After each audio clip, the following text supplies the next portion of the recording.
5th generation games, at least one version, right?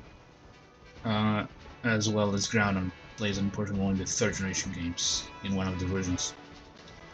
So, safe to say, they actually are the box legendary Pokemon.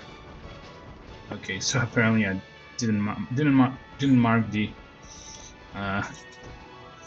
location that I should, but yeah, it's pretty much Groudon should be actually appearing somewhere over here at this higher platform in the Alfornada Cavern. I think, yeah, kind of ready to land.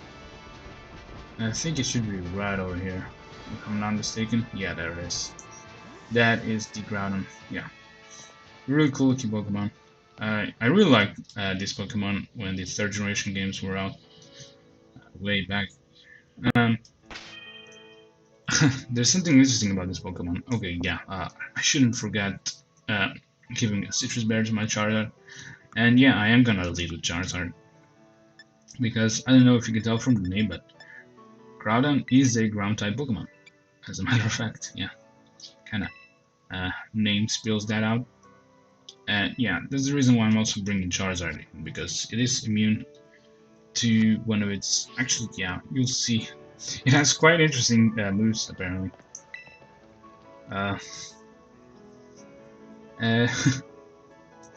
You won't actually even... You won't be needing to put it to sleep, as a matter of fact. Yeah, putting it to sleep won't be actually necessary, because it will pretty much put itself to sleep. So yeah, this Pokemon does use Rest, and actually it also has Drought, which is pretty interesting to see, right? Yeah, so it's one of the 3 Pokemon that are able to set up Sunlight upon entering the battle. And yeah, I'm gonna go for the Belly Drum False Vibe strategy. I mean, yeah. Okay, I forgot about Quick Balls. Okay.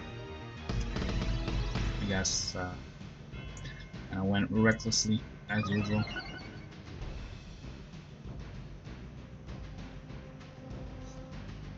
So yeah, I am aware this Pokemon does have Rest. It does have Fissure, which is pretty much ineffective, right? Because Charizard is high low. Also, yeah, apparently Charizard will be suffering from Solar Power, because I managed to, you know, replace Blaze with Solar Power. Its ability.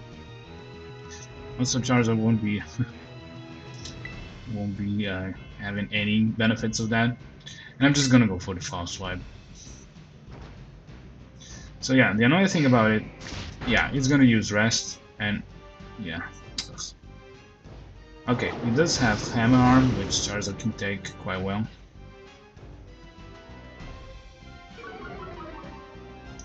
It also does have Earthquake. Ugh, so annoying. Yeah, on the other hand, it doesn't have any like fire type attacks or anything. I mean, it is able to learn them, though at this point doesn't have them. I'm just gonna go for another False Swipe, but I do believe Charizard, yeah, will be probably taken down by its own ability.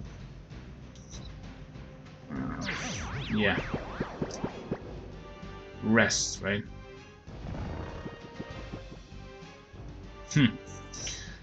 Yeah. Well, at least I might just like save Charizard for later, because Sunlight will pretty much fade away. Right? Yeah, but then again, you know what? Let me just bring something else in. Doesn't matter what. Something that pretty much resists fighting and ground type attacks, I guess. I guess neutral. I guess Venusaur takes neutral from ground type attacks, and it does resist fighting type attacks. So let's maybe bring Venusaur in. Though I will be going for the sleep power, because why should I, right? Or maybe I should like it.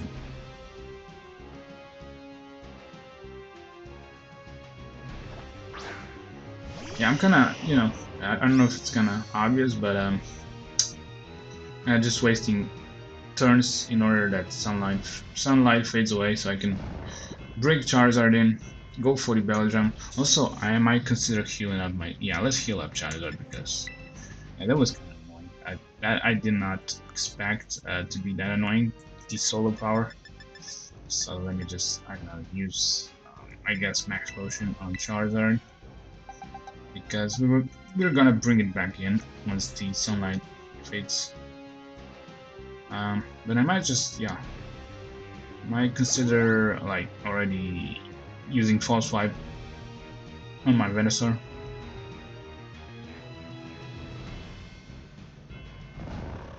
So yeah, I'm gonna do the same thing all over again with Charizard once the sunlight fades. Okay, it did. Okay, so I'd say I'm pretty much safe to switch back Charizard in. Ooh, also I might consider using Will-O-Wisp on Charizard because I don't know. This Pokemon is gonna be, or not. Actually, no, that's not a good idea at all because I am gonna bring it to 1 HP. With, okay, woke up.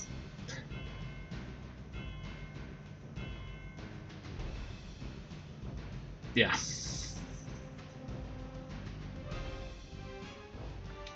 So yeah, the idea will be just to bring it down to 1 HP as much as I can. And while it's at 1 HP, I'll be pretty much throwing the Pokeballs at it.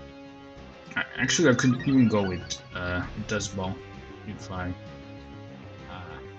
guess Dust Ball could work because we're in a cave, right?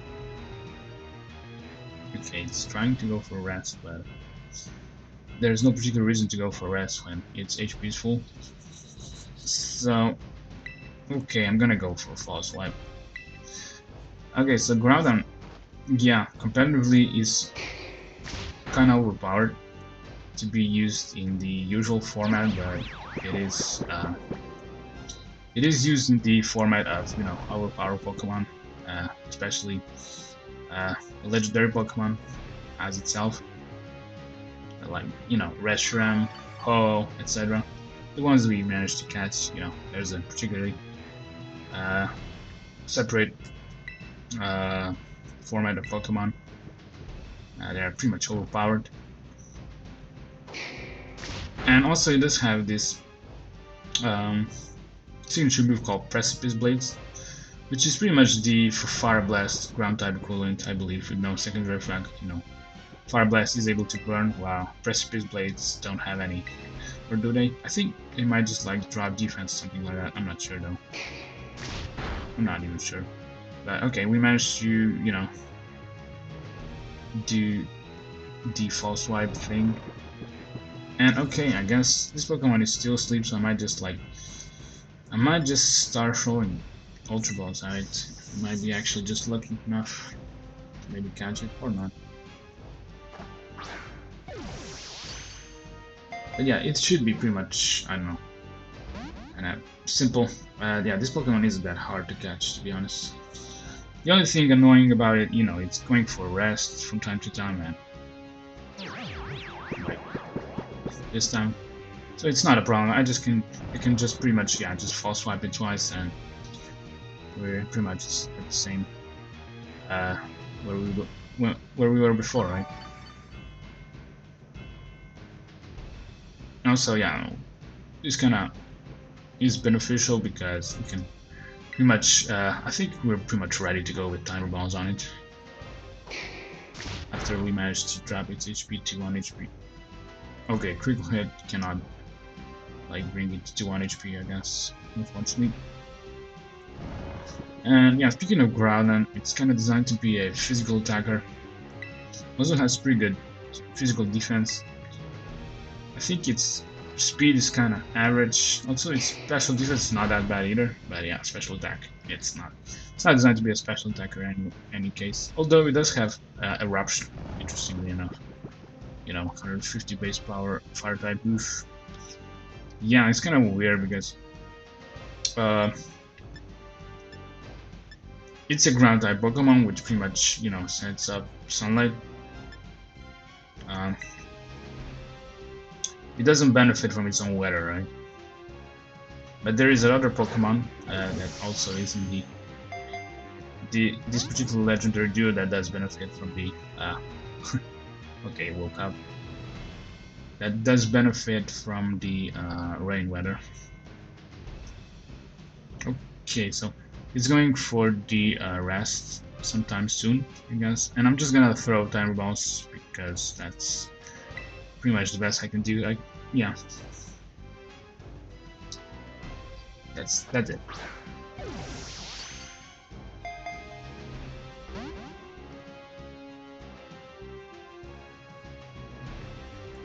So yeah, I think that other Pokemon might be slightly better in comparison because it does benefit from the weather it sets up once it enters the field, right? Unfortunately, Groudon doesn't, unless of course change its Terra type to fire. Then you might be actually, I don't know. Even yeah, Groudon sadly does not have any really good fire physical moves, so unfortunately, yeah. Unfortunate, but it's still kind of considered to be overpowered, so.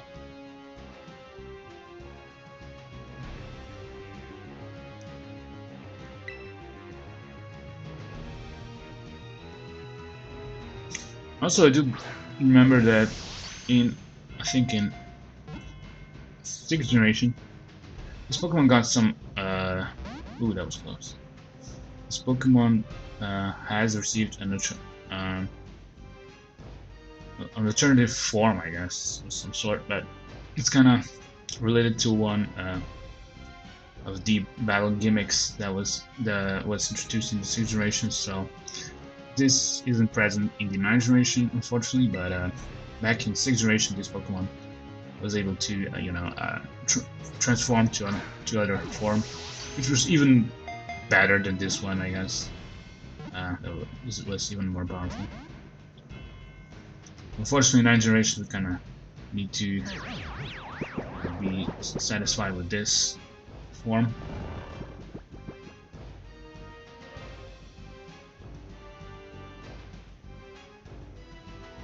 Okay, you know the drill.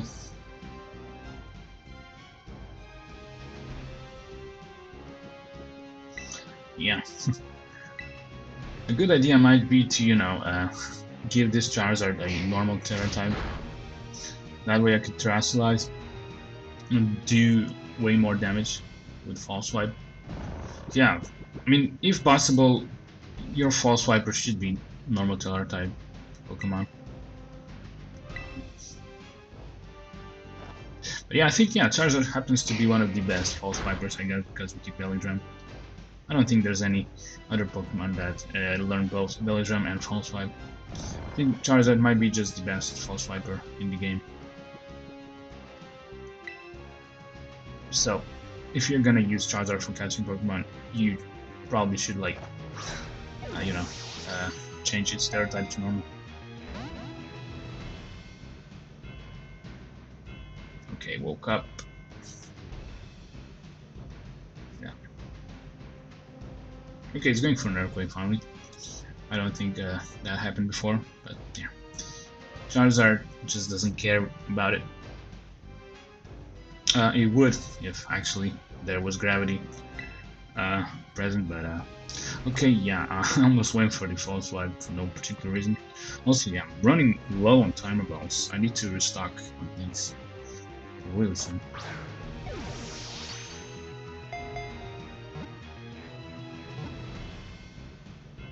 Okay.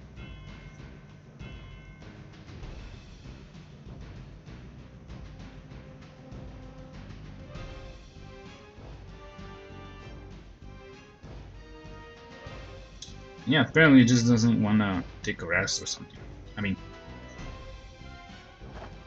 I guess it's kind of fortunate. Or not. Depends. I don't know. Actually, I'm not even sure which actually helps you better to catch the Pokemon. If you put it to 1 HP or if you put it to sleep. I don't know. I think, yeah. I think bringing its HP down may actually be more beneficial than putting it to sleep, so I'd say uh, we're good in comparison if it went for rest.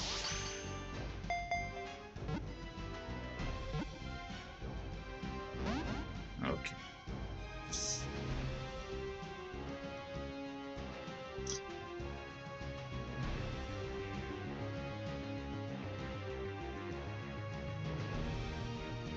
Okay, let me go for another timer ball, and after I do hope that I don't run out of these, because otherwise I'll just need to throw Ultra Balls at it.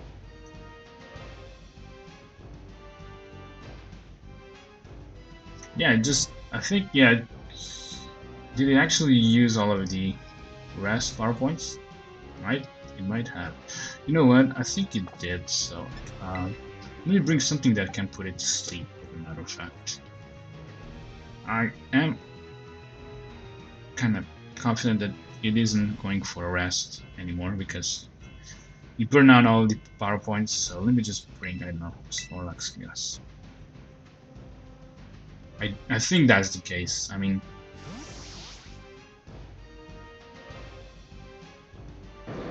I don't think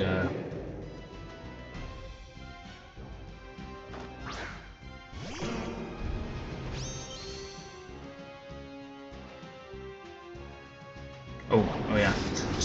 I should like should like consider that happening, right? But yeah, a good thing about it only lowers the, I mean, it's not a good thing, pretty much. Doesn't matter, does it? But yeah, I mean, Snorlax can always go for a rest as well. I recycle the Chesterberry if necessary. Okay, missed. Yeah, Hammer Arm is 90% accurate, so that kind of explains it. It's okay. So he's going for a sleep, right? So I might just like, I don't know. I need to like use a move or something. Might just go for a rest, but then I should be recycling the Chesterberry.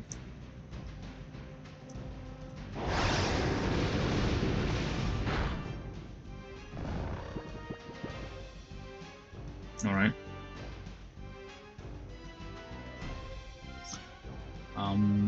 Yeah. Let's go with the time loss. It's a good thing I realized that it pretty much ran out of the rest power points. Since I think it did. Might be just a surprise. Ooh, that was close. This could actually be my first catch without a critical one. Yeah, so far none of these catches were the usual way.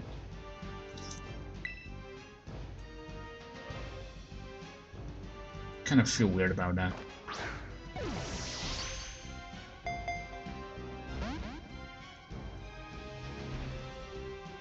Okay, he woke up.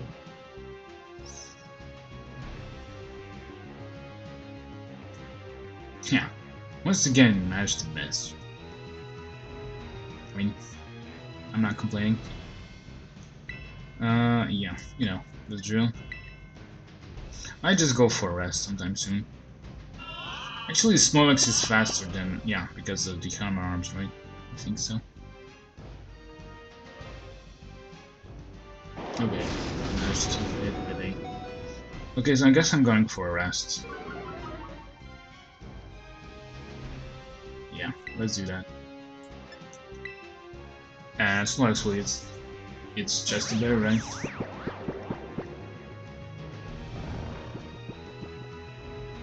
I might just recycle it at some point when I'm waiting to sleep to take the effect.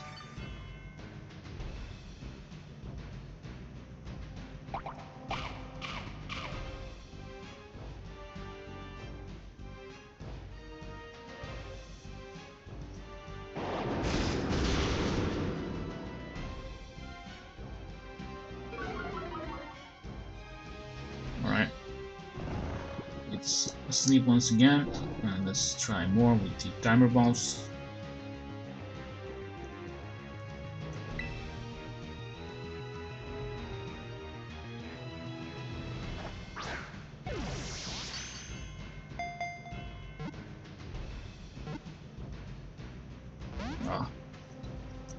Okay.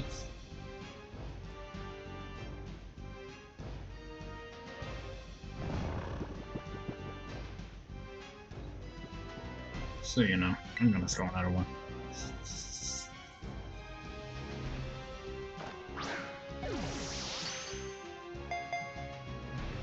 Nope. It's still asleep.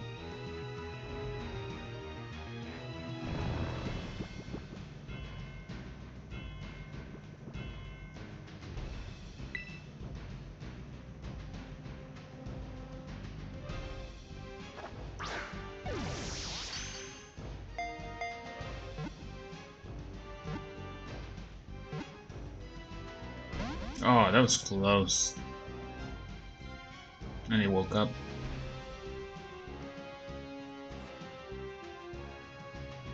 Okay. Another hammer arm. So, yeah, I kinda like to mix the hammer arm with superpower for some reason. I know. Yeah, hammer arm is only 100 base power, but superpower is 120 base power. While hammer arm just drops the user speed. Superpower actually also manages to drop the user attack and defense by one stage, right? Yeah, I might just like go for a rest. Yeah, I'm going for a rest. I probably should like recycle, but I kind of want to keep Snorlax in this, so let me go for a rest while we wait for Groudon to fall asleep. So yeah, unfortunately I wasn't able to recycle the Chesto Berry. We'll need to wait once Snorlax falls, wakes up. Yeah, it was definitely a better choice. And yeah, let's see. We're down to 4 timer balls. Also, I don't think Groudon has a lot of power points either.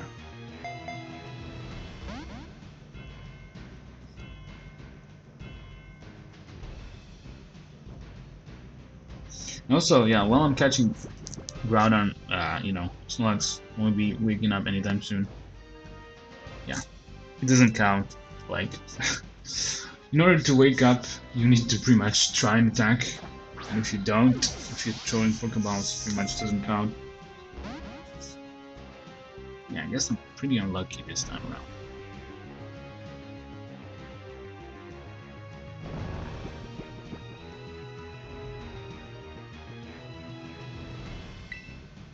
Okay. Only 2 more tries with Timer Ball. After that I'm throwing Ultras, I guess. Which, I mean, still could work, but not as efficiently as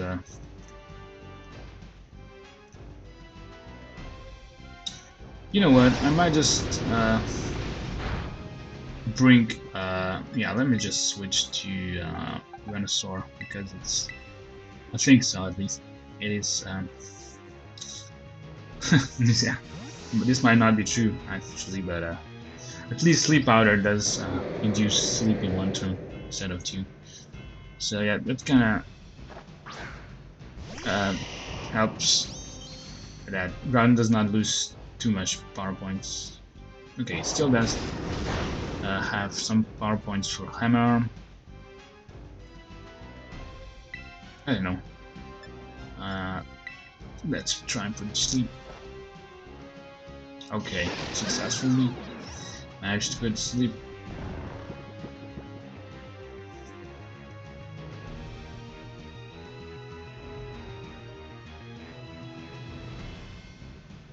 Okay, I'm gonna try with the last Timer Ball, and doesn't work out. I guess we need to throw Ultras.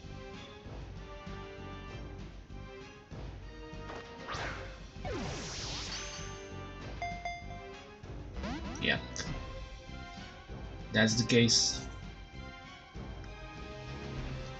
So yeah, I'm definitely restocking up on the Timer Balls. Okay, no. mean, I only have like four as well, so I don't know. I don't know about him. Rather throw Ultra Balls. I mean, yeah.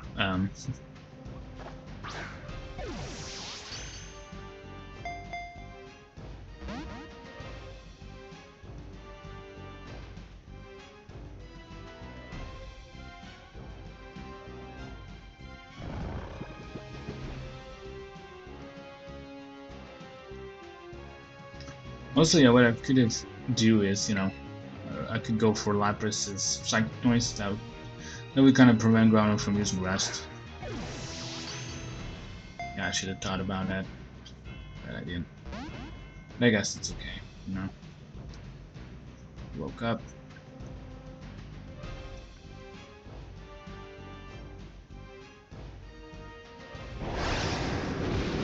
Venusaur is taking neutral from that, right? And we can always go for the Synthesis if needed. Okay, let's go. Sleep Powder lands. You did. Alright. Yeah, this one isn't that easy. I mean, I kind of underestimated it, to be honest.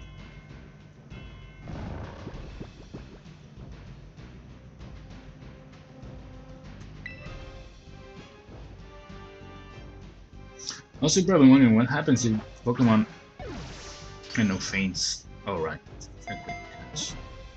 So, I think, yeah, if the Pokemon faints or it manages to take itself out during the encounter, I think after some time it should be pretty much respawning. So, you should be able to catch it once again if you failed. So, it's not that big of a deal. Alright, and that's Ground. Okay, this might not be that. This might take a while, but I guess I managed to do it. Also, yeah, haven't been in this place in a while. Like, yeah. Oh, I pretty much didn't like this place at all for some reason. Yeah, I don't know. Come on, I'm not very fond of the cave places in Pokemon games, to be honest. I know. Especially in the earlier generation games, I pretty much struggle with caves. I know. I just kind of pretty much don't like them. Also, yeah, you probably saw that I had some trouble in the Charstorm Cavern, right? Actually, I literally got lost in that, so that's kind of explains my frustrations with caves, I guess, in Pokemon games. Okay, so let's return to the surface. Let's heal up, and you know, we're gonna be flying to the Blueberry Academy once more. And you know what? I think the next should be the very last legendary encounter via the solo quests. I think after the next one, Snacksford will probably like he will probably won't be giving us any treats because by now I still have not done a single group quest. So yeah, the rest of legendary Pokemon should be like encountered after doing group BBQs. Also, yeah, I should definitely remember to give my Charizard and Snorlax Chasto and Citrus berries, right?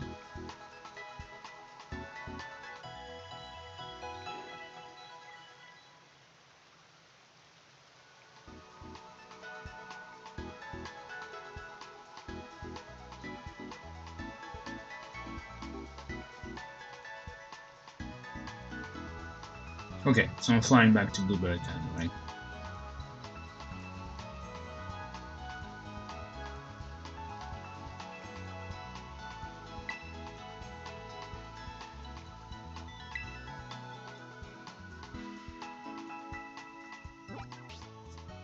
Alright, we're flying back to Blueberry Academy, right?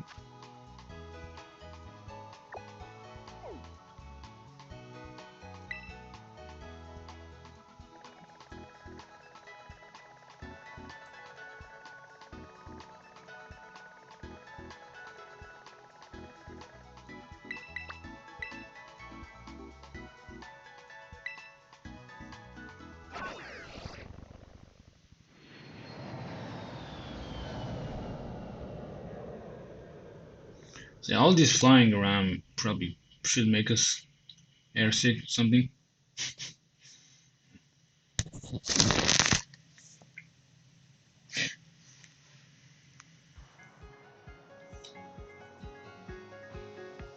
Alright. Let's talk to the young man. Now, let's see if you've been chipping away at those BBQs or not, Dennis. Heavens to Betsy, you've gone and completed 130 solo quests. I'd say you've earned yourself one of my special snacks, Dennis. We obtained the Solgaleo Treat. Interesting. A snack made from ingredients favored by the legendary Pokemon Solgaleo. That there's a Solgaleo Treat. You know Solgaleo. Fight for your rare, that one. Not your run-of-the-mill Pokemon. Speaking of Solgaleo, I do recall this one particular encounter when I was a younger fella.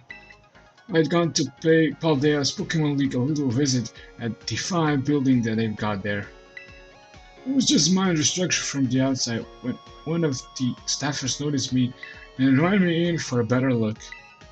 Took me up to the observation deck, all done up with that logo of theirs. I was looking toward the academy enjoying the view and a shadow fell across us. I kid you not, young friend, it was Solgaleo itself. It was only there a moment before I dashed right off again in a flash, so I couldn't even get in how do you do. But it was magnificent. Loves that snack you have there, so you might just have a shot at meeting it too. If you run into old Solgaleo, you be sure to give it my best. That was kinda interesting. I might just encounter this Pokemon in the Pokémon League. Yeah. Sounds about right. Okay, yeah. First things first, let's equip our Snorlax and Charizard with the berries.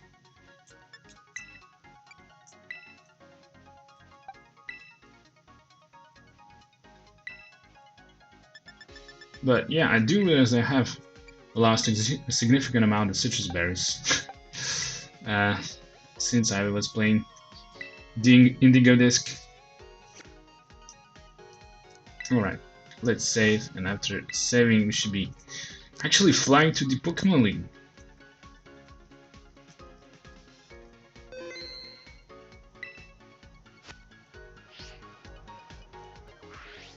Actually, I might consider not flying directly to Pokémon League, but instead flying to Mesagoza, because if you do remember, I managed to, run out the timer balls, so a good idea might be just to fly over to the western part of Mesagoza, where I can pretty much restock on the timer balls. From there we can actually approach Pokémon League. And yeah, I didn't mark fortunately I didn't mark the location where you should be finding the Solgaleo, but it's pretty much on the roof of the Pokémon League, so yeah. We should be pretty much just reaching the Pokémon League and getting some air. Probably I'll be probably climbing the walls around it. Okay, let me just talk to the person over here. Okay, so I think I want to buy like 30 of timer balls. I think so. Can I even buy them? Okay, yeah, I guess. Yeah. I was like, where can I actually? Ooh, actually, I can buy. Oh, actually, I cannot buy these. I was like, what? I can buy these special balls, but no, I can only just see how many do I have. Yeah, I can buy. Oh, okay, so no, I don't want to sell things, but I'd rather buy them. What? Yeah, okay. Yeah, let me see. Can I actually buy these types of balls? Oh no. Yeah, there's the time ball. Anyway, Yeah, unfortunately we are not able to buy these special types of balls, but you can get them with through some other methods though. You can buy 30 of these, I think, yeah, 30. 30 should do, I guess, for now, but I might just like buy more later. So yeah, I definitely need these. I also probably are gonna get 3 premiers, right? Alright, we're good. Alright, so let's walk to the Pokémon League. Really, yeah, Pokémon League is right next to the Mesagoza, right? Actually, I don't know. Maybe just part of Mesagoza, I don't know. Depends on how you consider it.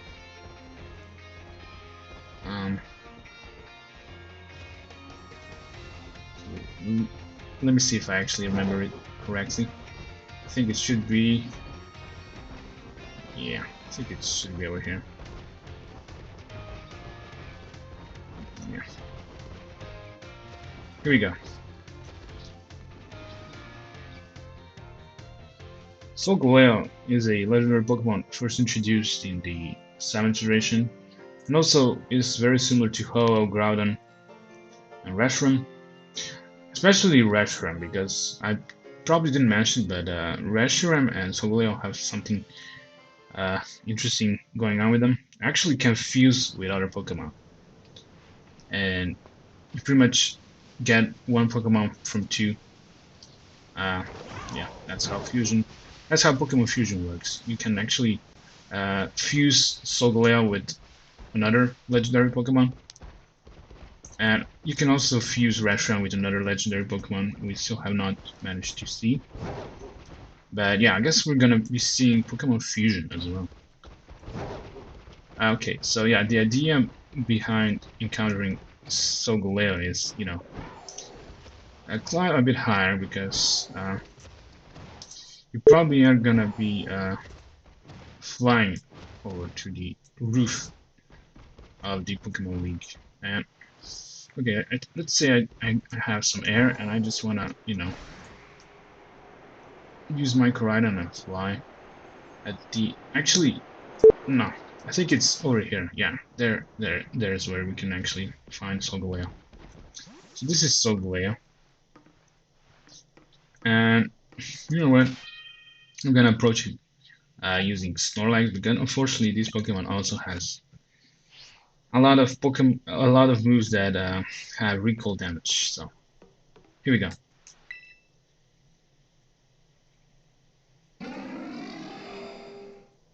Pretty cool Pokemon. An interesting fact about Solgaleo is that actually is an evolve. Actually, it's an evolved Pokemon.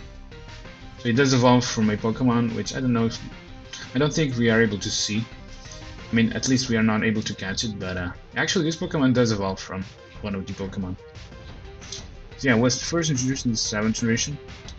And actually I just want to go for Yawn. To be okay, I forgot about Quick Ball. Okay, so speaking of Solgaleo, it's a Steel and a Psychic type. And it's designed to be a physical attacker, which also has pretty good physical both. So yeah, unfortunately this Pokemon will be using a lot of recall moves. We already have seen... I need to use something, so I guess I'm gonna go for Steam Talk. Yeah, so far we are seeing Metal Burst, which pretty much doesn't work if you're not attacking it first with a physical move. But it pretty much doubles the damage that you managed to inflict on Solgaleo. And we managed to, you know, put it to sleep, although pretty much relying on recall damage, because there's no point of using the... let me just go for Ultra Balls, I guess, for now. There's no point of, you know, using the False Swipe strategy, because this Pokemon probably should take itself down because of the recall damage. Okay. Yeah, I thought I wasn't as lucky as that. But still, I can pretty much throw Ultra Balls if I wanted to. Although it's at full health, so this might not be as effective. Who knows?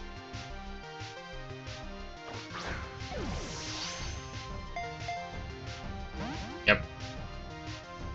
So yeah, the point is to wait until it wakes up and, you know, uses one of its physical moves, which does cause recall damage. So it also has one special attack, but I think it's not that threatening at all.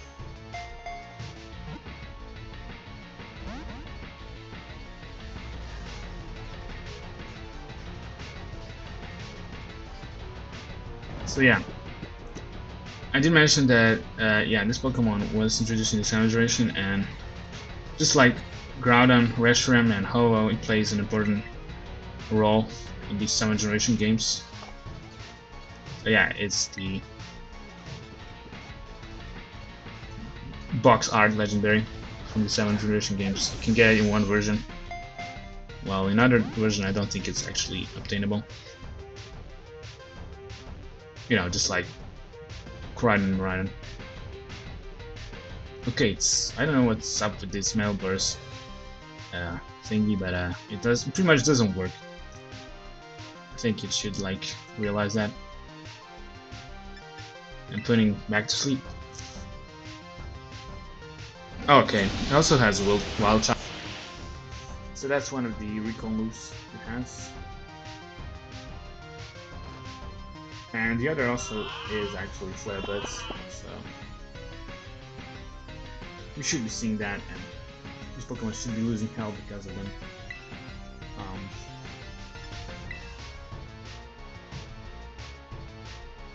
Okay, Solar Beam as well. So it does have Solar Beam, right?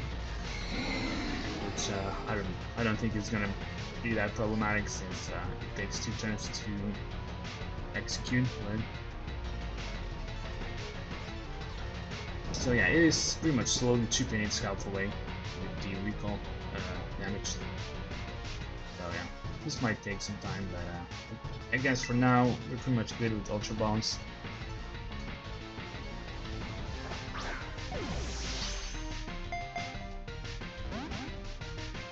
But for now, I definitely don't want to go for False Light or anything like that.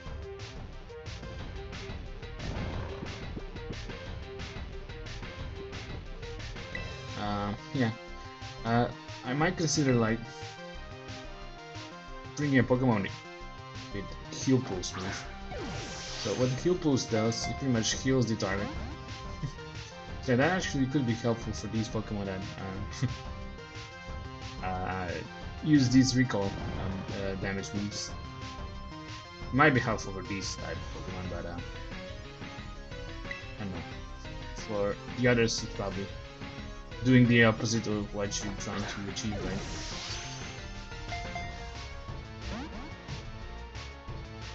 Who knows, maybe just like lucky enough to see another critical catch.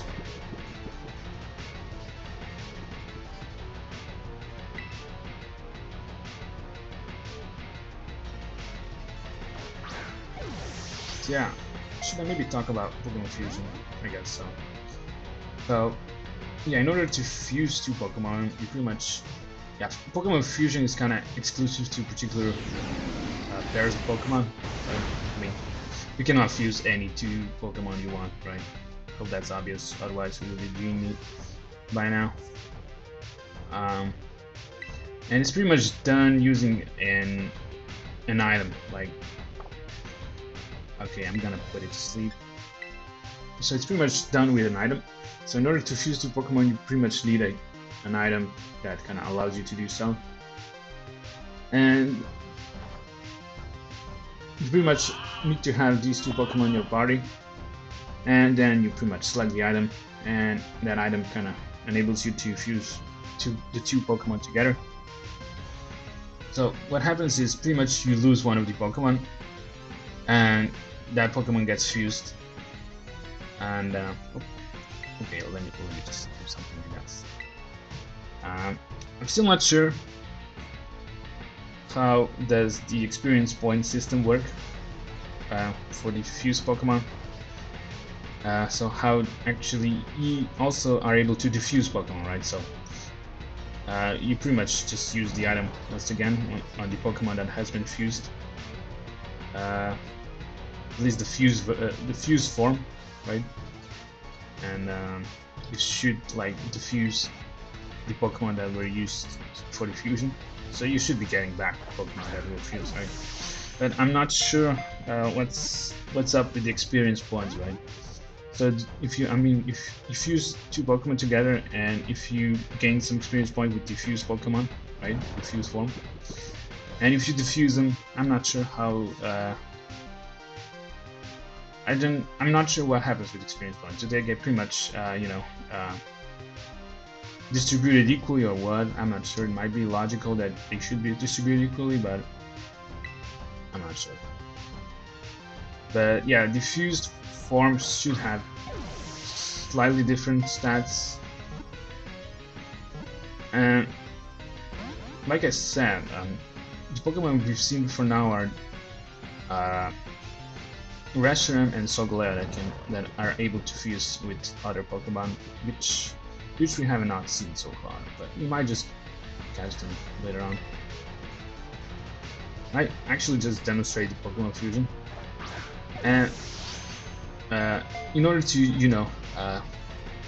do the Pokemon fusion, the items that you should be needing can be actually obtained over at the Porto Marinada market.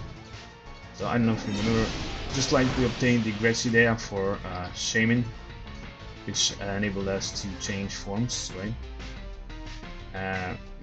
The same method should be also applied for receiving these items, which allow Pokemon fusion. I might go for rest kind of soon. Let's see. Yeah, I mean, yeah, Solgaleo is not doing quite a lot of damage. Although, yeah, I mean, stat-wise, yeah, it's definitely a physical attacker. Its speed is not that good, to be honest. So, yeah, speed is kind of bringing it down. So this Pokemon might not be like the best Pokemon banned to the overpowered tier of Pokemon. Did I use Yawn? I hope so. Because I'm kind of all over the place. Yeah, stat-wise, I mean, yeah, it has pretty high physical attack. Also, its special attack's not that bad either. So, its defense is pretty good. Like, it's not the best, but it's pretty good. Well, the special defense is probably the worst stat. Yeah, its speed, it's actually not that great for an overpowered legendary Pokemon. I might just go for the timer bones kind of soon. Yeah, its speed is, I don't know. It's probably lower than the average speed of the legendary Pokemon, that's for sure. But it's not that slow either. I mean, but yeah, really, I mean, somewhat a different Pokemon, I guess. I mean, the same type combination as Metagross' evolution line, I guess.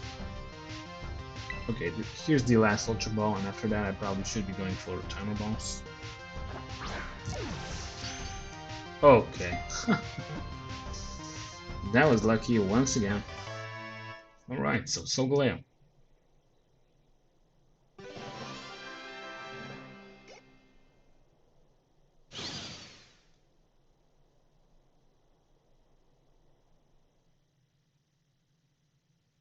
So I will definitely be checking the Pokemon Fusion, because actually, yeah, it's kind of obvious that I already managed to. Okay, actually, I can actually heal up right here. To be honest, so let me do that. Let me just heal up, and we'll be probably returning back to Blue Fairy Academy. But I'm gonna be definitely checking out the Pokemon Fusion, which I actually already obtained the items needed for the Pokemon Fusion for fusing both Reshiram and Solgaleo, because I managed to already transferred these Pokemon from my other game. So at the Port of Marinada market, there was already the items were already available to me, and I managed to bid for them, and I got them, just like I did for Glaseado. Right? So I do have the required items for the Pokemon Fusion. We'll be checking that at some point, probably.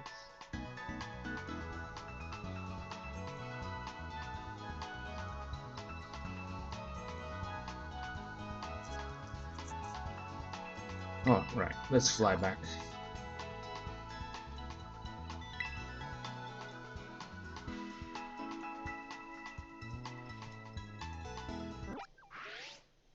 Alright. Let's fly back to the Blueberry Academy, I guess.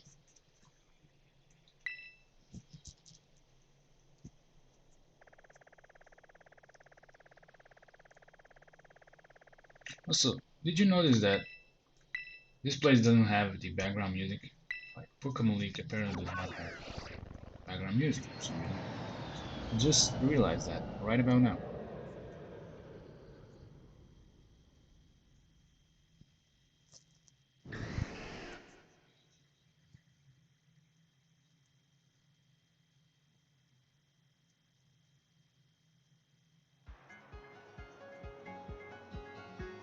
Okay, let's talk to our friends next word.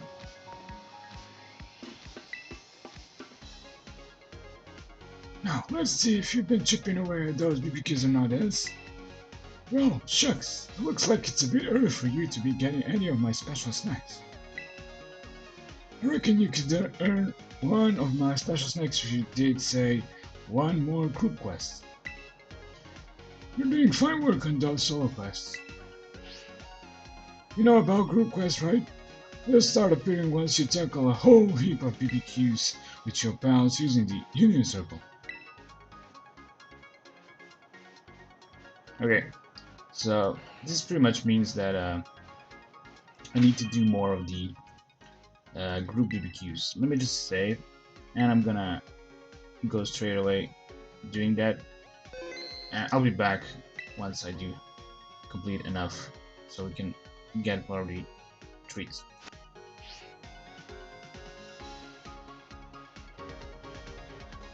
Alright, so I managed to do 13 of these group quests, and I think that should suffice for us to encounter the rest of the legendary Pokemon that Snack Sword provides treats for. Now, let's see if you've been chipping away at those BBQs or not, Dennis. Heavens to Betsy, you've gone and completed a group quest. I'd say you earned yourself one of my special snacks, Dennis. And we obtained the Virizion Treat.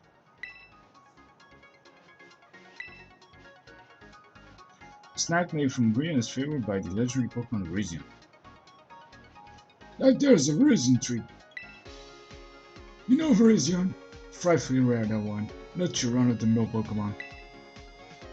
Speaking of Virizion, I do recall this one particular encounter when I was a younger fella. I tell you no lies, I simply came across Virizion resting among the trees one day while I was on one of my adventures around Paldea. And what trees they were! All done up in these mysterious patterns like I'd never seen. We stayed there a good while, me and Virizion, gazing at one another twixt those fanciful trees. That old Virizion wouldn't run off, just gave me this curious look, you know. So I sat there and told it about my adventures, and he listened with a kindly air the whole time. He loves that snack you had there, so you might just have a shot at meeting it too. If you run into old Virizion, you'll be sure to give it my best. Okay, so he was mentioning some trees with really weird patterns, and it pretty much sounds like Tagtree Thicket, does it? Alright, let me save, and we'll be flying to the, I guess, Tagtree Thicket, I guess. Alright.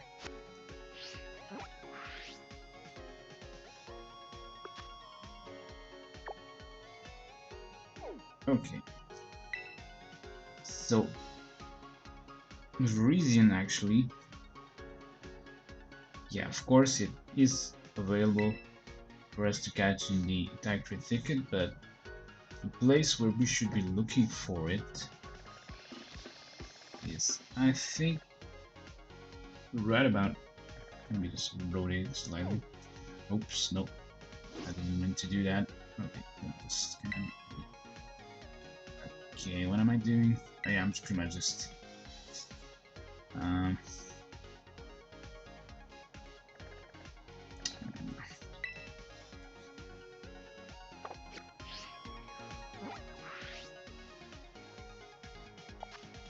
alright, once again. The place, yeah, I was trying to rotate my map, to be honest. That was really weird. But the place we should be looking for Virizion is right over here. Yeah, where this particular thing is right about over here. And we'll be looking for it. Yeah, what I did, yeah, I mean, I should have been flying, as a matter of fact. Yeah, I'm kind of clumsy with the map, sorry.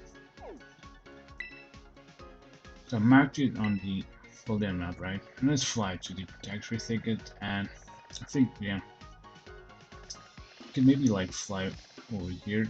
No, I think I might just, yeah, let's just go from over here, the East Promissory Tree.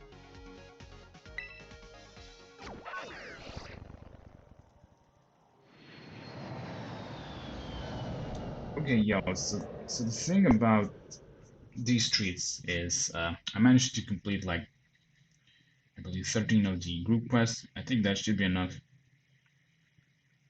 for us to gather more of the legendary Pokemon. Yeah, so far I have not done any group quests, to be honest. I was only doing solo quests, so yeah. So yeah, here's the thing, right? So the first batch of legendaries should be available after you've done 130 solo quests. And if you have not done any group quests like I didn't, you should be doing like 13 group quests as well. I think so. Actually, I'm not even sure. It might be just like 12. But yeah, I think yeah, 10 solo quests can count for one legendary Pokemon, and one group quest counts for one legendary Pokemon. I know it's probably maybe really confusing when I'm kind of trying to explain, but you know, these legendary Pokemon are somewhat version exclusive, right? Some are obtainable through group quests, while others are obtainable through solo quests. So, in order to encounter all of the Pokemon we've encountered so far in the Scarlet version, we had to do 130 solo quests. If we wanted to encounter this Pokemon in the Violet version, we had to do like 13 or 12, I don't know how many, group quests. While the Pokemon we're gonna be encountering now are available for us only by doing the group quests, while in the Violet version they should be available by doing solo quests, right? So like 130 solo quests should be enough to encounter these Pokemon we're gonna be encountering next, right? Yeah, this is pretty much it. I mean, we're only gonna be seeing different Pokemon, right? But the idea stays the same, right? We're gonna be catching one and moving to the next one, getting a treat. Pretty much the same thing all over again. But, you know, new Pokemon.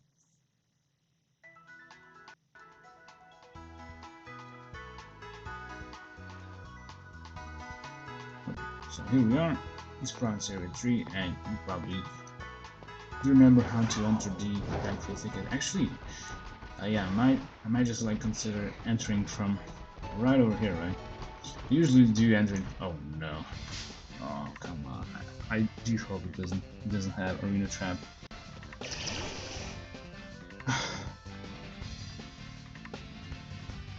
Let's hope it doesn't have Arena Trap. Yeah, so I usually do enter Tagtree Thicket from over there. Okay, it does not. Lucky me. Alright. Yeah, I still have not talked about Virizion, right? Yeah, it's a member of a legendary trio, I guess, first introduced in the 5th generation.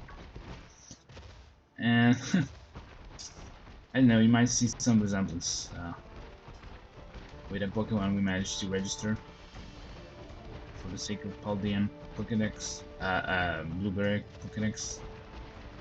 Sorry about that. I'm trying to wish the Pokemon from over here, right? At least I think I should be rather wishing from here. You know, regarding the mark location on the map, I think over here should be slightly more effective, I guess. But to be honest, not exactly sure. I think it should be, yeah. I kind of have a feeling it should be slightly higher. Okay, so let's maybe try and climb. So yeah, apparently this Pokemon, okay, so we're not anymore in the Tagtree Thicket, but rather we're like, I guess, you know what, I'm not even sure though. So let me just check.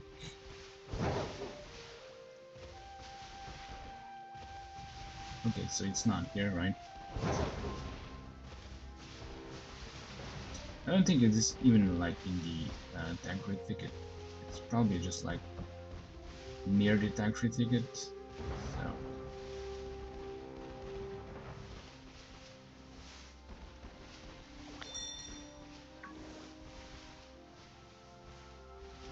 yeah, actually I'm not even sure.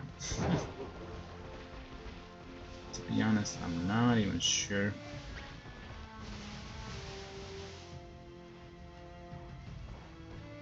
I just like take a better look at where we should be finding it.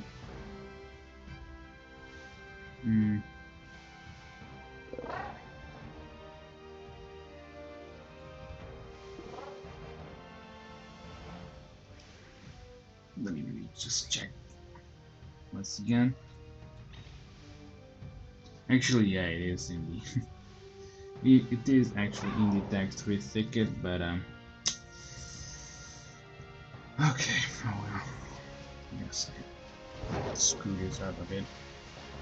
I mean, it's not, but I guess we're pretty close, I think.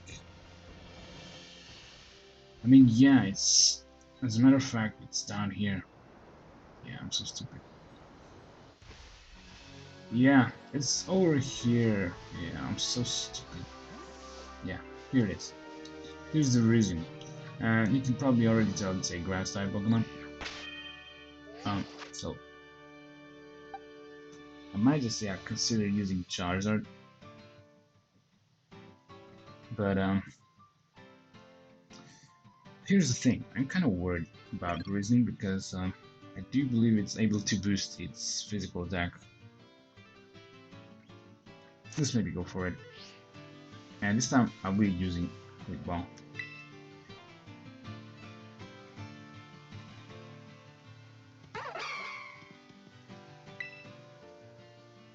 I don't know if you can tell, but there's something awfully suspicious about this Pokemon. It might resemble to a Pokemon match we did register.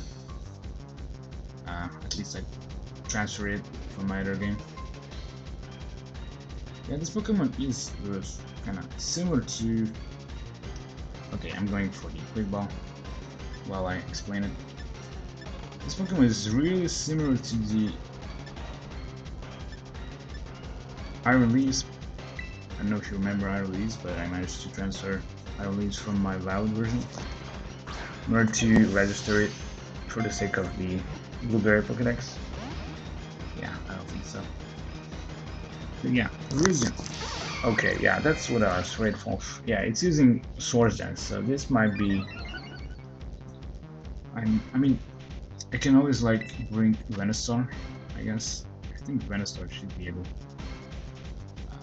to handle that. I think so at least. But you know what, let me just go and double jump it. But yeah, regarding its moves, it does have Swords Dance, as well as Leaf Blade, Close Combat, and also its signature move called Stick Sword, which actually doesn't happen to be exclusive only for Virizion, but a lot of Pokemon are able to actually learn Secret Sword, as a matter of fact. So, you know what Sword Dance does? Yeah, pretty much boost the attack by 2 stages, right? Close combat, we did see it pretty much already. I'm gonna go and False Swipe this Pokemon. Elite Blade is a 90 base power physical grass type attack, which is 100% accurate. But it also has a higher chance of landing as a critical hit. Yeah, this Pokemon pretty much is designed to be a physical attacker. I think it's kind of obvious by now. While Secret Sword is a physical fighting type move, 90 base power, 100% accurate, which actually is considered doing special damage, as a matter of fact. So yeah, in calculation, the target's special defense is used instead of physical defense. So okay, so I managed to bring it to 1 HP. Actually, might actually consider using Smoke Screen, because this Pokemon could get pretty annoying with Sword Dance, and could actually like boost its physical attack. I don't know how much. Yeah, I mean, even if it does manage to do that, I can pretty much just, you know, lower its accuracy, so they won't be hitting that often.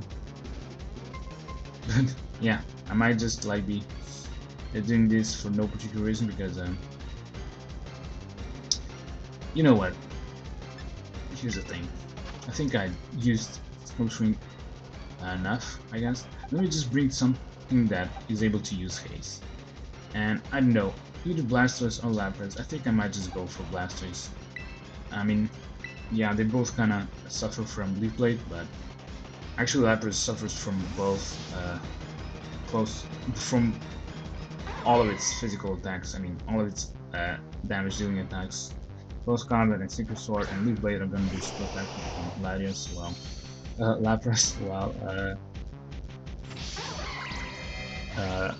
you can only do super effective damage to Blastoise with Leaf Blade. So the idea behind when I'm trying to accomplish this, I'm trying to go for haste, because this Pokemon just boosting itself way too high, and I just wanna, you know, kind of calm it down a bit. At the same time, I do hope that it does not go for the Leaf Blade. Yeah, it is using Leaf Blade on my Blastoise. And, you know, Blastoise is, I guess, dealing with that quite well, I guess, but I need to put this Pokemon to sleep. So yeah, the idea behind catching this particular legendary trio is, yeah, have something that can put haste to its effect, because this Pokemon, all of the Pokemon for this particular trio are gonna be boosting their physical attacks with Source Dance. So yeah, definitely you wanna bring, I'm going for Rain Dance. You definitely wanna bring something that can use haste. So I managed to bring 2 of my Pokemon, which, yeah, in this case, really do suffer from this Pokemon's type combination. And yeah, it's already like boosting itself again, right? So I might just go for haste sometime later as well. But yeah, I think I mentioned. I mean, it is also obvious that it's a grass and a flying type Pokemon. It does resemble to Iron Leaf, right? It was first introduced in 5th generation. Okay, so I might be just like repeating myself, but whatever, all over the place. I think I'm gonna go with the Nurture Ball. I think it's still too early to be using Hammer Balls. Unfortunately, this Pokemon, yeah, in competitive play, won't be that good at all.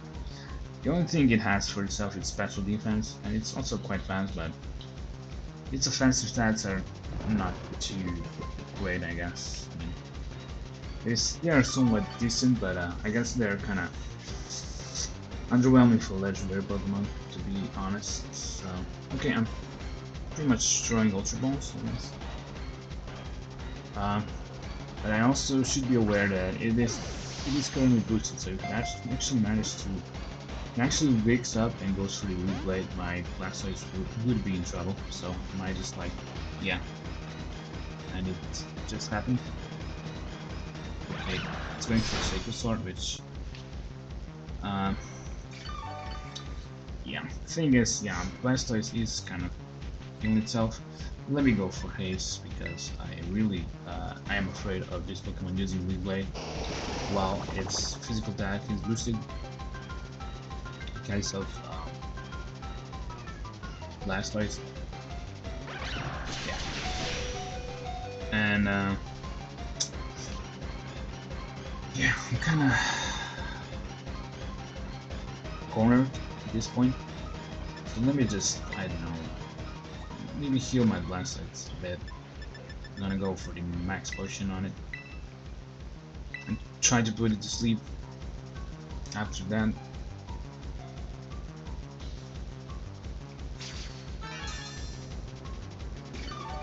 Yeah, this one is not that easy, I guess.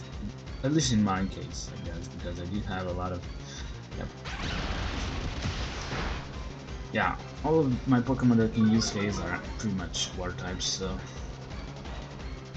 They do kinda have a hard time with this Pokemon, I guess. Okay, I'm going for Yaw, right? And I think we might be really close to start using Hammer Balls on this.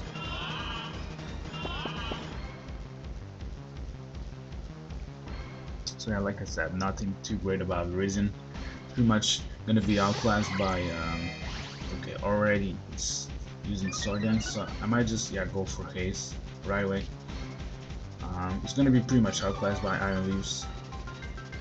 Even though Iron Leaves is typing, it's not the same. I mean, yeah, Iron Leaves keeps the grass type, right? While its secondary typing changes from fighting to psychic. I think I was kinda trying to explain at some point this.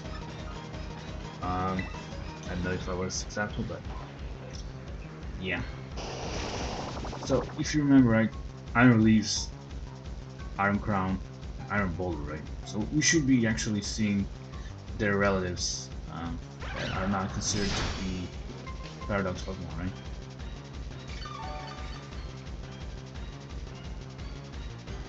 Alright, Virizion is asleep once again.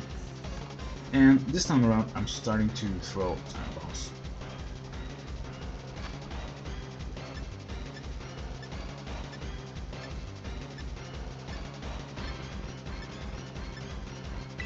But yeah, fortunately, can go for the False Swipe Belly Drum strategy, right? But I guess my team is just kind of slightly having issues with this Pokemon. But the other two Pokemon that also belong to this legendary trio, I guess, will be slightly easier to catch because also, yeah, Wingstop. It will be slightly easier to catch just because they cannot do super effective damage to Blastoise. I mean, yeah, they pretty much can do super effective damage to Lapras, being Flying types. So all of these Pokemon are Flying types. Just like all of the, you know, futuristic Paradox Pokemon that are similar to this trio are all Psychic types, right? Okay, so let me just check status because I'm not even sure is this Pokemon boosted or anything. Nope, it isn't. Yeah, my problem at this point is that I should be setting up Rain Dance one more time, right? Because yeah, Blastoise can get some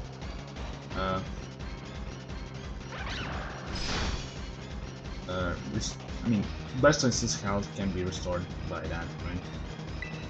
Yeah, at this point I'm kinda scared because if it goes for the Leaf Blade, my Blastoise is out, so... Actually, yeah, yeah, I think no. This might not be a good idea because if I go for the iron defense, um, once I use haste, it doesn't matter anymore. But haste pretty much resets all of these stat changes on both the user and the target. So okay, Virizion is asleep once again, so let me throw a couple of hand balls on it. Actually, just catch it. Who knows?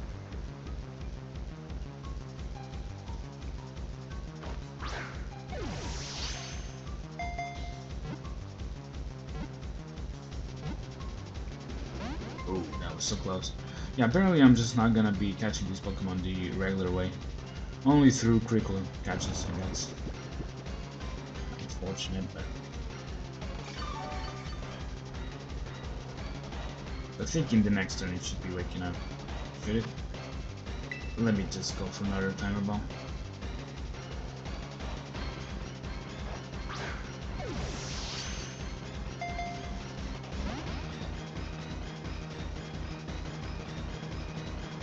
I guess it's still asleep.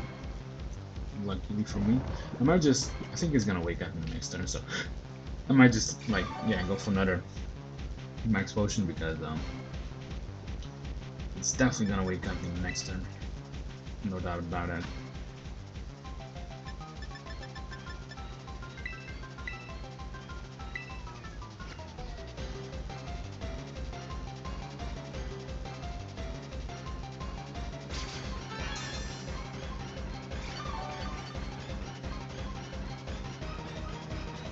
So, like I said,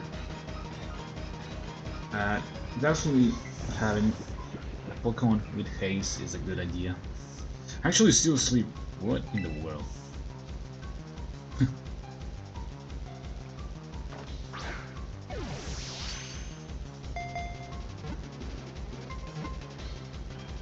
Ooh.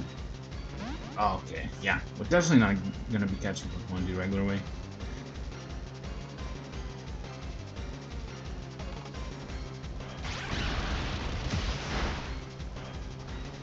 Okay. Let's go for Young once again.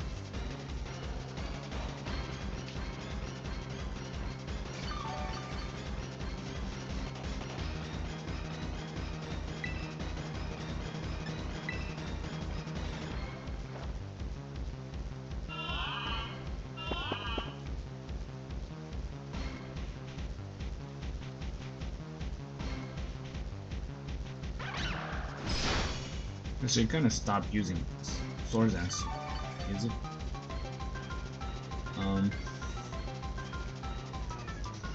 And speaking of Sacred Sword, right?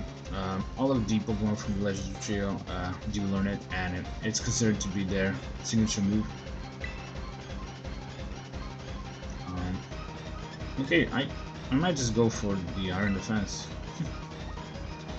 I mean, I'm pretty much gonna use Haze later, but I need to, like, choose a move at this point.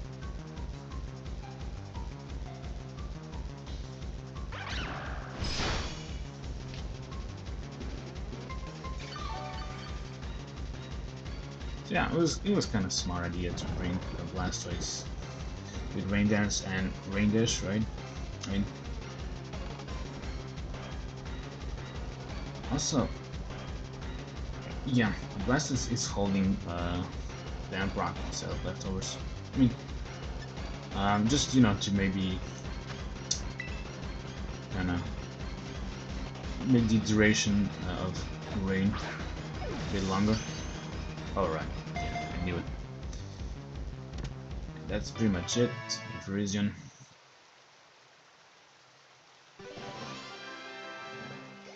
Also, in earlier generations, also managed to level up our Charizard up to level 100.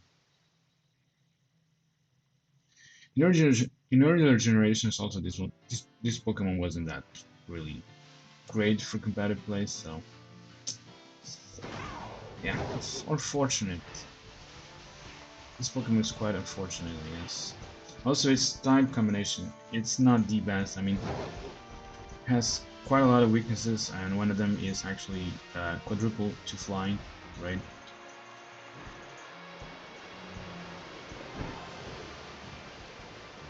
much has the same type combination as Relum and, you know, Chestnut.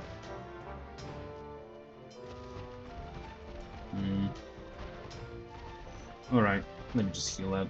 We managed to catch ourselves a Virizion. So we might just see more of its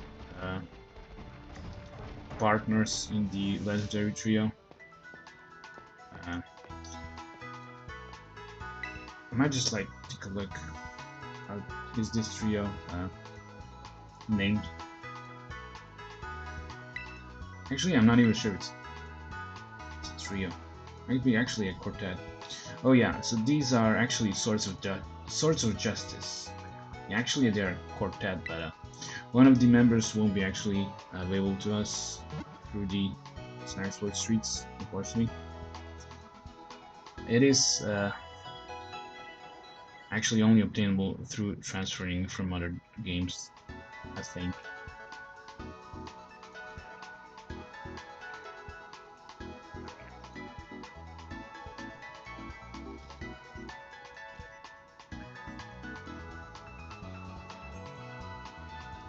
Yeah, Swords of Justice.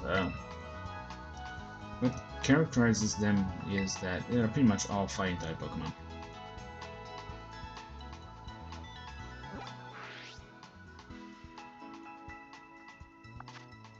And they're all like, yeah, their signature move is actually, yeah, Secret Sword.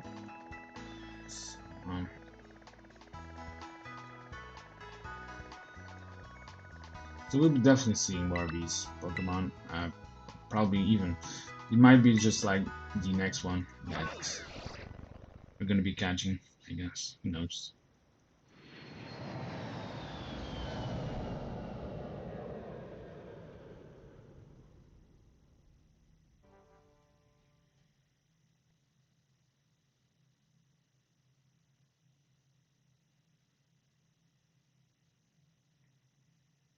Actually, I also realized that the Groudon actually does not belong to a legendary duo, but rather to a legendary trio.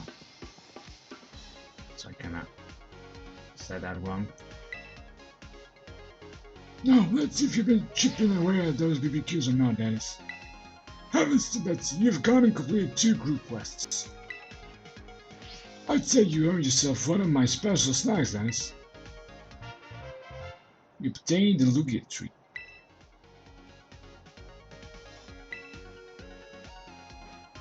Snack made from ingredients favored by the legendary Pokemon Lugia. That there's a Lugia Treat. You know Lugia, frightfully rare, that one. Not your run-of-the-mill Pokemon. Speaking of Lugia, I do recall this one particular encounter when I was a younger fellow. I was paddling the sea off Paldea, enjoying a leisurely backstroke through those crystal waters. It was a real frigid stretch of sea, you understand? Didn't take long in the water before I started to lose all the warmth in my body. I was shaking like a leaf by the time I found an island and crawled ashore. What should appear before me but a grey whirlpool heaving the sea, and whoosh! Out of it comes Lugia itself. I was knocked flat on my backside in the shock of it all, so I forgot I was even cold. Loves that snack you have there, so you might just have a shot at winning it too. If you run into a Lugia, you be sure to give it my best.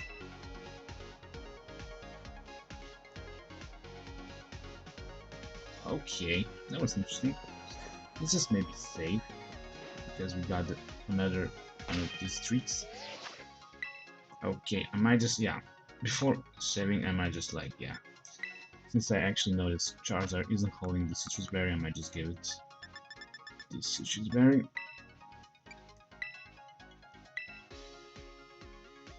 Alright, let's save about now. So yeah, Charizard hit level 100. Only Lapras and Snorlax need to be leveled up to level 100, and it should take a bit more of time for them to reach that. Okay, let's maybe see where Lugia can be found.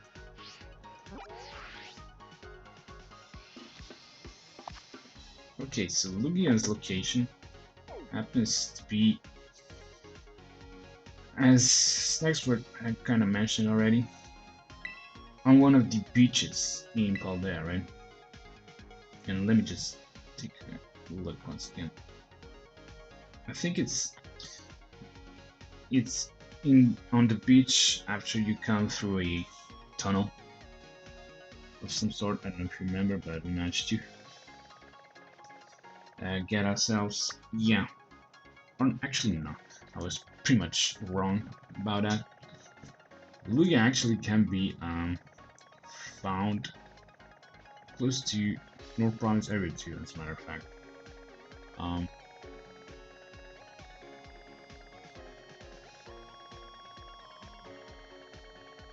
yeah, I think Lugia, let me just check once again, but yeah, Lugia should be spotted somewhere actually in the water. So you might think it's a water type Pokemon, right? It might be somewhere over here, to be honest. And I think I'm gonna reach it from over here, where we fought the, you know, Dragon Tamer sisters. I guess I'm gonna just fly from here. I mean, I'm gonna fly to over here, and from there we should be either swimming or, you know, flying. But so you'd think that it's a water type Pokemon, but actually it isn't. Apparently, it's only just found in water. Kind of interesting about it. Lugia is a Pokemon introduced in second generation, alongside with Ho-Oh, which we managed to catch, right? And I did mention that Ho-Oh played the role of a, you know, uh, box art mascot in the second generation games. So at least one version, right? And in the other version, there was Lugia, right? So I guess Ho-Oh and Lugia are somewhat of counterparts to themselves.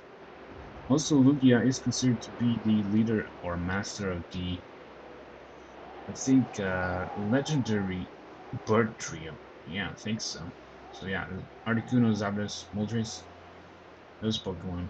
Yeah, Lugia apparently is the legendary master of that legendary trio. And interesting uh, fact, because um, those three were introduced in the first generation, while Lugia was introduced in the second, I guess. And actually, I don't know, but apparently I don't. We're here, right? But apparently I just don't see it. So is it actually in water, or is? Let me just, yeah, I'm like never 100% sure about these Pokemon, so might actually also be up on that hill. To be honest, I'm not sure. I might just like, yeah,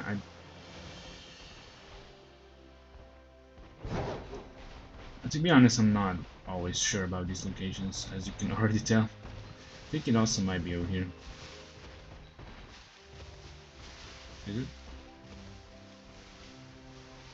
I don't think so. Okay, so I guess if it isn't here, then it's somewhere in the water, but probably need to look for it or something.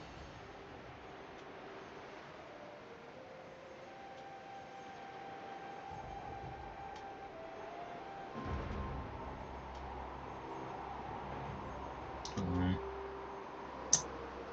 yeah, there it is. There we go. Yeah, it's pretty much right over here at this little island. That's where you should be finding yourself, Lugia. Okay, here we go with the glitch, unfortunately. Yeah, also this had to happen right about now. Okay, so while this actually unglitches itself, I might just like talk about Lugia. So yeah, just like Ho and the legendary bird trio, Lugia is a flying type Pokemon. Um, are you kidding me? Oh, okay.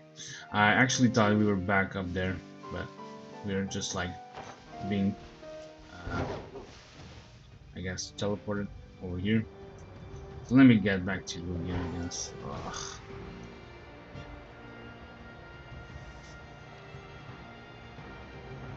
So, I think, yeah, that's the island, right? And I hope at this time around I don't actually glitch the game once again. Lugia is a flying type Pokemon, right? It's not only the flying type Pokemon, it's also a... Okay, so what is happening? It's also a Psychic type Pokemon as well, so... Oh, come on.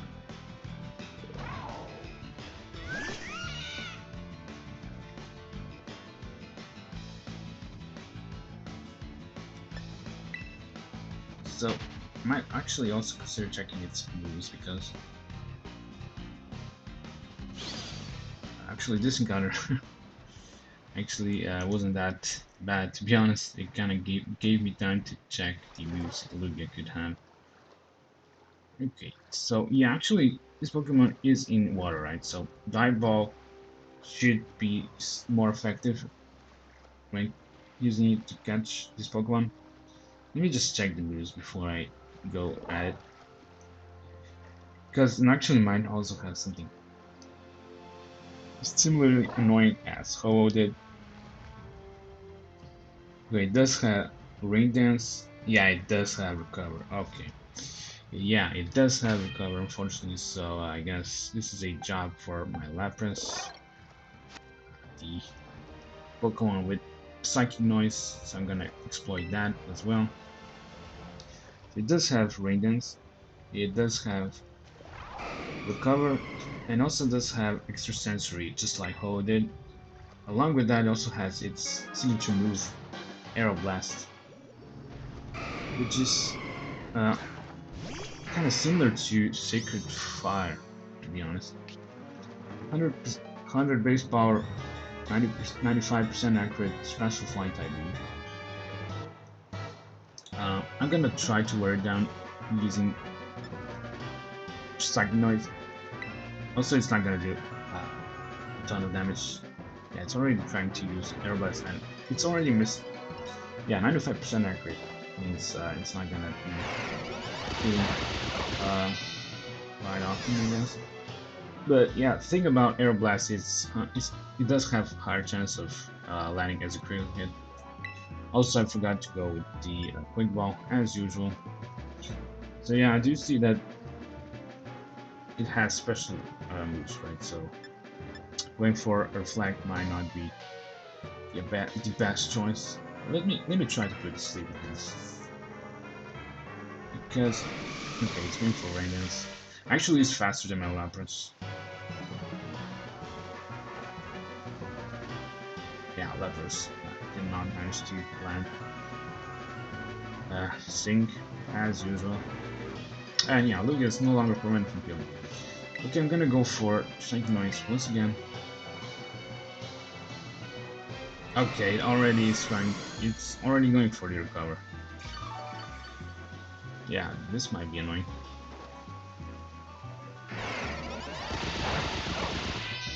I can actually count how many times it did use Recover, because I just remember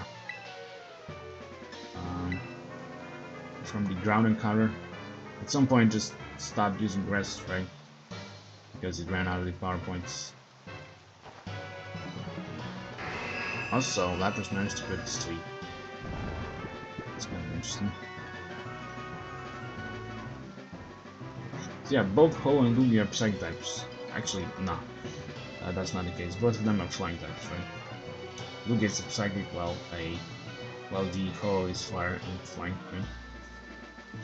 So Lugia works somewhat different than Ho. Ho is kind of designed to be an offensive Pokemon. Also, it could be used as a defensive as well, because you know, Flying and Fire typing is pretty good against defensively. Except for when you take account the Stealth Rock damage. I think I might just go for an Ultra Ball right now. Yeah, I think I might. could maybe also try with die balls. I don't believe I'm gonna be catching this Pokemon with an Ultra Ball. Am I? Oh, that was so close. Yeah.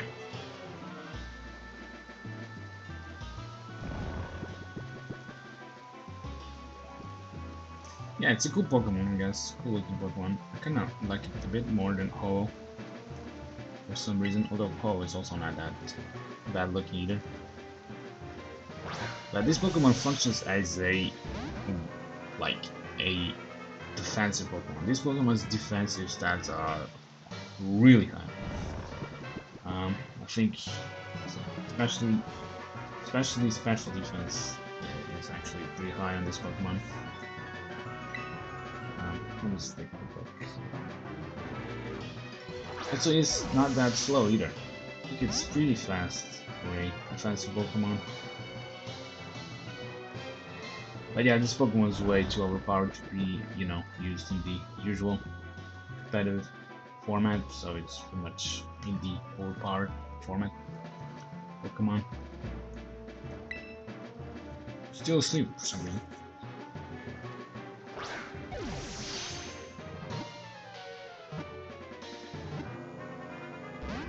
Yeah, really high special defense. Also, defense is quite high. Speed is not as high as defensive stats, but okay, it's going to recover. Yeah. Also, its HP is pretty good as well. But yeah, offensive stats are probably the lowest. But still, they're not that bad either. I mean, actually, this Pokemon is really good, to be honest. Now that I look at its stats. Alright, Psychic Noise once again. Yeah, this Pokemon is really great stat-wise. Really good speed, really good defensive stats, and also offensive stats are not that bad either. They could be worse. Yeah, this Pokemon is really good. Actually, I might even consider it slightly better than Hollow.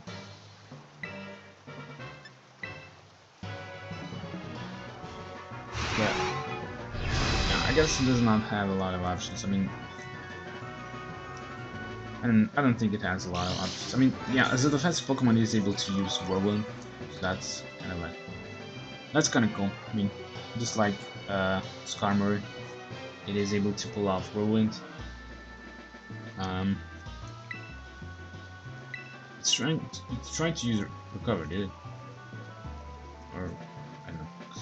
I'm just, you know, trying to put it to sleep so I can actually throw Pokeballs at it. Somewhat more effective. Yeah. It's not happening anytime soon, I guess. But yeah, I mean, this Pokemon is not that threatening, I guess, regarding its attacks in this encounter. Yeah, the only thing it has is pretty much... I mean, Aeroblast and Extra Sensory, right? What else we've seen. Also, it has Pressure, just like Hollow. But this Pokemon's hidden ability is actually really great. It does have multi-scale, so... Yeah, this Pokemon is really good defensively, and when you take into account multi-scale, it does perfect. Also, actually I forgot to mention that, yeah, Lugia and Ho actually do get really great hidden abilities. Ho actually does get regenerated, while Lugia does get multi-scale. Yeah, she definitely should mention that.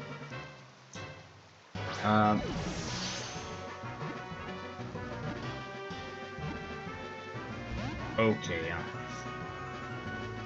So I might just not be even like counting on catching these Pokemon without critical catches. So whenever I do see 3 shakes, I should be totally aware that we're not gonna be catching it.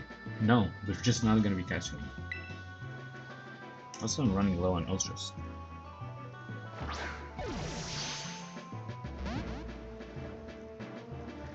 Are we ready to start throwing Timer Balls? Might just be.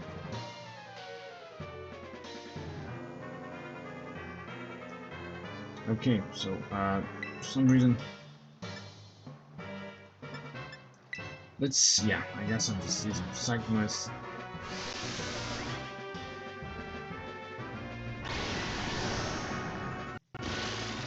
Although, yeah,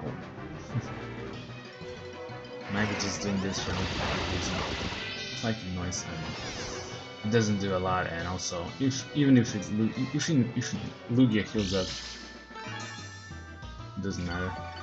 Might just like, yeah, I might just let it use recover because once it uses all the power points, it can go for the Velodrome False Swipe strategy.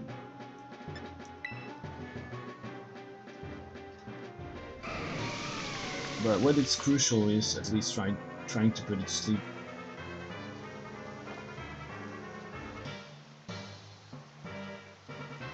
Yeah, I think I'm gonna go Timer Bones from now on.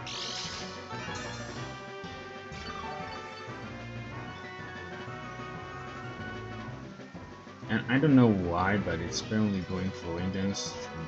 I don't know what reason. Again.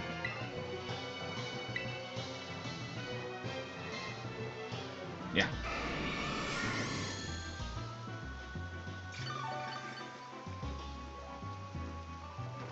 Yeah, I really should be counting how many times I tried to use recover.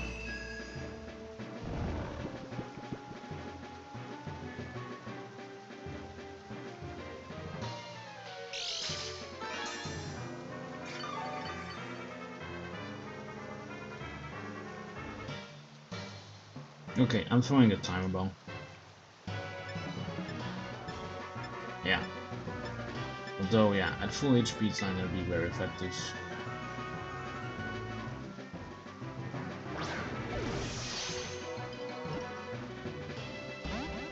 Nope.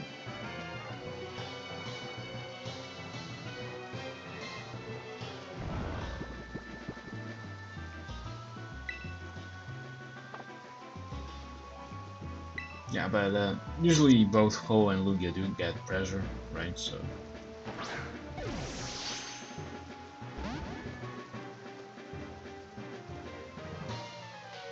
Actually, I also forgot to mention the Solgaleo's ability. It happens to be quite similar to Clear Body of Metagross evolutionary family. It's full metal body and pretty much does what Clear Body does.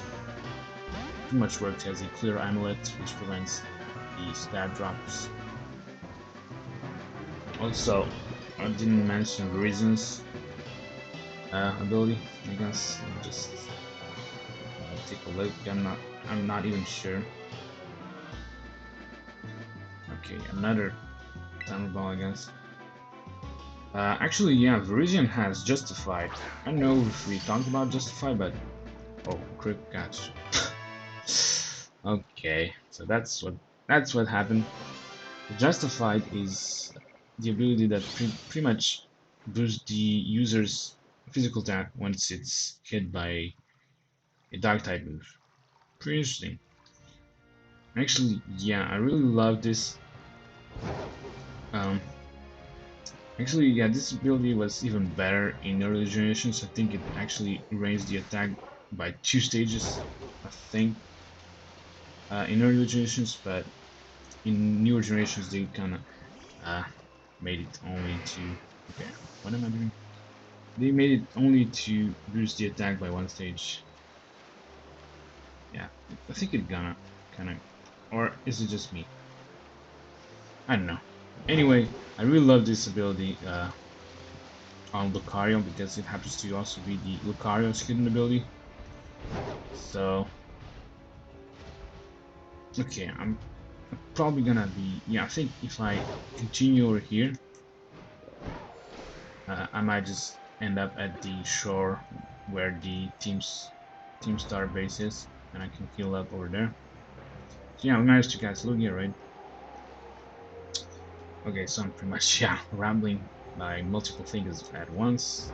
Justified and Lugia does not make any sense together, but was kind of talking about Justified, right? It pretty much raises the attack by 1 stage when the Pokemon is hit by a dark type move. Actually, in the case of Secrets, uh, in actually in the case of Swords of Justice Pokemon, This actually works really well because they're all fighting type Pokemon and they do resist Dark type boosts. And also, yeah, speaking of Lucario in earlier generations did resist Dark type boosts really well. Yeah, they kind of changed that.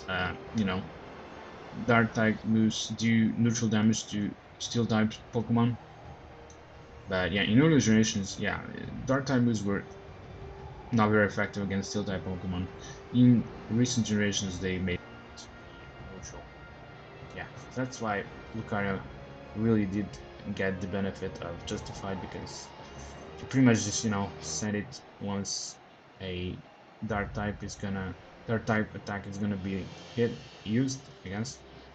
Uh, and Lucario gets the boost and tries to sweep. Um, but yeah, I don't know if it's gonna. Yeah, I don't think Virizion does get a lot of use of Justified. I don't know. Might also. I know. I know. But yeah, that's. Oh no. That's Lugia, I guess. Once again, we got lucky with the critical catch, as usual.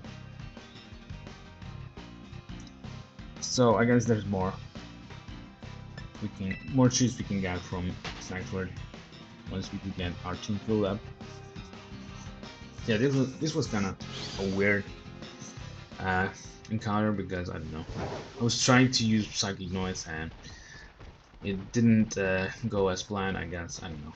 There was something weird about it, but in the end, I managed to get lucky and managed to catch it as usual with a critical catch. Actually, I might just consider stocking up some Ultra Balls while I'm here.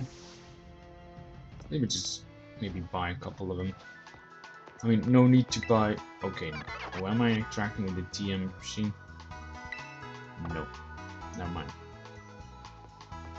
Yeah, this is the person I was trying to interact with.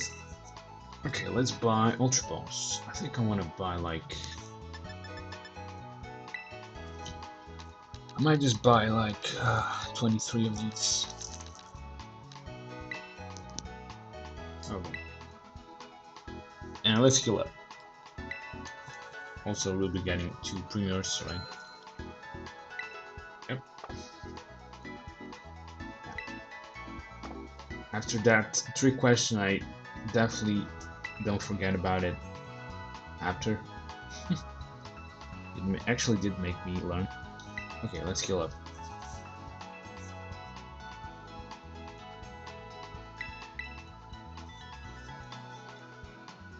So the times question in one of the classes, one of the math classes back in Paldea was kind of related to the amount of Pokeballs being received after buying, I don't know, more than 20 Pokeballs.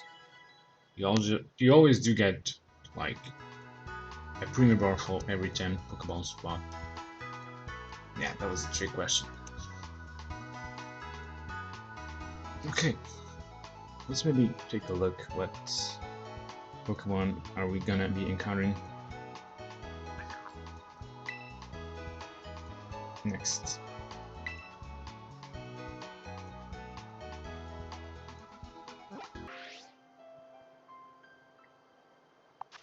Alright, so let's return back to Blueberry Academy, right? We can get more treats.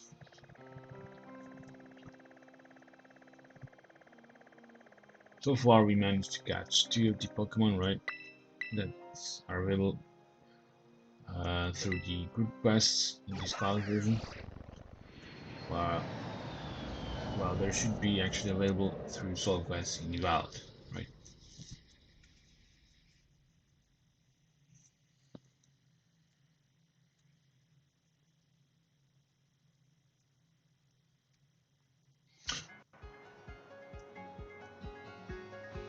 Alright. Let's start. Oh, let's see if we've been chipping away at those PPQs or not, guys. Heavens to Betsy, you've gone and completed 3 group quests. I'd say you earned yourself one of my special snacks, Dennis. You obtained the Cobalion Treat. A snack made from ingredients favored by the legendary Pokemon Cobalion. That there is a Cobalion Treat. You know Cobalion. If I flew around that one, not your run-of-the-mill Pokemon. Speaking of Cobalion, I do recall this one particular encounter when I was a younger feller.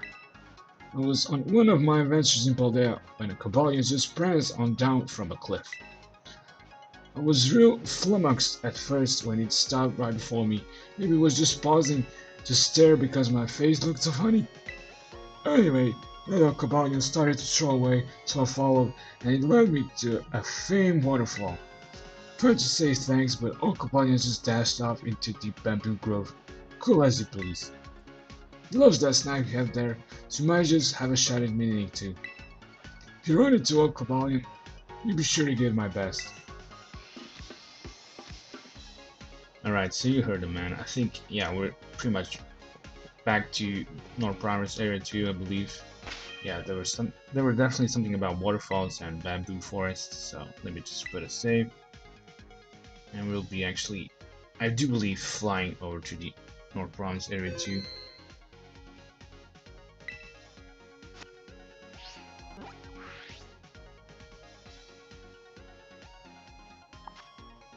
Alright, so let's fly over to the North Province Area 2 to look for Cobalion.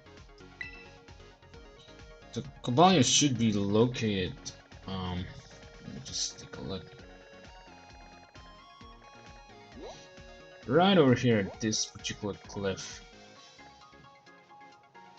I pretty much think that's the place. So you can pretty much just fly over to the Fury Falls and just climb up. And we should be seeing it.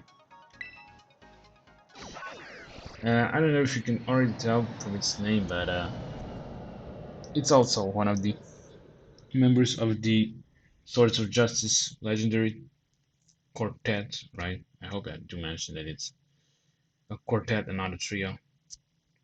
Yeah. First, it might seem like it's a trio, but there's a 4 Pokemon, actually. Um, so yeah, it's gonna be a fighting type. If you're gonna uh, deduce from the Virizion encounter, right? It's definitely gonna be a fighting type Pokemon. It's also definitely gonna have Sacred Sword. And speaking of its abilities, it will also have Justified. Okay, can I actually climb up here? What is actually happening?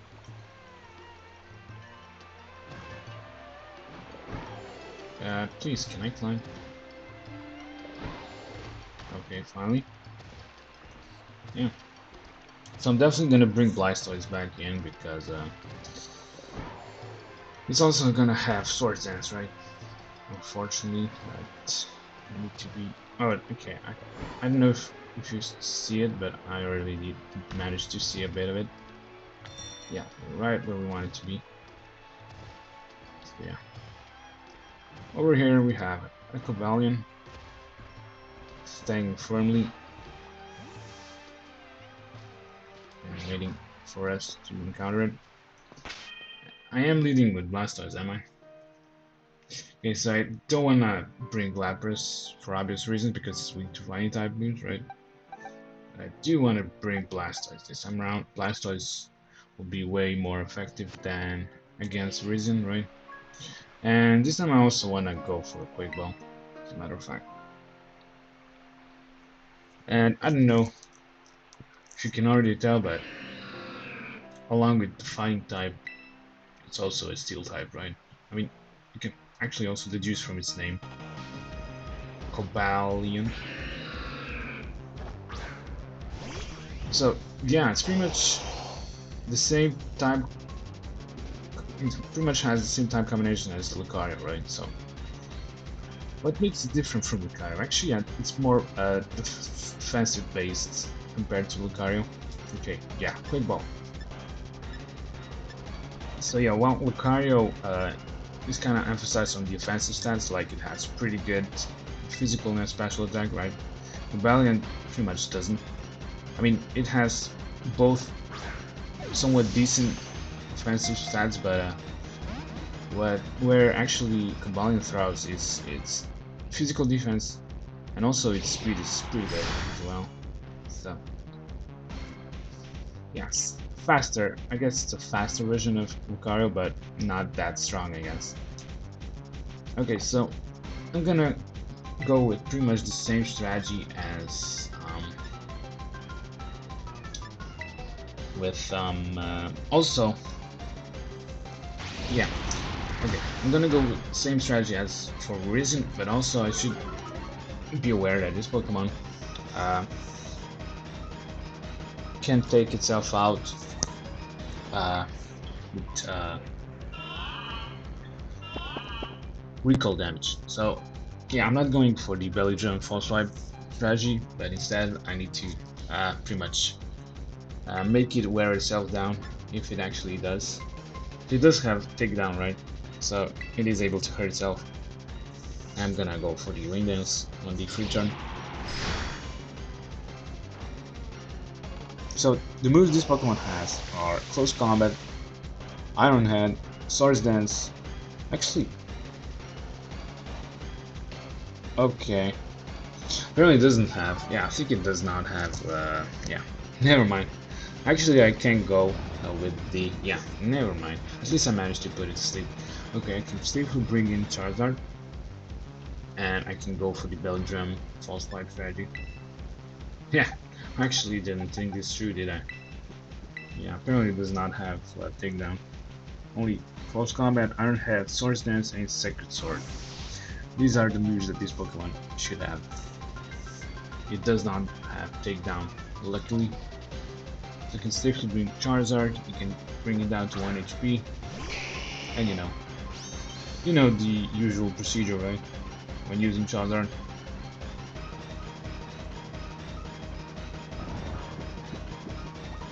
Also, yeah, I kinda am taking advantage of this particular situation while it's asleep. Also, yeah, Fast Swipe won't be doing a lot because it's actually, yeah, it does resist normal types, normal type attacks because it's a Steel and a Fire type. So yeah, actually I might be just like needing to use False Swipe a couple more times. You know what? I think I might just go for Smoke Screen on it. To be honest. Okay, it woke up. Oh, it makes me scared. Okay, it's going for the Ghost Bomb at least. Yeah, I think I wanna. Yeah, I think I do wanna like use a couple smoke screens on it because this thing could get scary once it sets up Sword Dance a couple of times.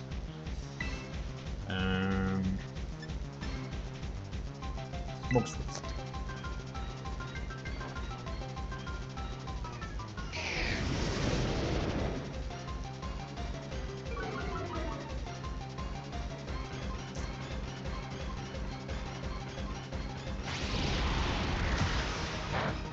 I guess one smoke screen wasn't enough.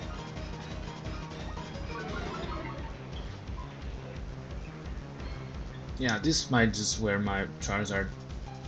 So I might actually consider healing it.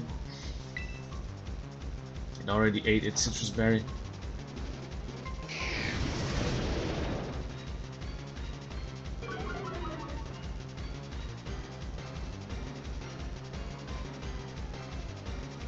Pretty much giving it the chance to set up Sword Dance if it wants to, but apparently it doesn't. Lucky for me. Luckily for me. Okay, another smoke screen.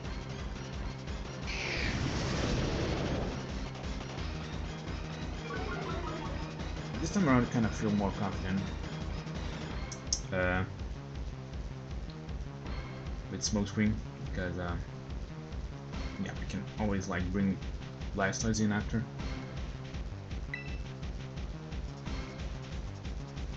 Let's go for False Swipe. And let's see how much that does even. I don't think you do like. Okay, pretty good. Actually, I wasn't expecting that much damage. Expecting like a quarter. Or whatever. I'll take it. I'm gonna go for one more fast fight and I guess Charizard's out of this encounter. I can actually bring Blastoise back, and I think he might just like stop training at this point. Yeah, I think we're seeing Iron Hair for the first time, are we? Okay. Yeah, it stopped raining. So let's bring Blastoise back. Yeah, Blastoise can actually manage to put to sleep. Yeah, I'm kinda satisfied that it doesn't have takedown, otherwise I would be bummed about it.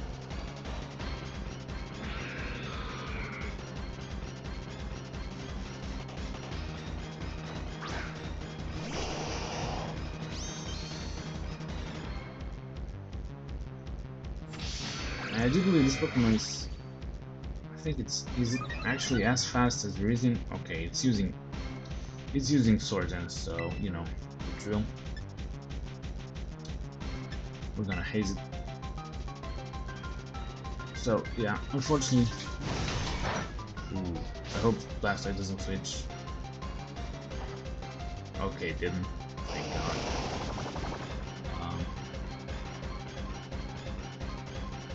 Yeah, unfortunately, all this smokescreen effort was of no avail, but whatever. We're at least safe. So let's maybe try to put it to sleep. Yeah, definitely want to go for Rain Dance sometime soon. Maybe in the next turn. Unless it, yeah, I mean, even if it goes for the Sword Dance, what can I do? He's going to sleep in the next turn. Okay, let's set up Rain. Just to regain more health back. Okay, it is going for Sword Dance, as a matter of fact. Yeah. Also, I do realize that Blastoise is not as fast as this Pokemon, so I should be using Haste right after I use Yawn, because I think it does happen to be the case where it goes for the Sword Dance right after I use Yawn.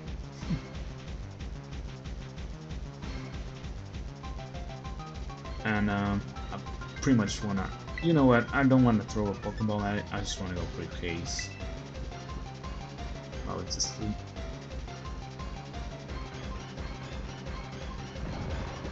I think I'm gonna go with Timing Bombs on it right away.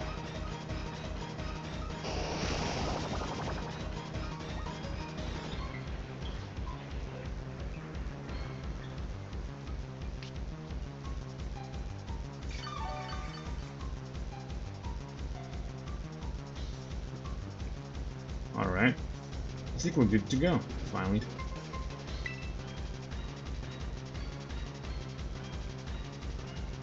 Finally, we managed to realize our setup.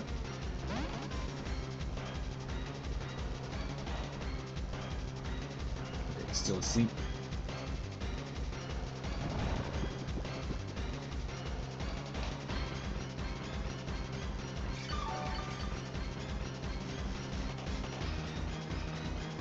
And I'm gonna go for another Ball, of course.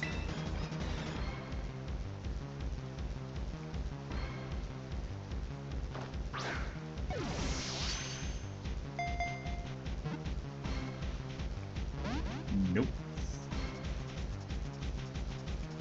Is it gonna wake up? Nope. I guess I'm lucky. Also, I should mention that these Swords of Justice don't have any hidden abilities, so... It also goes the same for Groudon.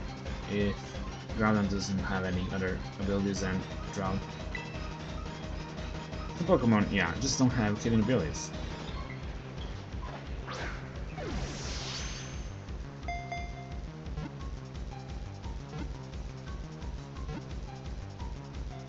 Oh! A first regular catch. That was cool to see.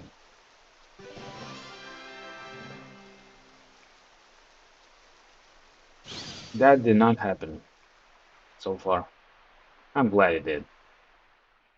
So I think after like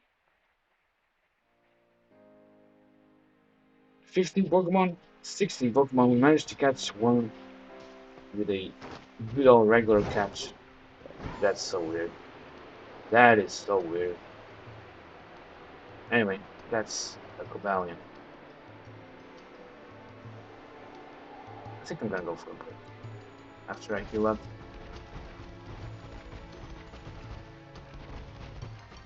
Might just like try flying back to Blueberry Academy before taking a break.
Let's fly back to Blueberry Academy.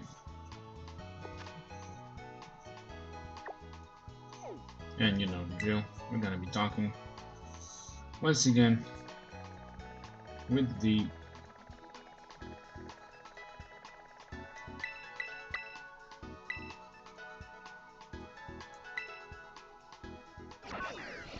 next one.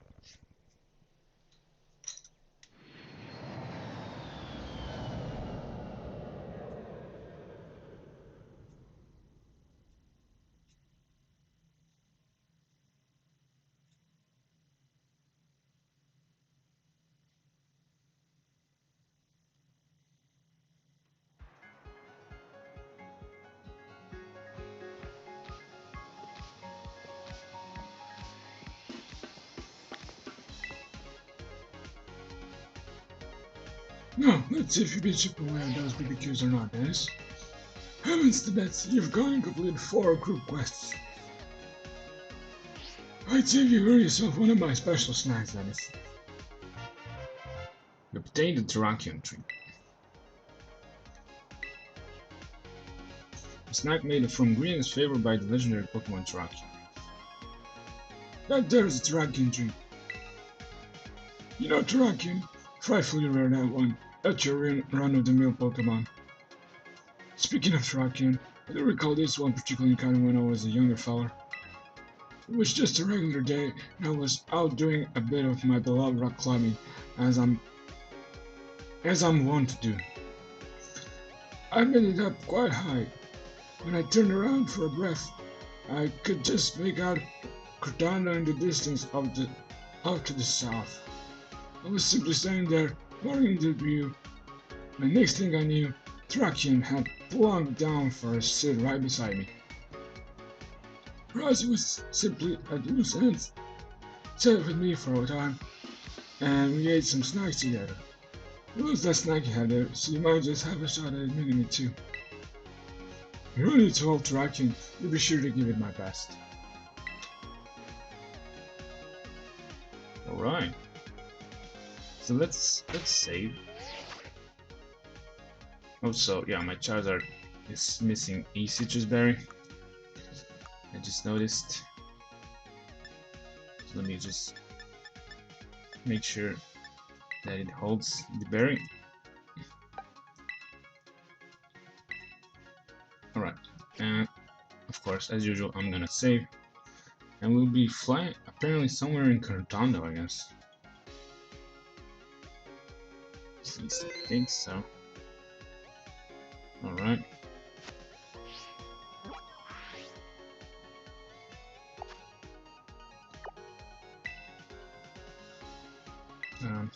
Let me make sure because I'm not even sure where to find Terrakion just yet.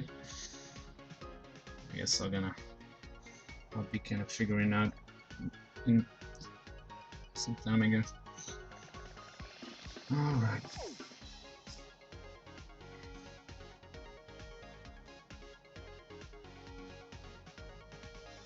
Apparently it's...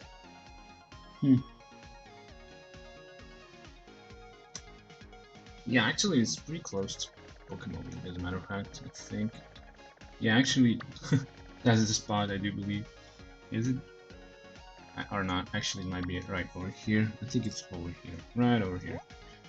Yep, that's the place. I think so, at least. Okay, I can pretty much just like fly over to the West Province Area 1 watchtower. Right next to the Team Star base, right? Giacomo's the Team Star's base, right?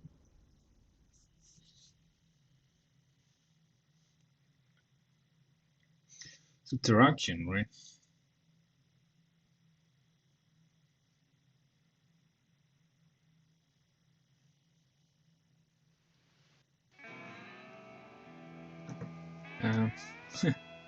Yeah.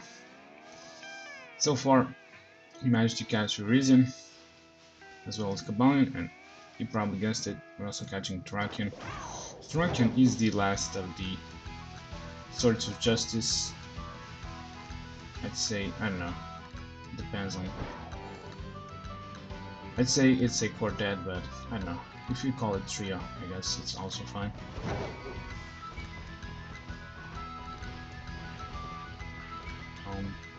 Okay, so we should be just heading right over here, over to the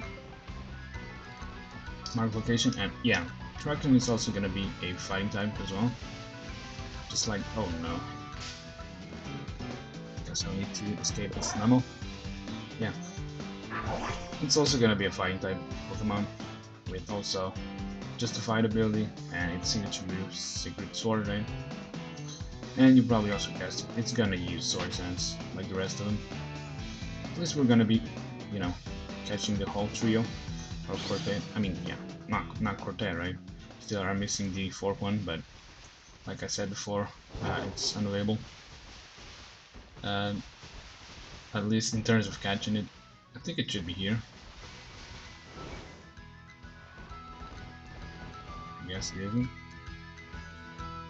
So, is it maybe down here? Apparently I was kind of misguided. It's either above or below where I'm standing. So let me check if it's above. Might be above, like who knows. But I think it's... it should be somewhere around here.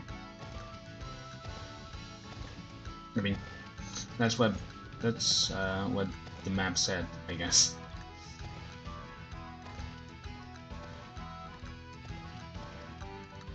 Is it over here? Ah, there it is. Yeah, there's our Terrakion.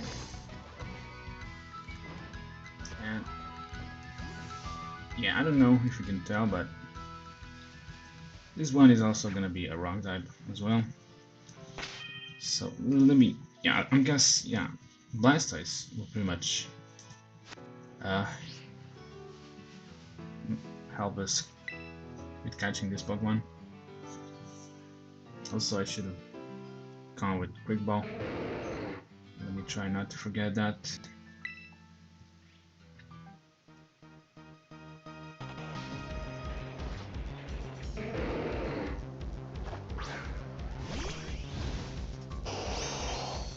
Alright, I'm gonna go straight away with the Quick Ball before I say anything else, because at this point I'm not even sure what abilities have. Let me just check while you try to catch it with a Quick Ball. Alright. Managed to remember.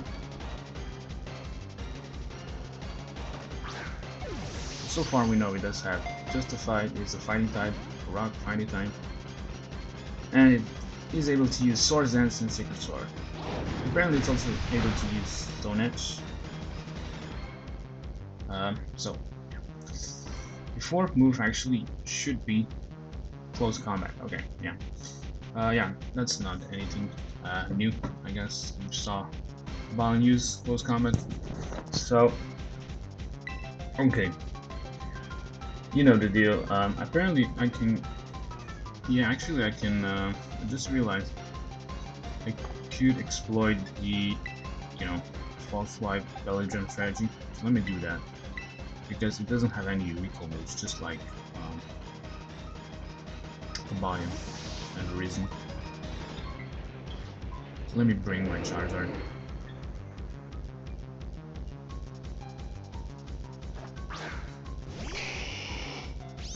Also could like brought Venusaur in, but oh yeah, ooh, I just realized I might have.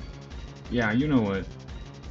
Yeah, let's rather go with yeah, Venusaur. I just realized that, yeah, I should not be risking Charizard against this Pokemon at all, because it's like doubly weak to rock type moves such as Stone Edge, and if Stone Edge actually lands a critical hit, I think, yeah, Venusaur, I think, yeah, Charizard would be going out, so I'm bringing Venusaur instead.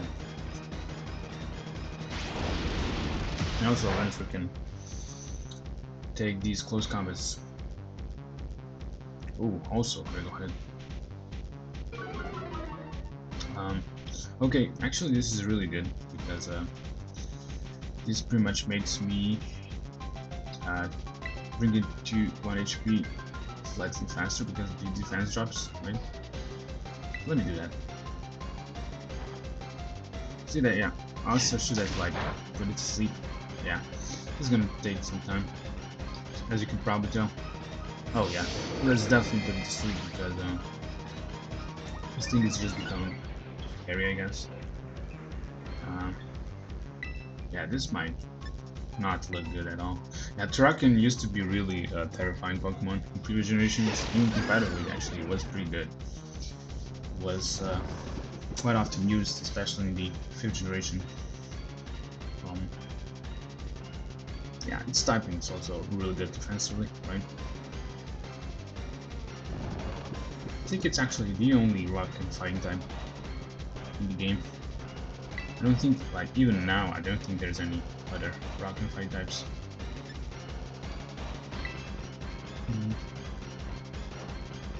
And so while it's asleep, I guess, I'm kind of safe, but once it wakes up, you should be cautious.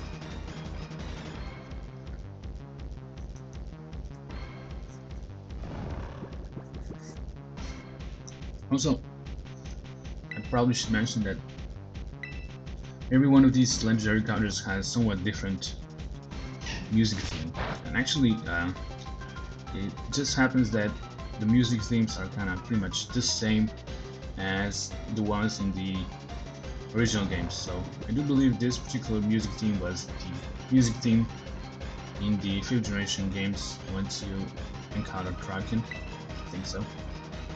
And the same goes for every other legendary Pokemon we managed to see so far.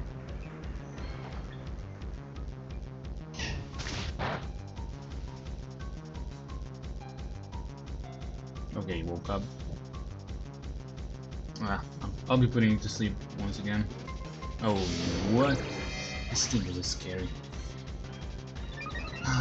You know what? I'll be putting it to sleep and definitely like bring something with haze in. Like, I don't know, maybe Blastoise. Because this Pokemon is just getting scary. You really don't want to let it, you know, boost itself up. Because it real much will sweep all your Pokemon. Yeah, especially considering Stone Edge can result in a critical hit. Yeah, you'll be screwed if you let it set up. So let me just bring in my Blastoise.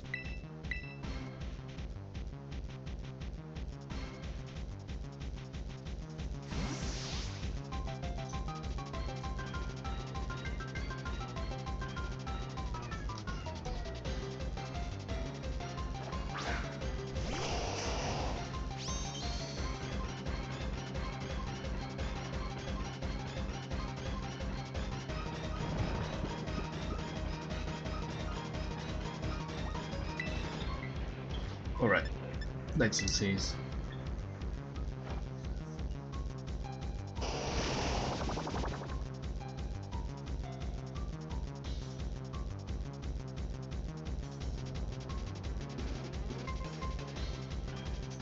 But yeah, I remember back in the 5th generation, yeah, comparatively Terrakion mostly, yeah, was running Sword Dance and physical moves, so yeah. I think there were some also choice bandit sets and choice carve sets, something like that, but yeah, it was pretty annoying back in the day. Okay, we managed to set up Haze, and let me bring Venusaur back.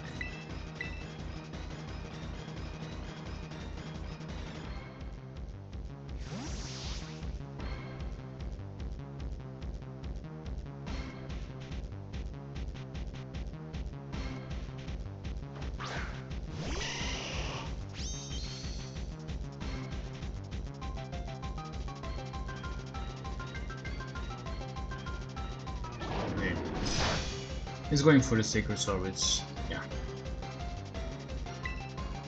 I guess kind of makes me happy compared if it went for the Swords. So let's put it to sleep once more, and you know, I'll definitely like use False Swipe a couple more times.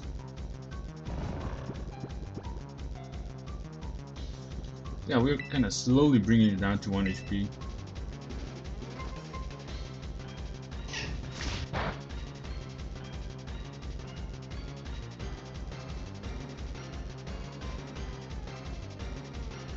So you can probably tell why the Paradox version of it it's called Iron Boulder, right? Because this Pokemon is literally a rock standing on 4 legs against.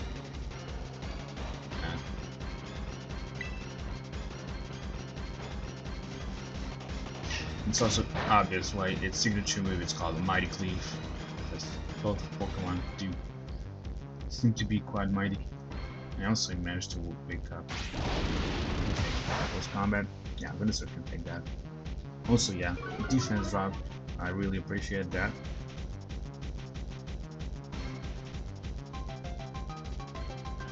So yeah, also the reason why Venusaur is not doing a lot of damage with False Swipe is because it's physical attack is pretty bad, I guess. I think so, at least. I don't think Venusaur's physical attack is that great, but his special attack is. Actually, I should have put it to sleep, as a matter of fact. I think, yeah, we actually managed to, yeah. Let's put it to sleep for safety precautions, and I'll be pretty much bringing Blastoise in. You know, for obvious reasons.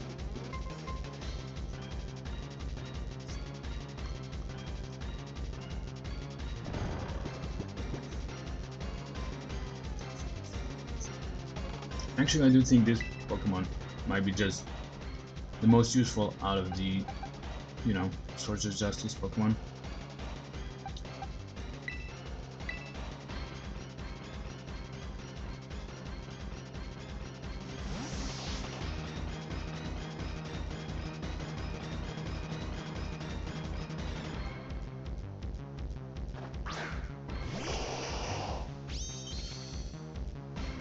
Oh, actually woke up right away.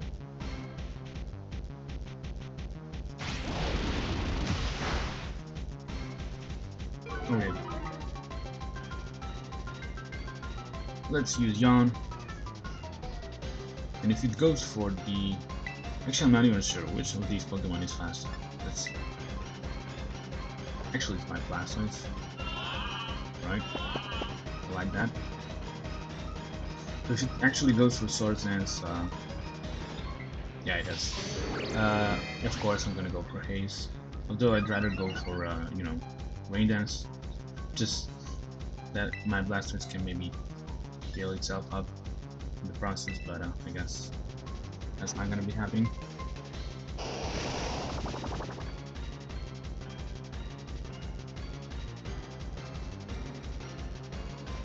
I'd say this one is probably the hardest of the Swords of Justice to catch as well.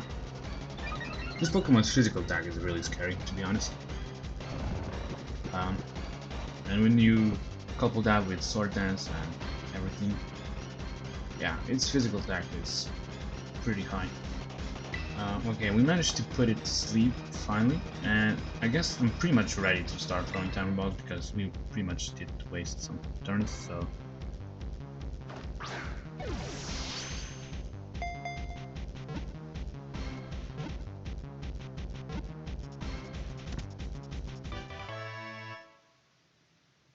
Alright.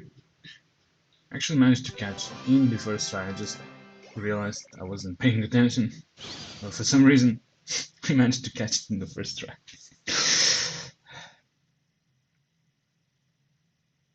Alright, that's Terrakion. Yeah, probably the most valuable of all of the Swords of Justice Pokemon, I'd say. I think also it has some pretty good bulk.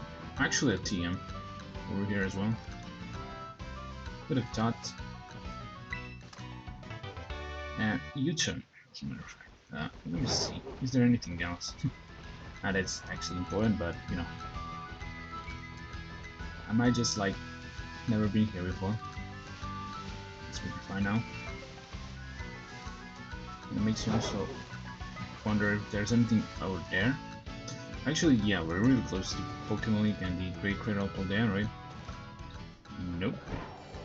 Yeah, we're pretty much at the... Oh, okay, no. We're at the last promise, area 1. But yeah, we are definitely close to Cortando, as you can probably tell. But I think I'll be pretty much healing down at the Cascarrafa Pokemon Center.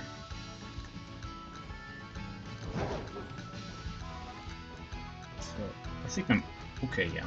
Definitely need some items over here. So, I think I'm pretty much going the right direction. Experience can be large. I have not picked one of these in a while, I guess. Also, yeah, more items. Broad string. Also, another TM. Yeah, what's up with that? Yeah. Flamethrower. What in the world? So I don't think I was... I don't know. I guess I'm kinda happy with the items I picked so far. Don't wanna waste my time and explore the area. I might just like, yeah, forgot something, but I don't think it matters now, does it? Yeah, I don't think we've been up here, have we?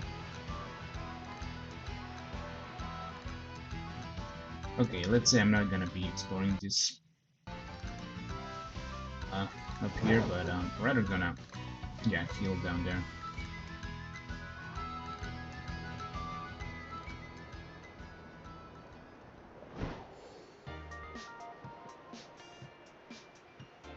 Alright. Well, yeah, that was really interesting encounter. Yeah, I managed to catch this Pokemon in my very first try with the Timer Ball. Okay, can I stop riding? Okay, finally. Let me heal up. And we'll be returning to Blueberry Academy, as usual.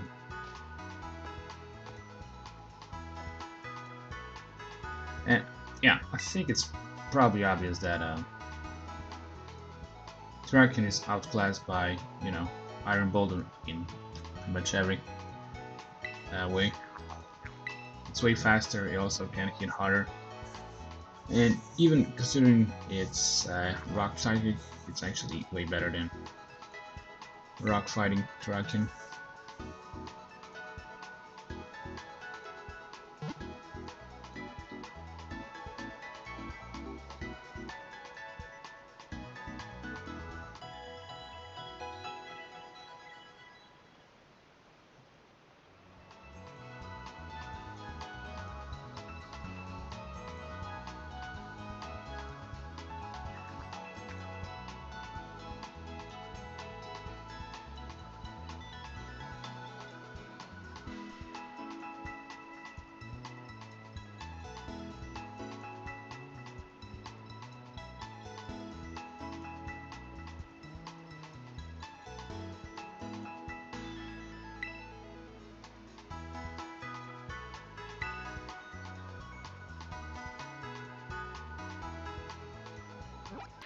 Alright, so we're flying back to Blueberry Academy, right?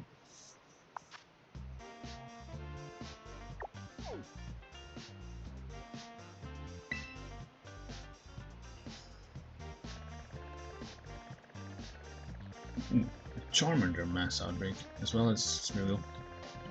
The Savannah biome.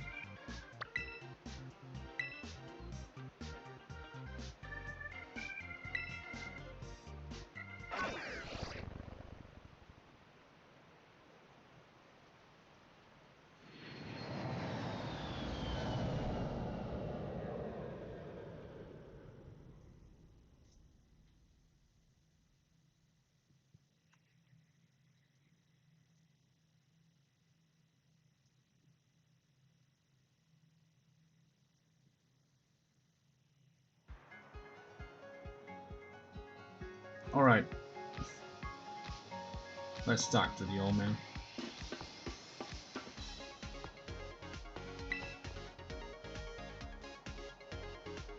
Now, let's see if you've been chipping away at those BBQs or not, Dennis. Oh, Mr. Betsy, you've gone and completed 5 group quests. I'd say you've earned yourself one of my special snacks, Dennis. We obtained the Lunala Treat. Snack made from green is favored by the legendary Pokemon Lunala. That there is a Lunala Treat. You know Lunala, frightfully rare that one, not your run-of-the-mill Pokemon. Speaking of Lunala, I do recall this one particular encounter when I was a younger feller. I was on a fun, sunny beach in Paldea, gazing out at the sun as it set into the sea.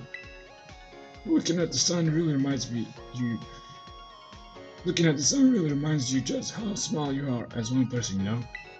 I was getting all sentimental as I watched the light slipping away. It hadn't yet disappeared when suddenly this great crescent moon blew before my eyes. It was only there for an instant, so it was hard to get a good look. And I'm sure that silhouette belonged to Lunala, or my name's not Snacksworth. What was that snack you had there? So might just have a shot at meeting it too. If you run into a Lunala, you be sure to give it my best. That was interesting. Okay, so I guess we're pretty much flying somewhere in Paldea, right? Let me just save. And we'll be actually flying back to Paldea.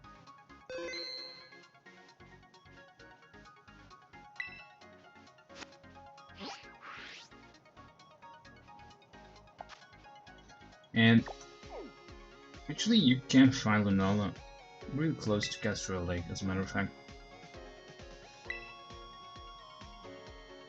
Let me take a look. Where Lunala should be found. Okay, not over here though. Okay, so we're somewhere around Casseroya Lake. Let me just... Okay. I think it should be found right over here. At this very portion. Either on the beach or I'm not sure. Actually, it's not on the beach. It's pretty much in the guess between these two trees. Yeah, I think somewhere around here. You should be seeing Lunala. So let's maybe mark it on the map. Let's see, where can I actually travel to the closest, I guess. I guess right over here. At the Colonnade Hollow, yeah. Also, I have not been to this place in quite some time.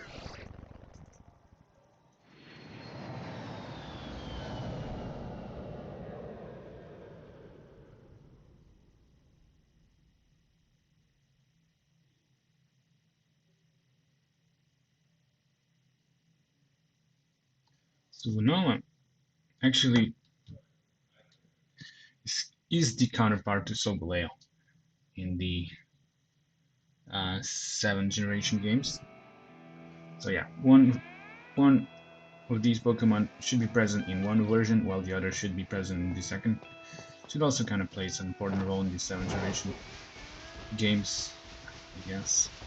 Is the, box art legendary you'd find somewhere towards the end of at least the main story of this 7th generation game. And he actually is also an evolved legendary, just like Solgaleo. And yeah, usually these version counterparts do share. Whoops, I guess I'll be dealing with that. These counterparts usually do share some similarities with each other. Like, I don't know if you remember, Ho and Lugia both share flying type, right? So yeah, this also happens for Solgaleo and Lunala. They both share Psychic type, but Lunala also has another type as well, beside that. And I don't know if you remember, but I was mentioning something about Pokemon Fusion, and I did mention that Solgaleo is able to fuse with one of the Pokemon, which does not happen to be Lunala. But actually Lunala has the same property. I think it should be right over here. Yeah, there we go. There's the Lunala. That's pretty cool, I guess, to see. Also, really cool looking Pokemon. So this one actually happens to be Psychic and Ghost. Let me just take a better look at it. Let me just check what moves it does have so it can be compared. I think actually I might just lead with Pikachu on it, because this Pokemon is a special attacker, I do believe. So I might just, you know, do some shenanigans with Pikachu. It's Eerie Impulse and, you know, Light Screen. Okay, yeah, so it does have, like, yeah, a lot of special moves. Okay, I think I'm gonna be leading with Pikachu for this encounter.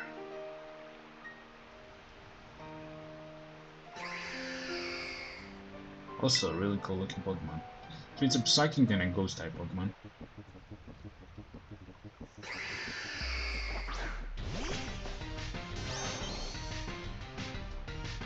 And stat-wise, yeah, this Pokemon has pretty high special attack.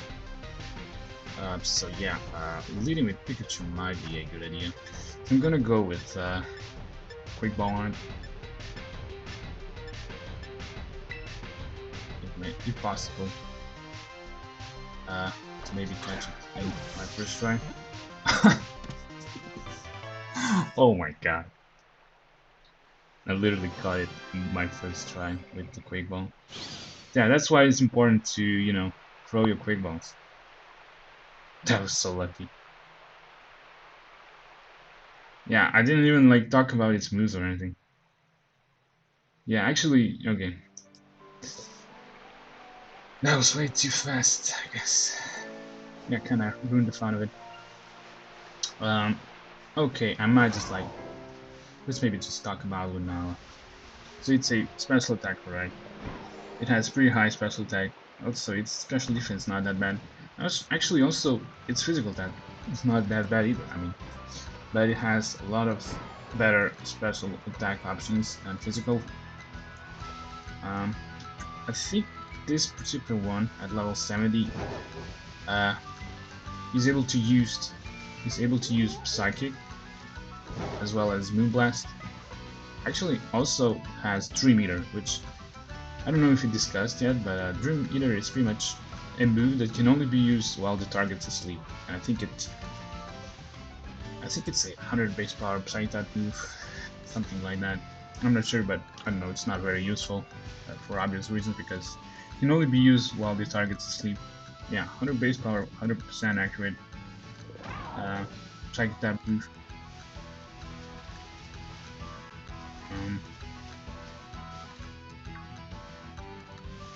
Actually, yeah, also it pretty much drains the HP from the target, so I think, yeah, it says 50% of damage dealt should be restored to user. Okay, yeah, let's maybe just, yeah, this was way too fast, so let me just elaborate on Lunala, I guess. I should maybe also mention that it does have actually, I don't know. I mean, actually, it does have also Phantom Force, so I don't know if we've seen Phantom Force so far. Pretty much just like charges up in the first turn, and the user becomes kind of invulnerable for that time, and it strikes in the second. So it's a 90 base power Ghost type move, and it's a physical move as well, 100% accurate. Actually, yeah, kind of makes sense because also Lunala's physical attack's not that bad either. But what actually is interesting about Lunala is that it has a signature move called Moonguy's Beam, 100% accurate, 100 base power Ghost type attack, which yeah, I don't think did I mention this move. Yeah, actually, both Solgaleo and Lunala do have their signature moves. Let me just heal up. Solgaleo does have like Sunsteel Strike, which is 100 base power, 100% accurate Steel type physical move, which can be actually used regardless of the target's ability. So it has this Mold Breaker effect in it. So I don't know if the target's immunity, I don't know, make it immune to it. It should be used regardless of that. And the same goes for this Moonguy's Beam of Lunala. It has pretty much the same effect. That these two moves are pretty much, I guess, counterparts. One is a physical while the other is a special. They're both 100 base power, 100% accurate. One is a steel type while the other is a ghost type attack. And they both have this mold breaker effect where they can pretty much bypass the abilities that should make Pokemon immune to them. Okay, I'll be flying back to Blueberry Academy.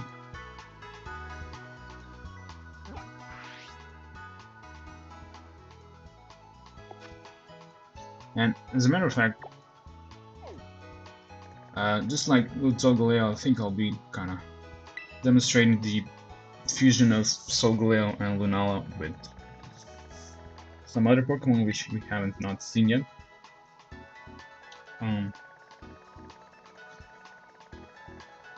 But actually, yeah, both Solgaleo and Lunala are kind of overpowered for the usual competitive framework. So they belong to this framework of overpowered Pokemon, along with other overpowered Pokemon such as, you know, Ho-Oh, Groudon, Lugia, etc. But yeah, actually, I mean, somewhat interesting Pokemon, I guess. Played an important role in the 7th generation games.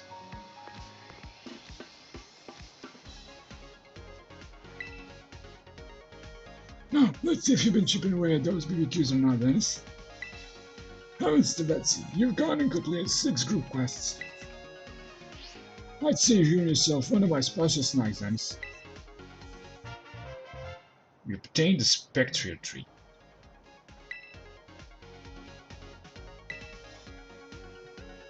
Snack made from Green's favorite bite, legendary Pokemon Spectrier. Now there's a Spectrier Treat. You know Spectrier, frightfully rare to have one. Not your run-of-the-mill Pokemon. Speaking of Spectrier, I do recall this particular encounter when I was a younger fella. I was off hiking among Paldea peaks for a bit of fun, mountain climbing being a bit of a hobby.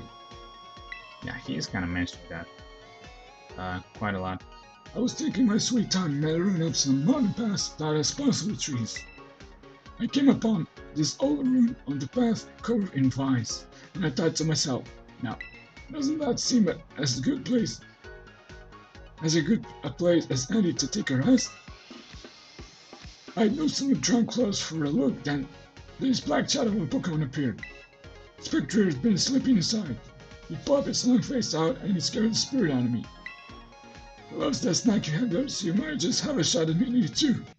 If you run into old Spectrier, you be sure to give it my best.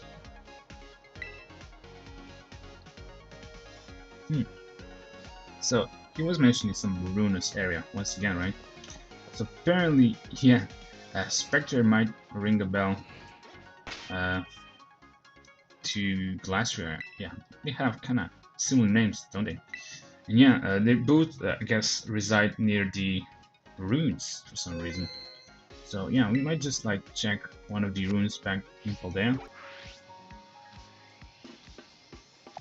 Spectre should be found at one of the ruins below the Glaseado Mountain, actually. Yeah, not in Kingdom Kami though. Let's maybe take a look.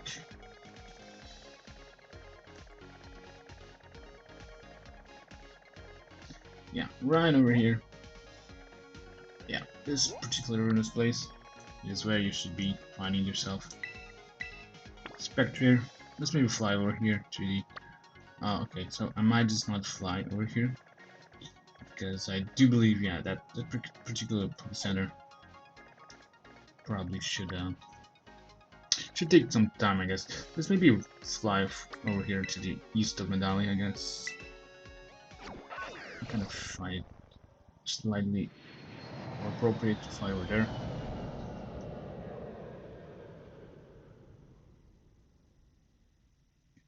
So yeah, Glassware and Spectre should be kind of related, right?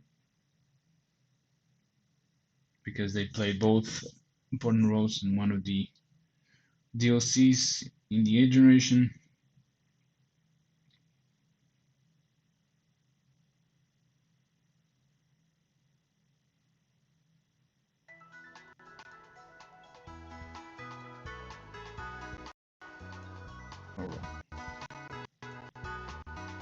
And speaking of both Glassware and Spectre, they're kind of, I guess,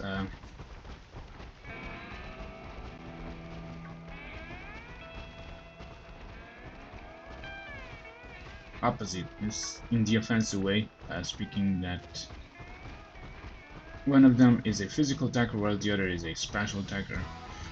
I kind of mentioned that Glassware is designed to be a... You know what, I think I might just like climb up here because, yeah, I don't think going through the Dalizappa Passage is gonna help reaching this Pokemon. We pretty much will be ending at the Poké Center I was trying to avoid. So yeah, let me just climb up here. So yeah, one of them is a physical attacker while the other is a special attacker. And yeah, Spectre happens to be the special attacker. Also gonna revealed by its name as well, I think. So yeah, I don't know if you remember this place, but we should just like try and get around over to the ruinous place. I think I'll need to climb or not. Actually, no. I think I should be just like walking around this place. I mean,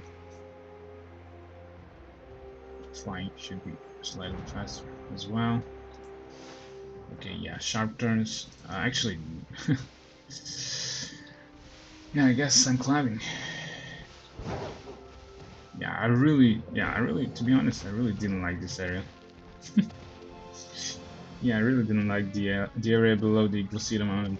Actually, the whole Glaseado Mountain, I don't know, it just kind of repels me for some reason. I don't know. I kind of didn't like Glaseado Mountain. I mean, I did like, definitely liked the snowy part of it a bit more. Yeah, this part below Glaseado Mountain, I don't know, I kind of really didn't like it. So yeah, Glaseado Mountain along with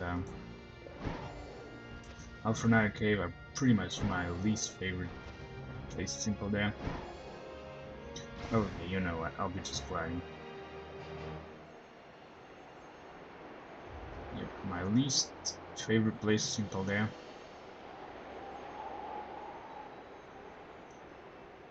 But to be honest, I really like the very early part of the game.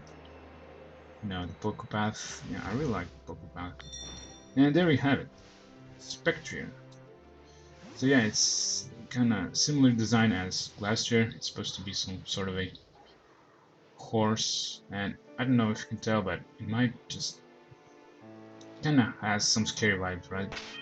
Yeah. I might just like consider. Let me just take a look. Okay, yeah. So this one also has This one also has ooh, this one. It's kind of annoying. It does have this particular move that should be annoying. Um, yeah, it also has a lot of moves that cause recall damage. So you know what? I might just go with Pikachu on this one as well.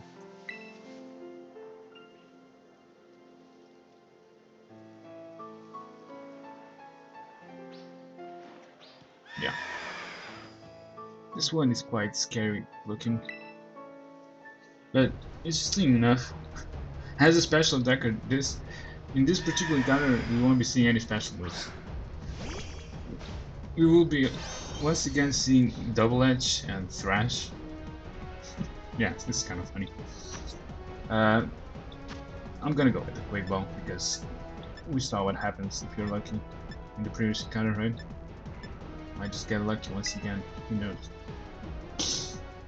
But also, yeah, we're gonna see what it's trying to use and if it's something, I don't know, something that might not be. Okay, it's Thrash. And, I don't know. Should I maybe Encore it? This may be Encore it. I think I'm gonna bring Snorlax for this one. At least I think so. Yeah, I'm kinda relying on the recall damage because, yeah. Belly Drum False Swipe won't work, right? But, I think I'm gonna be just using Yawn as much as I can.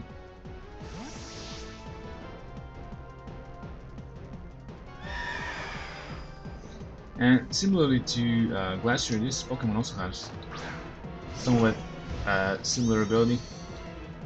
So yeah, Glacier had Chilling Nate, which pretty much boosts the attack after knocking out a Pokemon. While this Pokemon has Grimnate, which pretty much boosts the special attack after knocking down a Pokemon. Yeah, they're kind of related to each other, I guess. I'm gonna go with Yawn on it. So, what's annoying about this Pokemon is it does have Disable. So, yeah. It actually, it disables one of my Pokemon's sleep-inducing moves. I'll pretty much just switch to other, I guess. Also, yeah, Encore pretty much forced it to use Thrash once more, right? I think I'm just gonna, I don't know, use a random move on the Snorlax. Might also just like attack itself while being confused. Okay, no, I guess it's pretty much insisting on Thrash. But it's gonna be asleep next turn. So I think I'm gonna go with an Ultra Ball. I mean, it's too early for timer balls, right?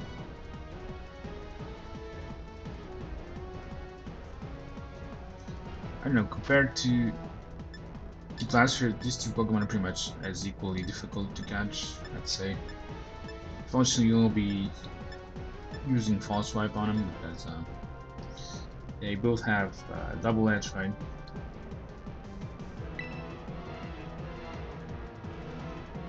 I don't think we're gonna be lucky that early.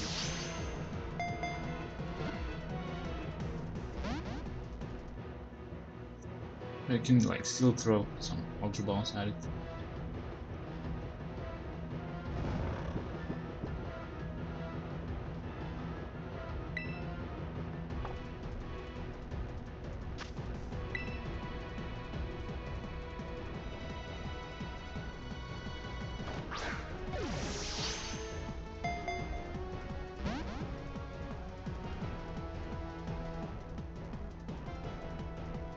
And compared with this Pokemon is way better than Glassware, I guess, because it also is pretty fast, to be honest. Although it's pretty much one-dimensional Pokemon, like, yeah, it's okay. Just went for disable. Which means, okay, Snorlax Sleep Talk is disabled. Okay, perfect. The thing, yeah, disables works pretty much this way. It only disables one of the target's moves. You cannot disable more than one move. I think it fails if you're trying to use disable once again. So yeah, I'm kind of glad that Sleep Talk was disabled because at this point I'm not getting any use of it. So also it has agility, which I don't know. In my case, I don't know. I don't think it's that threatening.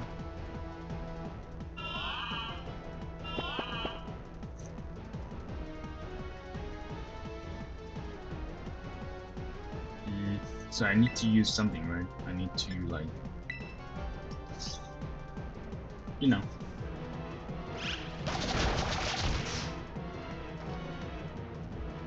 I need to choose a move.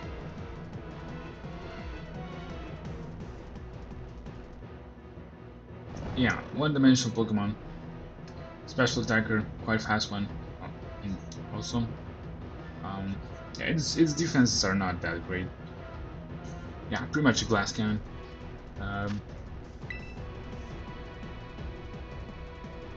But yeah, also it does not have any interesting moves. Does not have a signature move or anything particularly interesting. It gets some boosting moves like, yeah, agility and also nasty plot. Also, I managed to catch it. What? I didn't even realize. I managed to catch it. Yeah, I don't know. Barely not that very useful. I don't know. I'd say actually Gengar might be even more useful than this one. I don't know, for some reason. I don't think this Pokemon is very useful. I actually might be wrong though. I'm not sure, but I think it's definitely not overpowered. Okay, I'll be returning to one of the Poké Centers, right? Let me check how this Pokemon actually does in competitive play. I'm not even sure. Oh, actually, yeah, it is overpowered for some reason. Okay, yeah, so it does belong to the Pokemon which are overpowered. Didn't even know. I mean, to be honest, I don't find it that threatening. I mean, what it has, it's pretty huge special attack. Also, speed is quite fast. I mean, it's definitely faster than Gengar and also can hit harder than Gengar. But it's designed to be really similar to Gengar, I don't know, for some reason. I don't find Gengar that threatening. I mean, if you're able to face it with a Dark-type Pokemon, you're pretty much good to go. Like, I don't know, King Gambit pretty much shuts down Gengar.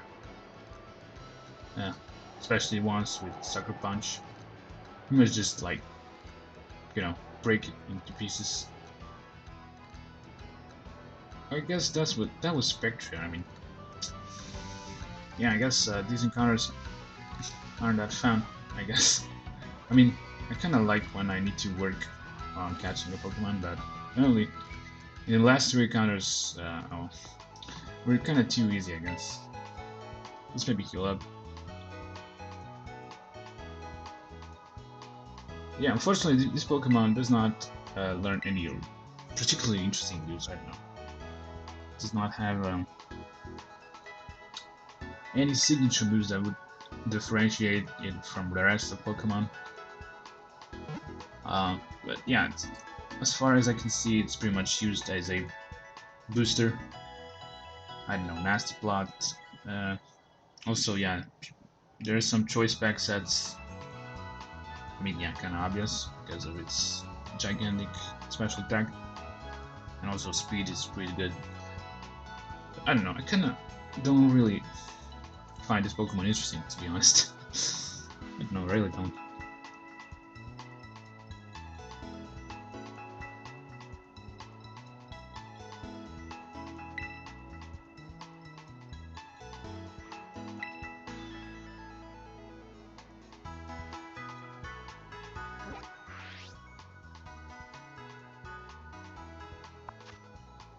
Alright, we're flying back to Blueberry Academy, right? Yeah. I think there should be a couple more Pokemon to encounter, but not a lot, to be honest. I think we'll see though. I think we're like around 75% of these encounters, somewhere around that portion.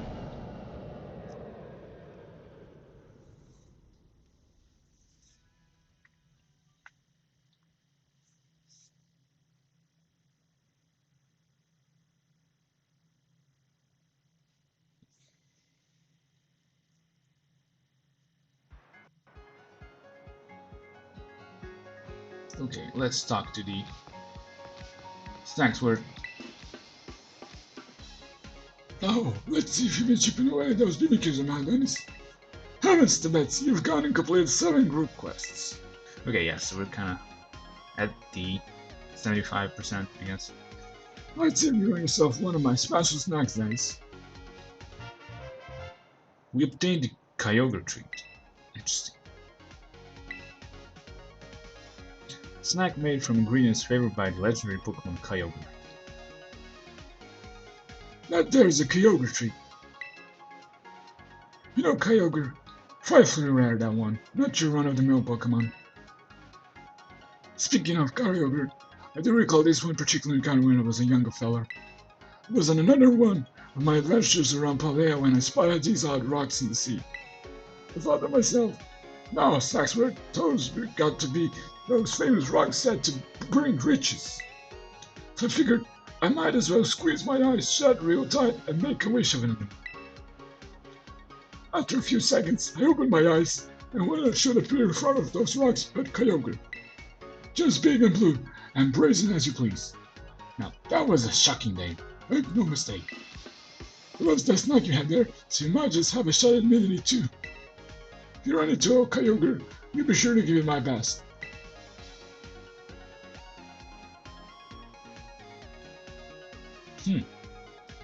I don't know about you, but this kind of reminds me of those Gracia stones.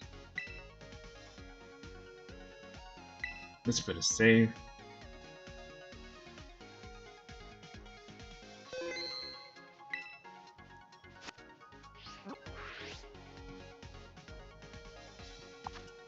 So yeah, in order to find Kyogre, yeah, it's pretty much the Gracia stones at the Casseroya Lake. Let's maybe fly over there.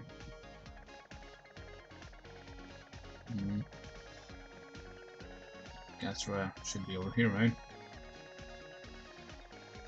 Here we go. Yeah. Somewhere around here should you find Kyogre.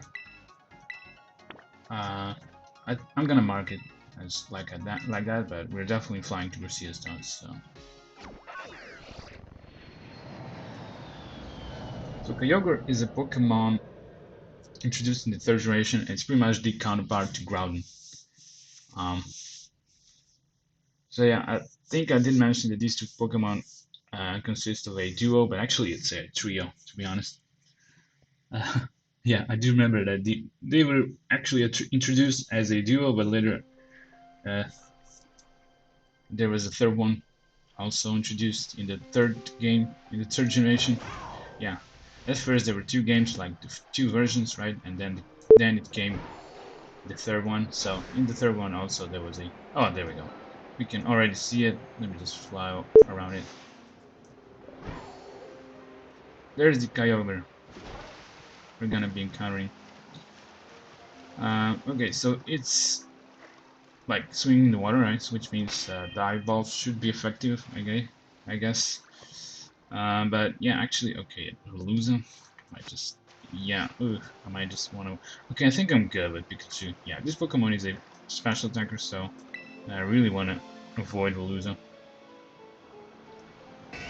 This Pokemon is a special attacker. Unlike Groudon, this one is a special attacker.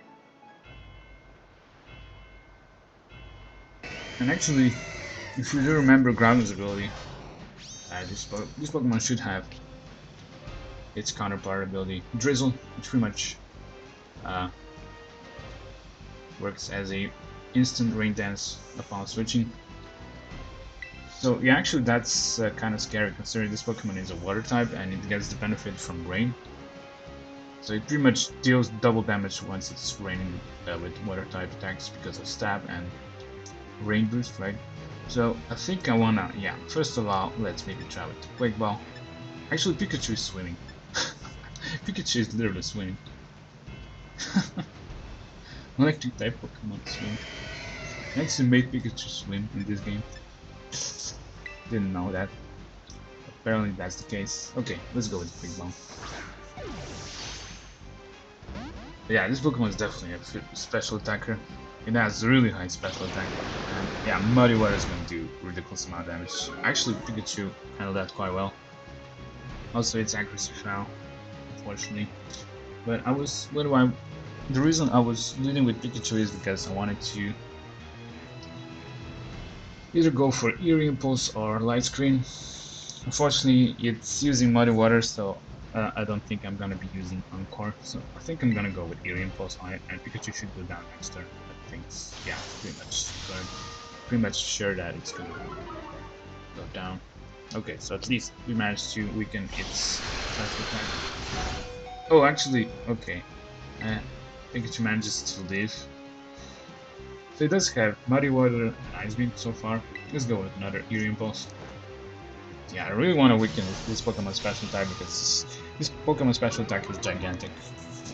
And also, in the rain, this thing is gonna hit hard, whatever you send in. Also, critical hit. Okay, I managed to like weaken this special attack a bit, but it's not that impressive, I guess. And yeah, it's raining, so let me just maybe change this by bringing Venusaur in. I'm gonna go with Sunny Day, and I am aware that this Pokemon could go with Ice Beam on my Venusaur, but I think yeah, that's not a problem anymore because we managed to weaken this special attack. Also, yeah, this Pokemon's special defense is pretty high as well. It's not that fast. I think it's as fast as Groudon. But yeah, it's going for an Ice Beam, which, yeah, it's not doing a lot, I guess. I might just like stay in with Venusaur. But I'm definitely not gonna bring Charizard in. Okay, I think I'm gonna like start False Swiping. Should maybe put it to sleep. Yeah, let's maybe put it to sleep. So yeah, you definitely don't wanna battle in rain, I guess. Bringing a weather inducer should be a good idea against it.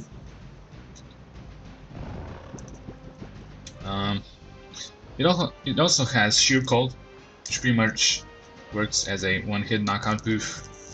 Yeah, its accuracy is really bad, but if you bring Pokemon higher than level 70, you'll be pretty much unaffected by it, so keep in mind of that. I'm gonna go with False Swipe, of course. And it should take a while to bring it to 1 HP. And it also managed to wake up. Okay, it's trying to use Sheer Cold, but it's gonna fail. And the last move actually it does have is actually Aqua Rain, which is... It is kind of annoying because with Aqua Rain... No, Aqua... What is it called again? Aqua Ring, yeah. That's the move, yeah. Aqua Ring. This move is somewhat annoying because what it does is pretty much, yeah, works as leftovers for a couple of turns. Yeah, that's kind of annoying. So... And the only thing you can prevent this Pokemon of using that move is if you have Pokemon that can learn Taunt, go for it. I unfortunately don't. Yeah, none of my Pokemon can learn Taunt, otherwise I would teach one of my Pokemon Taunt, because Taunt is really good for catching Pokemon, to be honest. But unfortunately this Pokemon of mine cannot learn it. Okay, so I'm doing quite well with False Swipe, I guess. The only thing that's kind of scaring me at this point is... Yeah, it just happened. The thing that I was scared of, it just happened. Okay, I might just like let Snorlax... Snorlax. I could bring Snorlax in, but yeah, Snorlax cannot bring this Pokemon's HP down, so I think I'm just gonna stay in and wait for my Venusaur to thaw out. Yeah, it's not gonna happen anytime soon, is it? So yeah, like I said, being frozen is kind of annoying because it might take a while once you thaw out. Might take more than 5 turns, so you're really helpless once your Pokemon is frozen. Yeah, second turn. Yeah, that's not a lot at all, but it is kind of restoring his health with the Aqua Ring. So yeah, that's the annoying part. Actually, yeah, that's the annoying part about Kyogre. Yeah, if possible, go with Taunt on it. You'll pretty much prevent it from using Aqua Ring. I think. No, I don't think. Let's see, maybe. Yeah. Apparently, Venusaur won't be thawing out. Yeah, that's why being frozen just sucks.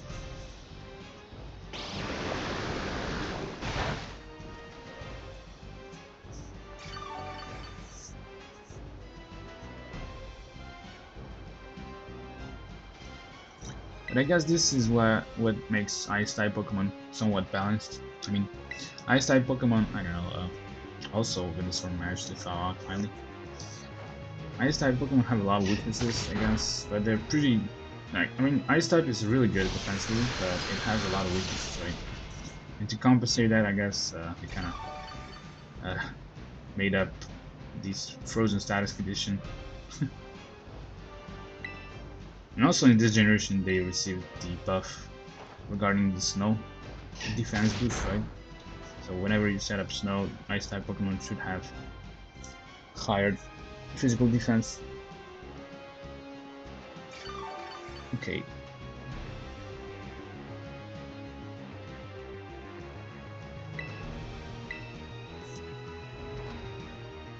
I think I'm gonna go with Timer Balls right away after I manage to bring him to 1 HP.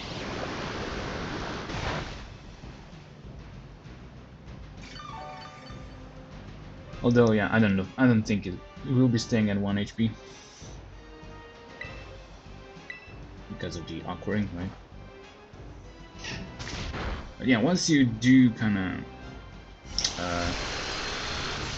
remove the rain, you should be good to go, I guess. And also, this Pokemon, like Groudon, does have a signature move called Origin Pulse, which I believe it's pretty much slightly better Hydro Pump.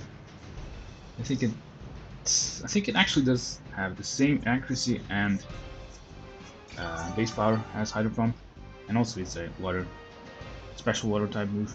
But I think it also is able to lower the target's special defense. Let me just. Okay, I'm gonna go for another. Should I? You know what? No, I think I'm just gonna put it to sleep. Let me just see this Origin Pulse move. Yeah, it's pretty much, yeah, the same base power and accuracy as Hydro Pump.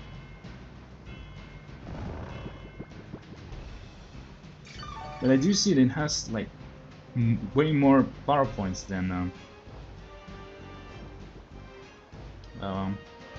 Hydro Pump. I think Hydro Pump has only 5 power points. Well, this move actually has like 10.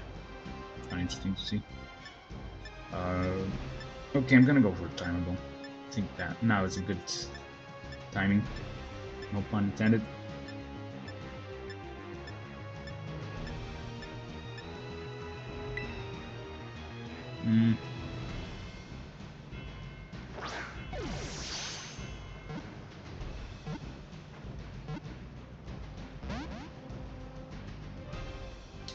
Yep, not likely just yet.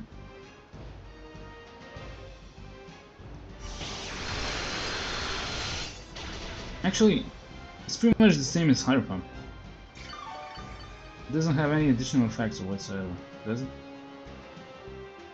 The only additional effect to this, I mean, The only thing I find it different that it has more power points than Hydro Pump. Is this actually true? Yeah, pretty much the same as Hydro Pump, but only it has more power points. What in the world? Please, what about Precipice Blaze?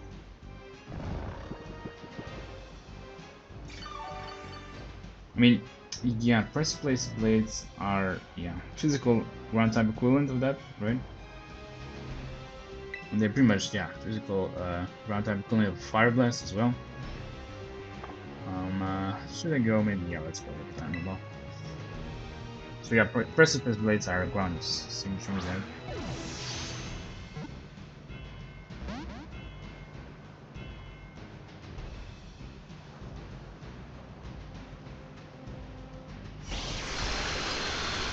Oh, okay, I might just consider using Synthesis on this one. Yeah, that would be a wise idea. Let's maybe put it to sleep and go for Synthesis.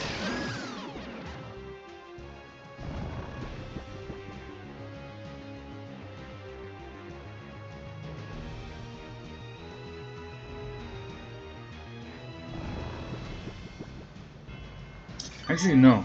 Precipice Blades are 120 base power. And not 110. But they are 85% accurate. Yeah, and also Precipice Blades don't have any additional effects, so. Okay, Synthesis.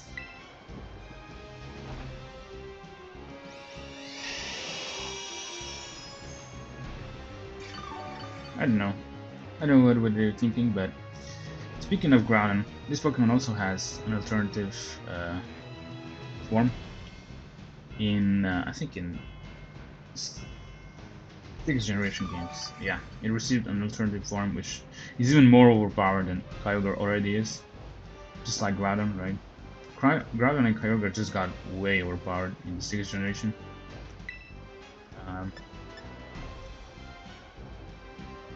I might just, let's just put it to sleep. Might use a couple more false lives. Yeah, Aquaring is annoying, to be honest. But yeah, what's really, what I really find interesting about this Pokemon is that it is able to also learn the move Water Spout, which is 150 base power special, 100% water, 150 base power water type move, special water type move that's 100% accurate, and it's pretty much the eruption equivalent. So the higher the user's health, the higher the base power. So base power pretty much goes down as the user's HP goes down, right? So I do really find this move very useful in Terra Raids. You pretty much just wanna give this Pokemon choice packs. Oh come on. Yeah, you pretty much just wanna give this Pokemon choice packs. You probably want to teach it this move, Water Spout, and in rain this Pokemon is gonna do a ridiculous amounts of damage in Terra Raids. I do find it really useful.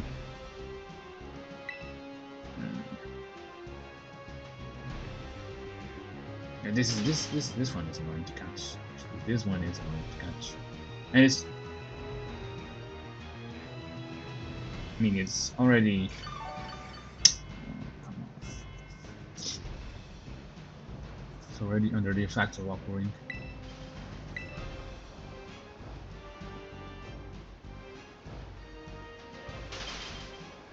Yeah, so I guess Groudon and Kyogre were kind of designed to be more annoying than the rest of the Pokemon to catch. At least I think so. I actually managed to freeze my Venusaur twice already. What in the world?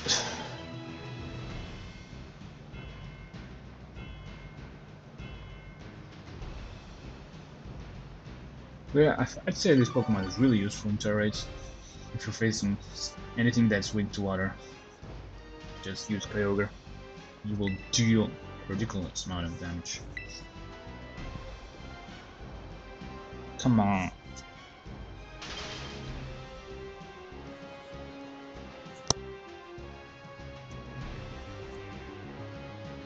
So yeah, both Groudon and Kyogre do learn one-hit knockout moves, Field Cold and Fissure.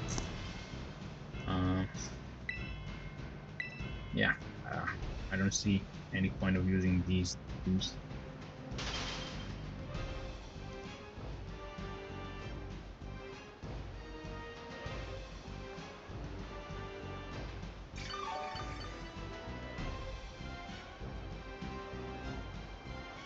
So, let me just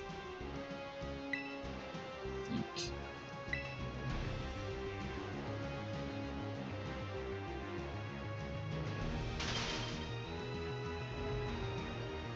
Yeah, never mind. Yeah, don't use these moves at all.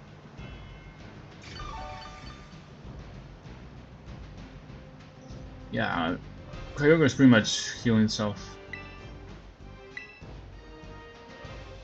Okay, Venusaur thawed out.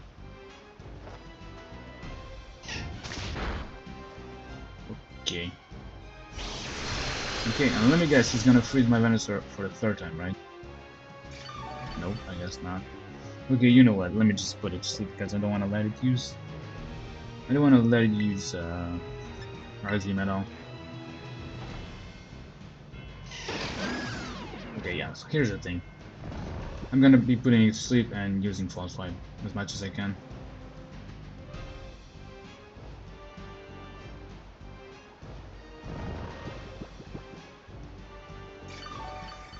Yeah, the Aquaring is real annoying.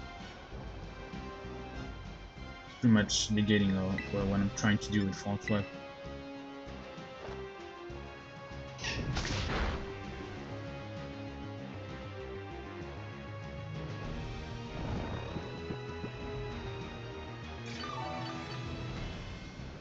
I also do think that this Pokemon is annoying to catch in the 3rd and the 6th generation games.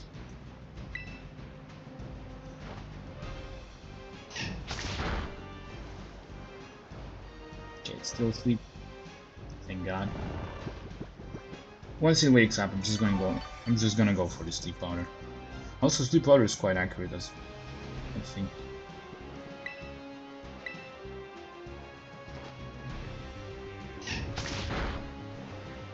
Okay, woke up. Okay, let me guess, he's gonna freeze my Venusaur, right? Okay, I guess not. Thank God. Thank God. Okay, you guessed it. We're gonna be putting him to sleep.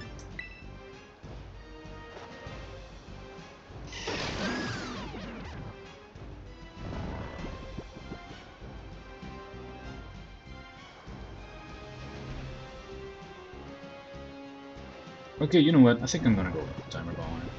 I won't be using False Swipe.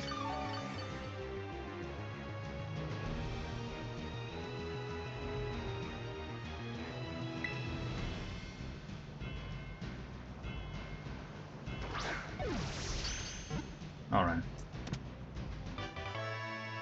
There we go. Kyogre was caught, finally. Yeah, this wasn't that smooth as you want it to be. Yeah, Groudon and Kyogre are not that easy to catch, I guess. So let me go heal up, and I think I'm gonna go for a break.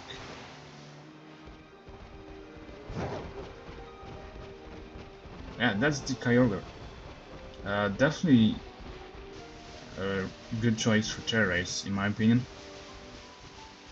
But yeah, also, comparatively, an overpowered Pokemon. Yeah, especially when you consider it does have Drizzle, its enormous special attack. Also, it has quite a lot of bulk as well, and its speed is not that bad either. I mean, it's kind of lower than the average legendary Pokemon speed, but really good Pokemon. It has been known to be a really good Pokemon, really powerful one. for decades now. Okay, I'm gonna go over to the Poké Center above the Porta Marinada. And we're gonna be healing up.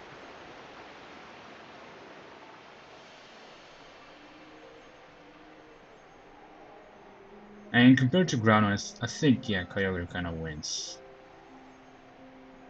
Because Groudon doesn't have benefit of its weather that it induces as much as does Kyogre. Also, yeah, Kyogre can actually be taught Thunder, as a matter of fact. So you can pretty much, yeah, take the advantage of Rain and, you know, manage to land Thunder 100% accurately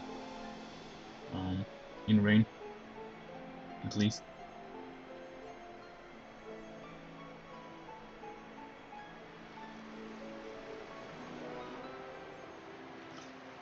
So yeah, like I said, we managed to see 2 of the Pokemon that actually belong to a trio of legendary Pokemon. Yeah, first I kind of said there were only, yeah. There's also a third one which got introduced later. I mean, it wasn't. I mean, they were all introduced at the same time. Just the third one kind of got its role in the third game, in the third generation once it came out. Okay, let's heal up, and we'll be flying back to Blueberry Academy.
Alright, we're flying back to Blueberry Academy.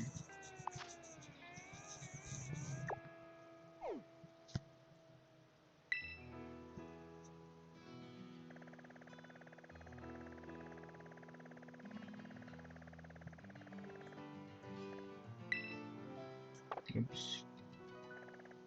What am I doing?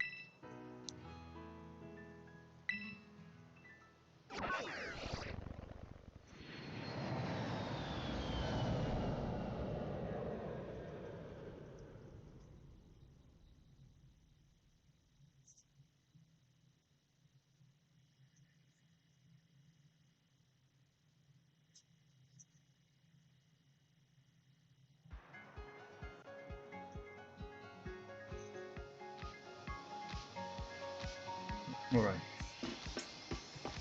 You know who we're talking to, right?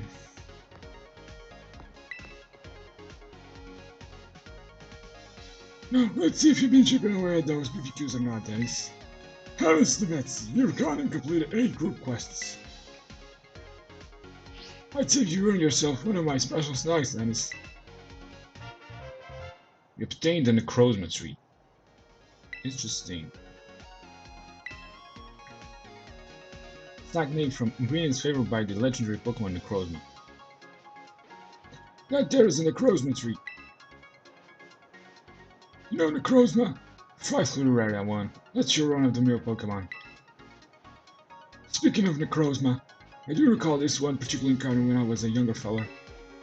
I was sitting in the stream of one of Paldea's waterfalls, when the pounding water cleansed my mind.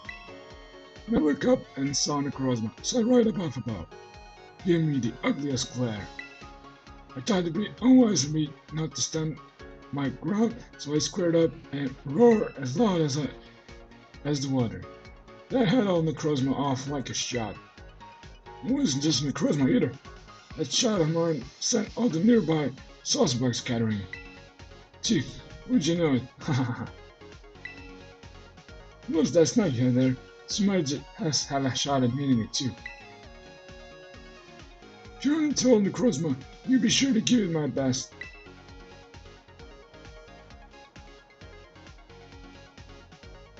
So Necrozma is it, I guess. And to be honest, I'm not even sure where he actually was pointing me, to be honest. Yeah, I don't know. I didn't get a clue from that, so I might just like check up where she would find Necrozma. Alright.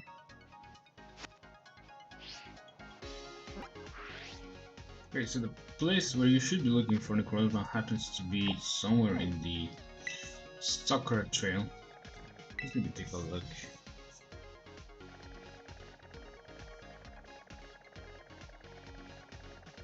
So yeah, near the Casseroya Lake, right? I think Necrozma should be on top of one of these parts of this boulder.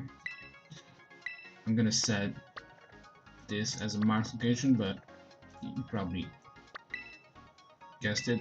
I'm gonna be flying to Groundblight Shrine, which we have not visited in quite a while. Necrozma is a Pokemon first introduced in the 7th generation, and is kind of tied to both Solgaleo and Lunala. And yeah, it is the Pokemon that is able to fuse with either one of these two Pokemon. As a matter of fact,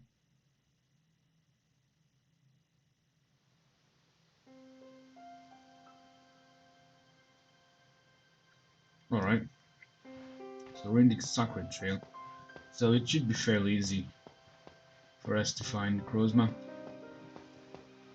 from here. I think I'll pretty much only need to like climb up here this cliff of some sort. I think Necrozma should be up there. I might be wrong though. Actually, Necrozma. Yeah, Pokemon of two different forms, right? Depending on which of the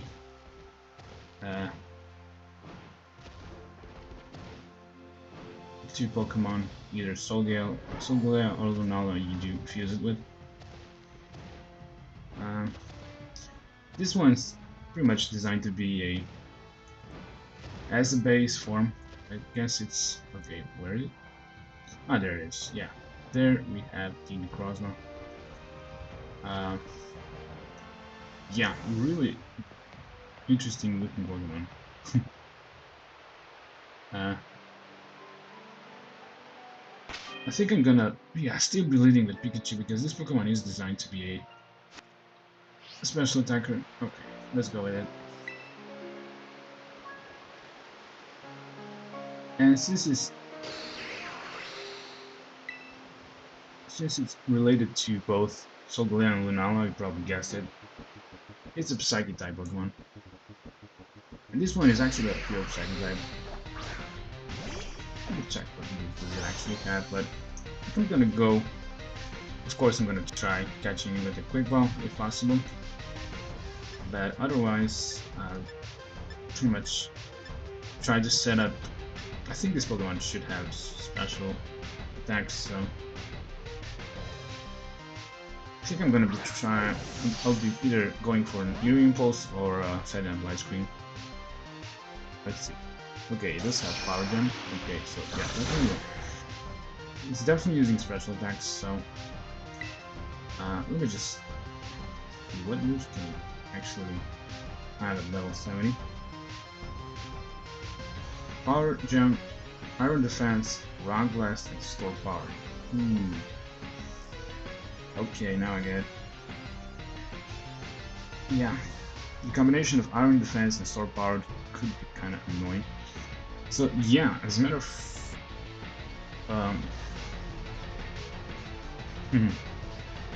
okay, I get it. Yeah, let's go with Eerie Impulse on it. I think yeah, that should go. I guess okay. So the worst could happen is pretty much it's setting up its defense way up high, right? And yeah, that should result being really hard to use full swipe on. At the same time, store power should like reach base power of 140, so 20 plus 140, I mean 20 plus 120 adds up to 140, so 120 pretty much means 6 stages of physical defense. I'm gonna go for another Eerie Impulse. So I kinda wanna soften that by, you know, dropping its special attack. Yeah. Full power shouldn't do a lot, yeah, because yeah. Okay, yeah. I mean, I think I'm good to go, I guess. I'm gonna pretty much neutralize the iron defense boosts once they happen with your impulse, I guess. And actually I can go for the false light belly drum strategy on this one as well. I mean, it is using Rock Blast as well, which is a physical attack, which, I don't know, I don't think the Necrozma, yeah, its physical attack is not that good compared to the special. Actually, yeah, it isn't that bad, but it isn't like as good as special attack, so. Okay, so I do believe I went for rear impulses. Let me just check. Let me just check the status of Necrozma. Yeah, always. Yeah, okay. So its special attack is just like lowered by 6 stages, which is, I guess, okay. It has not used Iron Defense at this point.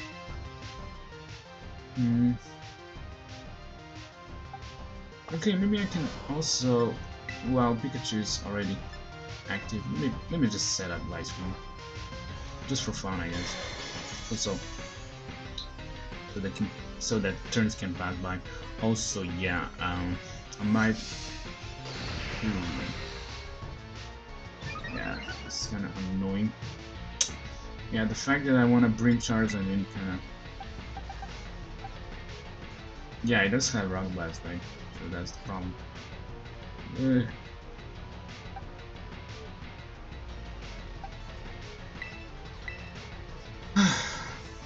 I guess I'm gonna risk it.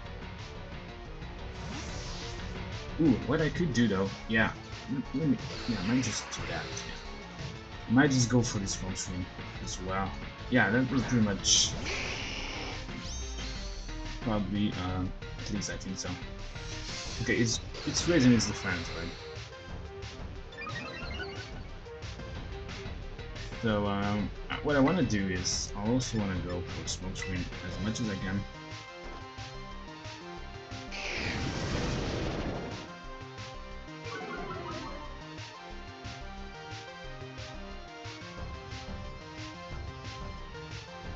And yeah, so far I'm doing a good job, although I am pretty much risking my Charizard because it does have 2 Rock type boosts.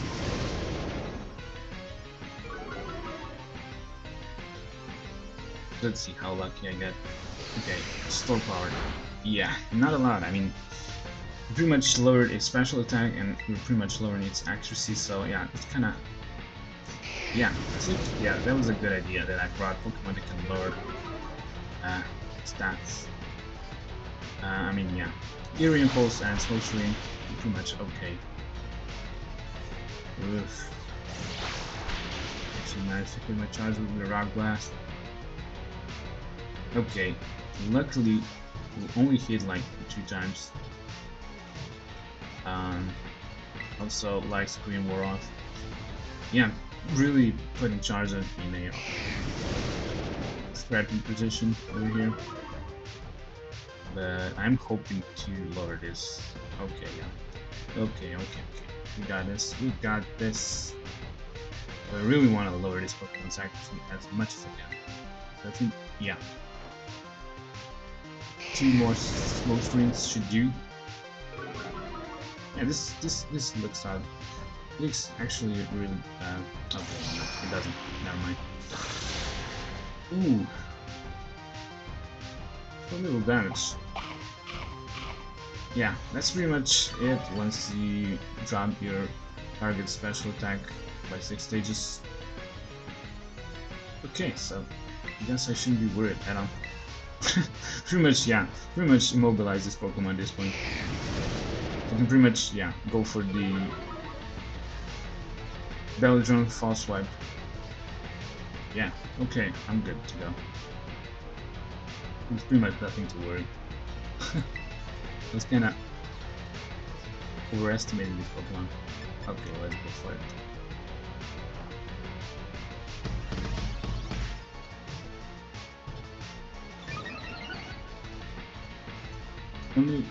The only problem that could happen is that I actually managed to hit my Charizard in the next turn. And it did. Oh well. At least I can relive it. Yeah. I don't know. I guess I'm gonna bring Pikachu in. Ooh. I might just like, yeah, let's see what happens. Yeah, I definitely want to bring Pikachu in because if this Pokemon is about to use, I don't know, Iron Defense, I can pretty much just go with Encore. And yeah, Charizard will be safe in the next couple of turns because I do want to revive it. Because I pretty much want to execute the Belgium strategy. Max revive should do it, right? Yeah, we need to have as much health on Charizard as possible. Yeah, the another thing about this Pokemon is that it does have both Soul Power and Iron Defense, which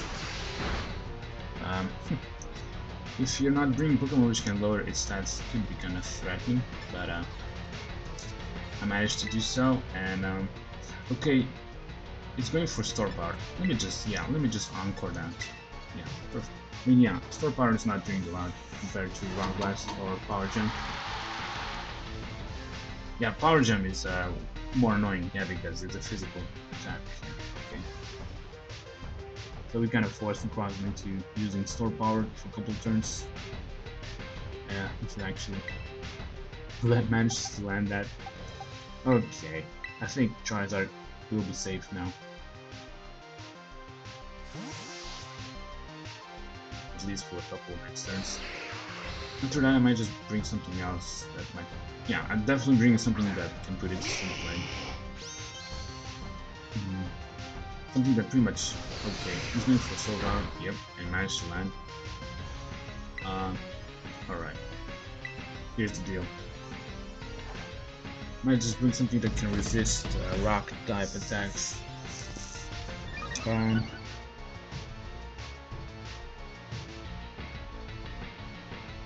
don't know.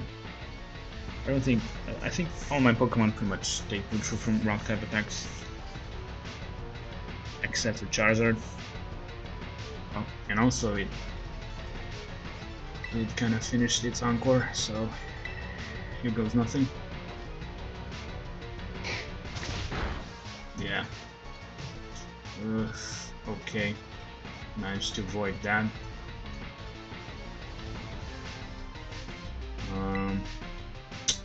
Yeah, too bad the Charizard can't hit it harder, I guess, unfortunately. This is what we'll be dealing with.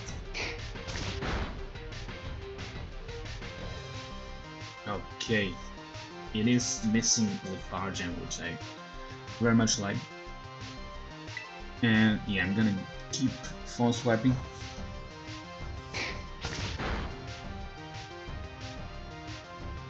Yeah. You pretty much got it.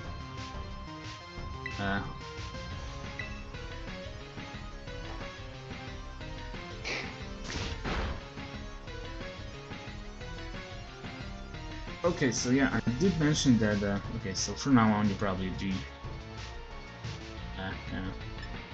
get the idea what I'm trying to accomplish, right? I might just, I don't know, either Blastoise or, not just, yeah, just maybe mostly like bring Lapras in. Yeah, maybe let's bring Lapras in. Yeah, it does have Reflect, as a matter of fact. So, I think I'm gonna, yeah, I think I'm gonna use Lapras to catch this Pokemon.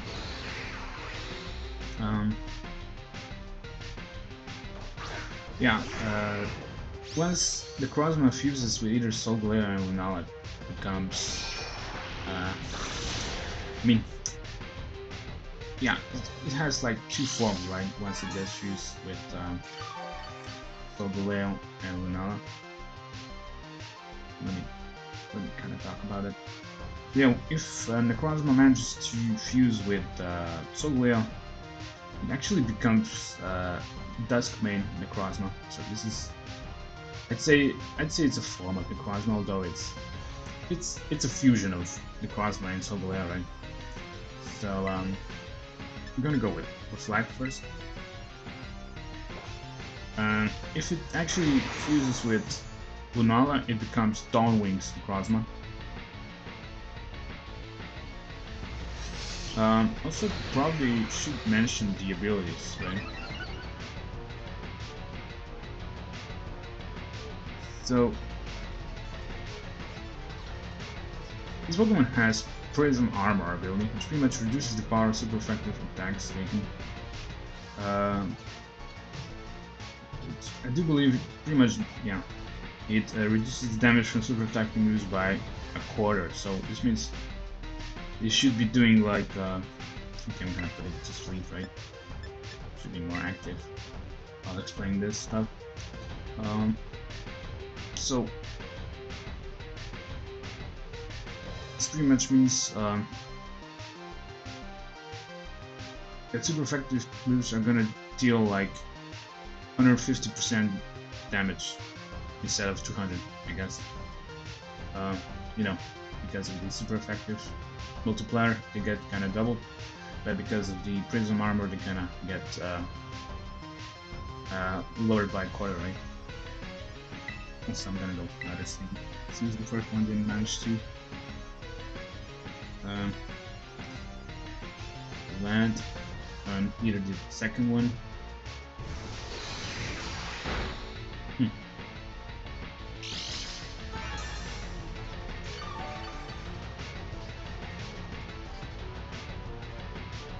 Actually, I also do see that it has another form. I don't know if it's actually even obtainable in Pokémon Scarlet. I think it's only obtainable in games in 7th generation. I think, yeah, that's kind of exclusive to 7th generation games.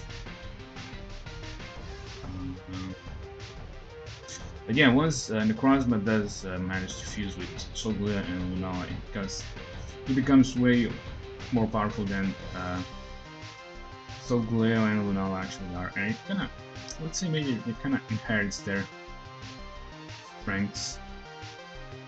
I think, yeah, also it changes type combination, so yeah, it becomes like Psychic and Ghost, just like Lunala. Once it fuses with Lunala, and it becomes also Psychic and Steel once it fuses with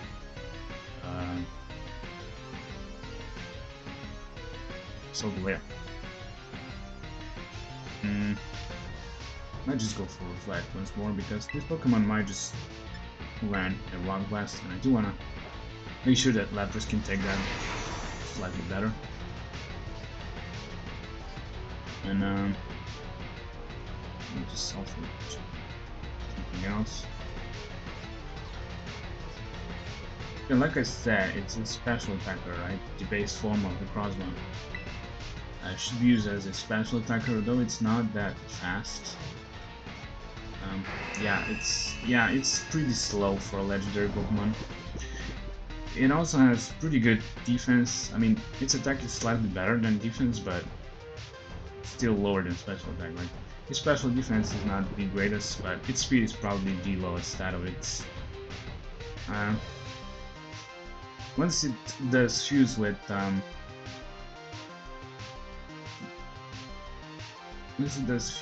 Solgaleo, actually becomes way more powerful in the physical sense. So its physical attacks pretty much way higher than special attack. Also, it gains some bulk. Also, I managed to put it to sleep. I might just start throwing timers. But its speed is still kind of problematic once it does fuse with Solgaleo. But at least it gets some bulk, and also its physical tag is. Did I? No, I did not. That's kind of bones. So yeah, it becomes more defensive, especially like physical defense. It's like pretty high, I guess. I mean, but yeah, its physical attack is the highest stat of its once it does fuse with Solgaleo. Yeah, physical attack and defense are probably the highest stats of Duskmane Necrozma. While on the other hand, if it does fuse with Lunala, its special attack and special defense are the highest stats. So yeah, its special attack is as high as Duskmane Necrozma, while its special defense is as high as Duskmane Necrozma's physical defense. Right. Also, speed is still kind of problematic, pretty low speed. Yeah. But yeah, the offensive stats get really high.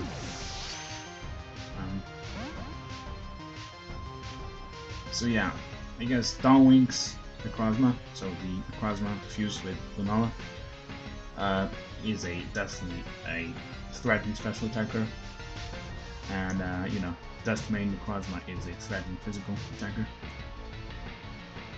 And I do believe that they pretty much keep the abilities. Okay, so it woke up. I'm gonna go from racing.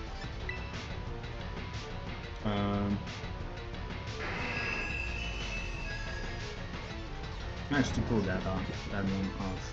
I'm not sure about the abilities, but let me check.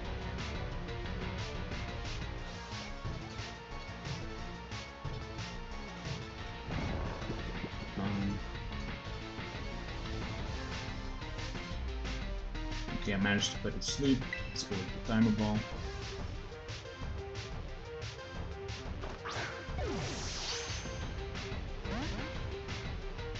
Actually, yeah, both Duskmane Necrozma and Downwings Necrozma pretty much keep the Prism armor. Okay, good to know. Let's try another timer ball. But yeah, competitively, both of these fusions are kind of overpowered, right? And they belong to the overpowered format of Pokemon. Along with, Groudon, Kyogre, Olo, Lugia, etc. Well, actually, the base form of Necrozma actually is kind of viable in the usual format. I mean, it's not the most used Pokemon in the competitive play, but I don't know. It's kind of rarely used, I guess.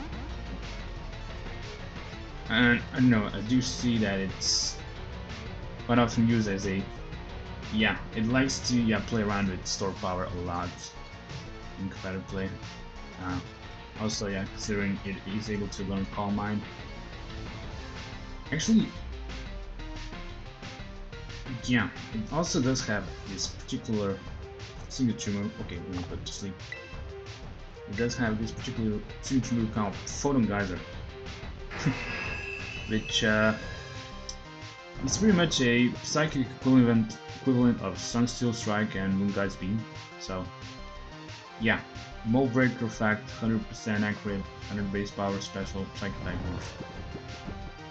Yeah, and I do think actually that Necrozma Downwings is also able to learn Moonguise Beam, while Necrozma Duskmane is also able to learn Sunsteel Strike. So, pretty much inherits the signature moves of the Solgaleo and Lunala. Actually, this is not the only case of that. Other 3 Pokemon which are able to fuse together are also known for that. And I also do believe that, pretty much goes the same in terms of, like, I think even stats and abilities. Yeah. Pokemon fusions So let's say maybe that Pokemon Fusion does play an important role on Pokemon properties, and we managed to quickly catch it. Alright. So yeah, probably gonna be playing around with this Pokemon Fusion sometime later, as I managed to catch all of these Pokemon provided with treats. So yeah, that's the Necrozma, I guess. We managed to catch it, and we're gonna be healing up at the closest Poké Center, which I do believe should be Medali. Let's start flying. Yeah, I have not been in Socarrat Trail in a while.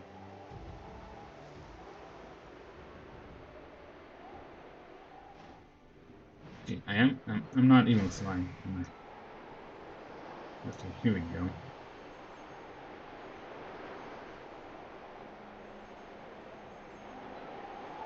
And yeah, if you're wondering what's there to see in these caves where we fought Titans, pretty much nothing. You cannot even enter them, I do believe. Yeah. I think, yeah, they kinda are... You are not able to enter them at all. You pretty much just get, you know, stuck when entering them. At least trying to enter them. Okay, so with Dali, I think that should be flying slightly higher over there.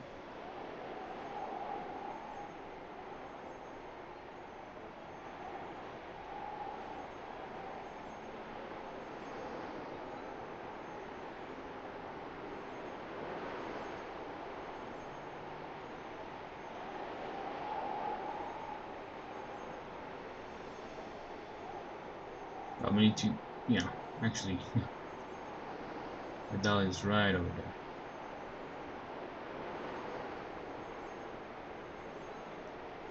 Also have not been to Medali in a while.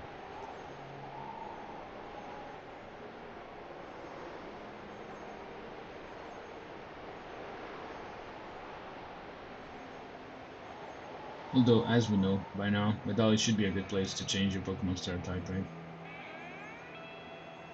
Okay, you know what? Let me just land. I'll be probably trying to get on foot to Medali, where I can, you know, heal up and return to Blueberry Academy for more of the treats.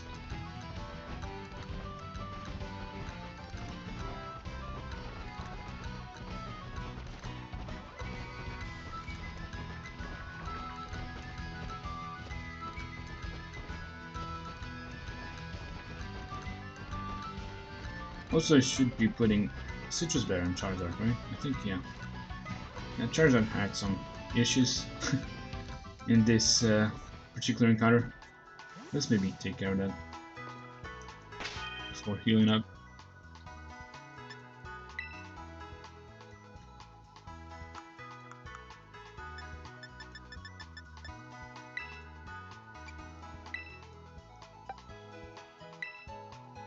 Alright, let's heal up.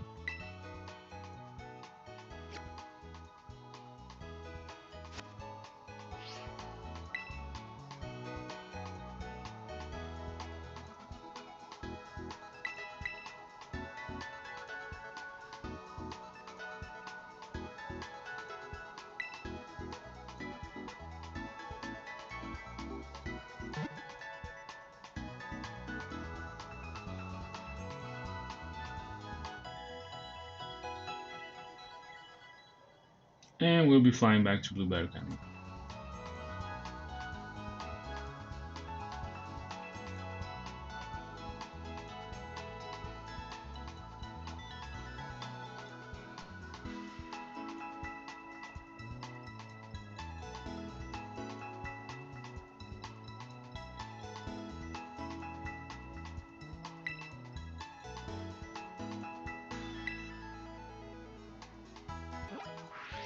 So a couple more of these legendary encounters are still waiting for us once we do talk to Snacksword, right?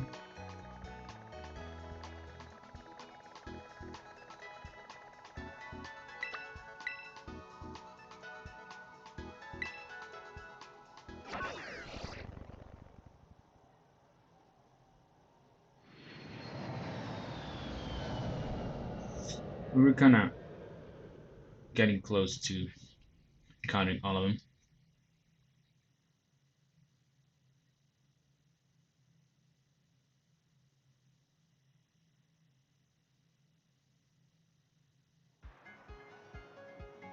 Alright. So, we're pretty much talking to our favorite person in the postgame. Now let's see if you've been chipping away with those BBQs or not, Dennis. Heavens to bets, you've gotten and completed 9 group quests. I'd say you earned yourself one of my special snacks, Dennis. We obtained the Rayquaza Treat. A snack made from ingredients favored by the legendary Pokemon Rayquaza. That there's a Rayquaza treat. You know, Rayquaza, fight for rare that one, not your run-of-the-mill Pokemon. Speaking of Rayquaza, I do recall this one particular encounter when I was a younger fella.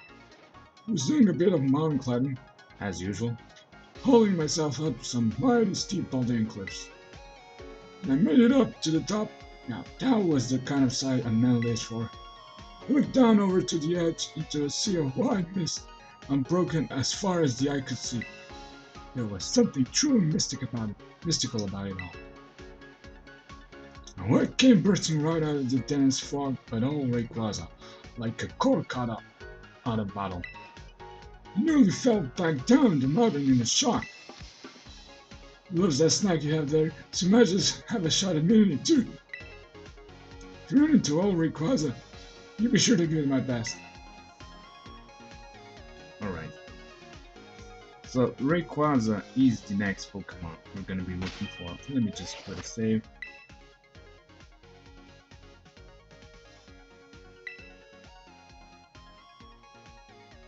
I do believe actually this Pokemon is really near the Great Crater of Paldea, as a matter of fact. I did manage to put a save, right? I'd say I did. Alright, so it actually is right at the border of Great Crater of Paldea, as a matter of fact. And you should be looking, you should be actually looking for it right, I do believe, right from the canyon.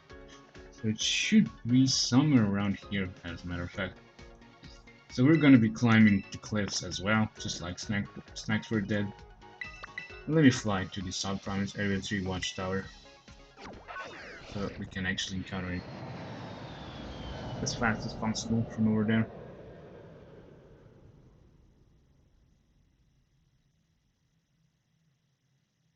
So Rayquaza is a Pokemon first introduced in the 3rd generation, and is that Pokemon that, you know, I was kind of talking about. I mean, I wasn't talking about, but I was talking about the game that, you know, was released later in the 3rd generation. So yeah, it's the box art legendary from that game.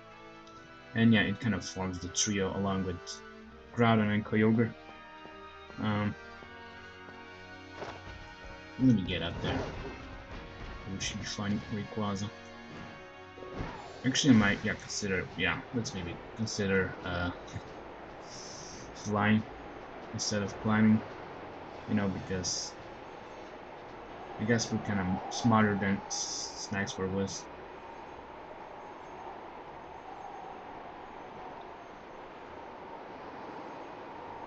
So you're probably guessing, what type is Rayquaza? So if, okay, I might just like, yeah, stop, and I pretty much want to start climbing.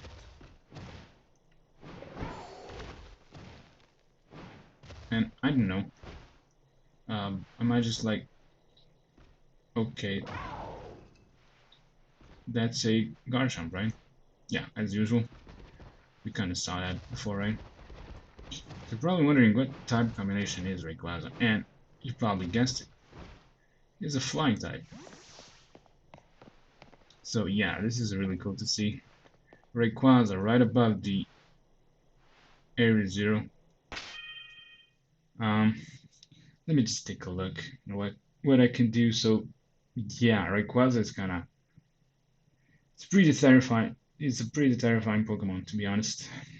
Okay, so this, yeah, this Pokemon also is able to use Rest. So, okay, so once we did encounter Groudon, I wasn't exploiting Psychic Noise, but I might just do this time around.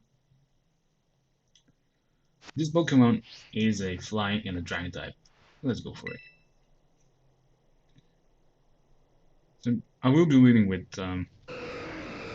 Lapras, right? Because of the Psychic Noise, which pretty much will prevent it from using Rest. This Pokemon, yeah, it has really high both physical and special attack. And you can already see its signature ability, Airlock, pretty much uh,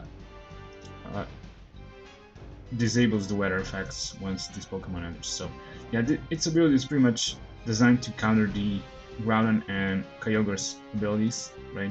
Drizzle and Drought. So these abilities pretty much set up weather, while Rayquaza's ability pretty much negates the weather. Also, my Lapras kind of seems is gonna fall down to Area 0. Okay, let's go for the Psychic Noise. I think I'm gonna be using Psychic Noise. Okay, I already forgot to go for the Quick Ball. Perfect. I also do see that, yeah. Okay, wanted to use Rest, right? I do also see that Psychic Noise does pretty good amount of damage to it. I might just be relying on it. Okay. 2 Psychic Noises should weaken it down. Okay, but yeah, then again, it's using Fly. Yeah, this Pokemon is able to use Fly, so that's kind of annoying about it. Also, it stopped being... Okay, let me go for a Flex this time around, since we're waiting for it to drop down. So this Pokemon is able to use Fly, Rest. It also is able to use Hyper Voice, as well as Dragon Pulse. So, yeah, Fly and Dragon Pulse are probably your biggest concerns, because it does get stabbed from that. Hyper Voice, I don't say that threatening, but I'd say yeah. Flights here probably you probably should be careful about Fly. Let's maybe try to put it to sleep, since nope, guess not. This Pokemon, interestingly enough, has really high offensive stats, but on the other hand, its defenses are pretty, I guess,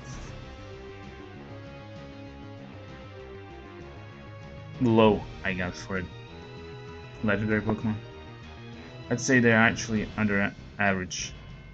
So, let's maybe try to put it to sleep once more, if possible. Nope, I guess it's not. Let's see what's trying to do. Okay, Dragon Pulse.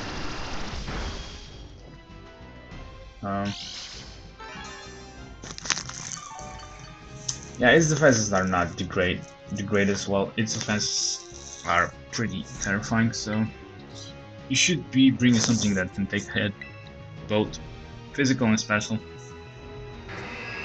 Also, finally, Lapras managed to land a Sing.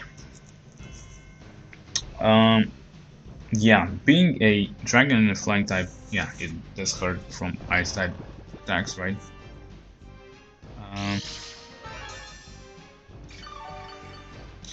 Just like Groudon and Kyogre, it does also have an alternative form, but it's kind of exclusive to 6th generation games, which pretty much becomes even more overpowered than it already is. So I'm gonna go with Ultra Ball, since it's kind of too early for Timer Balls just yet.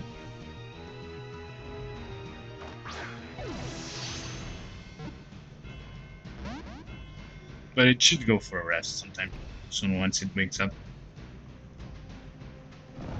And I will be pretty much trying to weaken it down once again.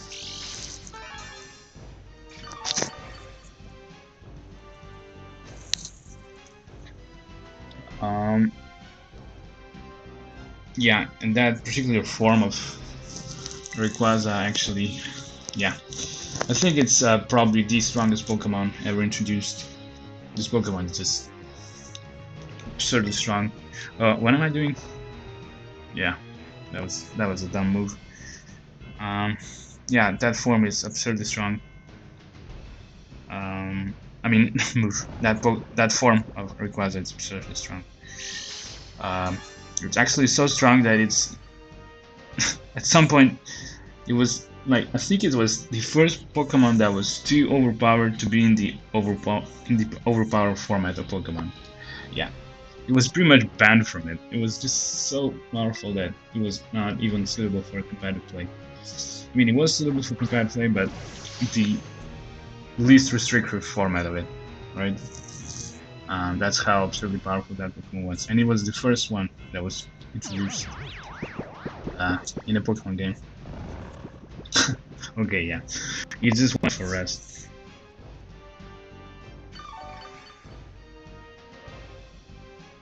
So I can pretty much, yeah, wear it down using Psychic Noise, at least a bit, right?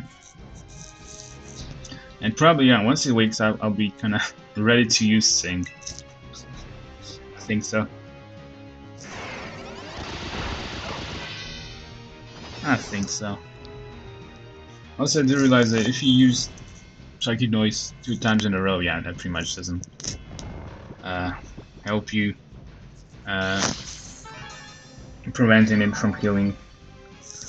Yeah, pretty much the amount of turns it is prevented from healing only counts for the first time you use Psychic Noise, though. Yeah.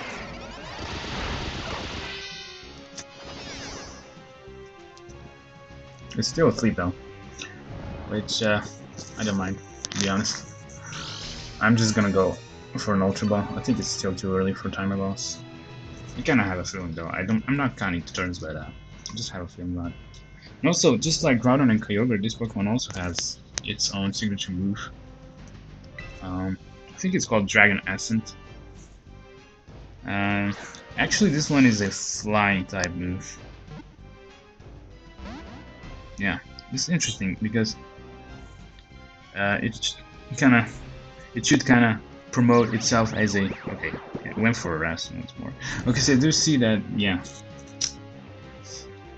Okay. I pretty much just wasting power points on like noise, am I? So let me go for another psychic noise.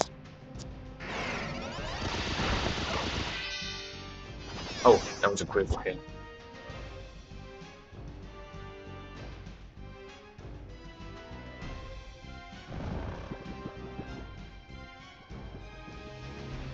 Alright.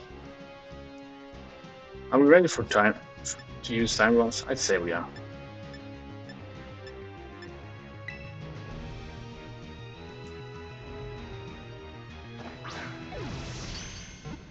Alright, a critical catch.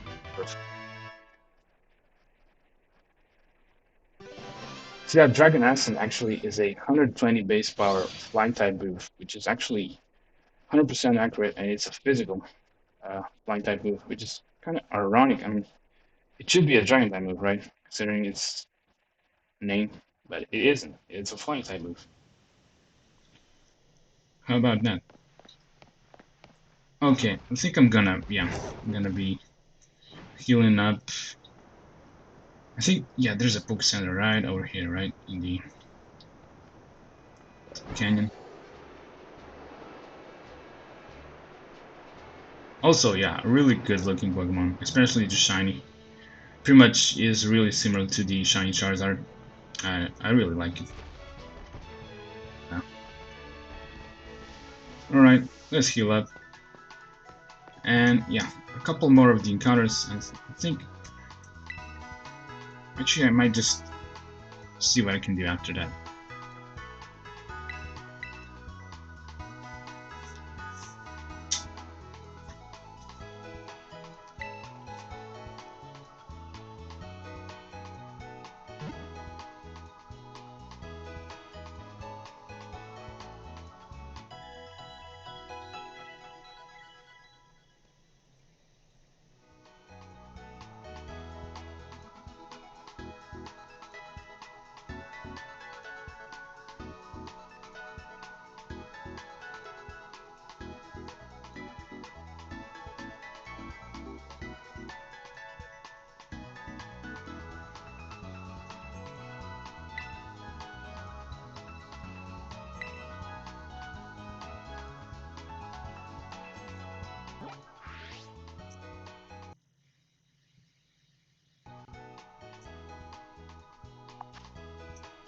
Alright, so we're once again visiting our favorite person at the Blueberry Academy who provides us with somewhat overpowered Pokemon, I guess. Isn't that so? Yeah, I do believe there's a couple more left. I don't know. Maybe like at most 3 left. I kind of feel like it. So we're kind of closing this, I guess.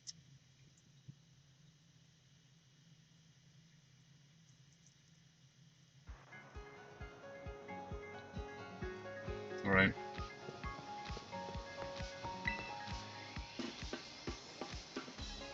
Now, let's see if you've been chipping away at those BBQs or not, Dennis. Heavens to Betsy, you've gone and completed 10 group quests. I'd say you earned yourself one of my special snack sets. We obtained the Kyurem Treat.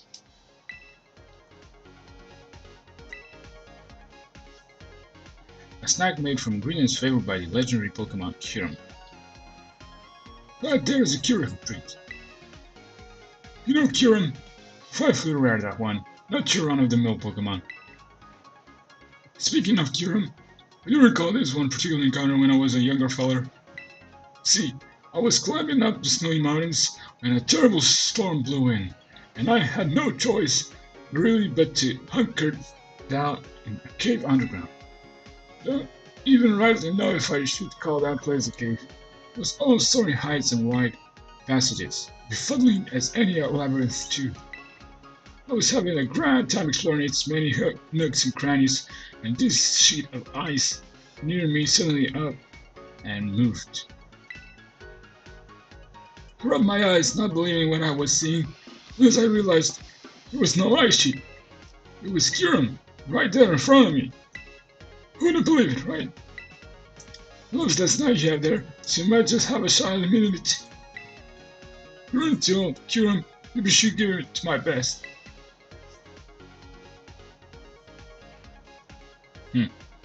Apparently we're gonna be encountering an ice type Pokemon, I guess, next. Let me just hit save, and we'll be flying somewhere in Paldea. And maybe it's kinda obvious, but it should be somewhere around Dalizappa Passage.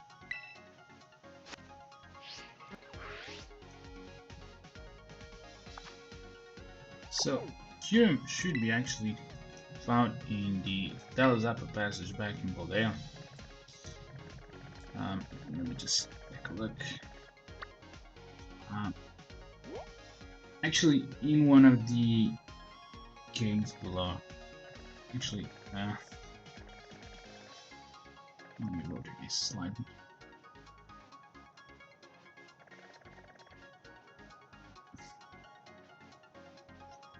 I think this is the place where you should be looking for Kyurem. So I'm gonna mark it on my map, and let's actually fly over to the. You know what? I think I don't wanna fly over to the Poke Center and the Dalizappa Passage, but I rather wanna. Yeah, I rather wanna descend down from the Glaseado Gym, to be honest. I think it will actually be easier, I guess. Because I kind of want to avoid, traversing the Dalizappa Passage and the underground.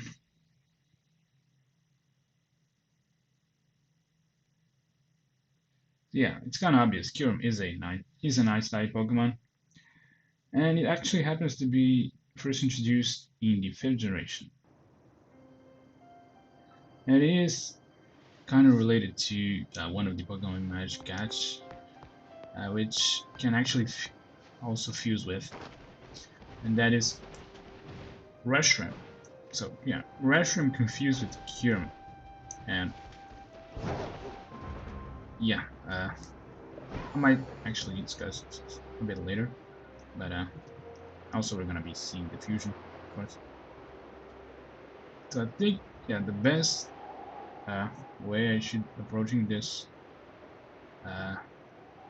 location, or where we could find Kyurem, is actually by just like, I don't know, maybe like 2 or 3 miles away. But yeah, I think the best way I should approaching this location, or where we could find Kyurem, is actually by just like, 2 or 3 miles away. But yeah, I think the best way I should approaching this location, or where we could find Kyurem, is actually by just like gliding, I guess. And yeah, Kyurem should be down there. I don't know if you remember that area, but I actually marked it on my map, but it should be like descending down here. I think, yeah. I think it should work, I guess. I do hope that it works though. Not even sure though, but okay, yeah, Crichton should not start climbing. Wanted to, yeah, the point is to descend down, right? Not climb. Maybe just, okay, thank you. Okay.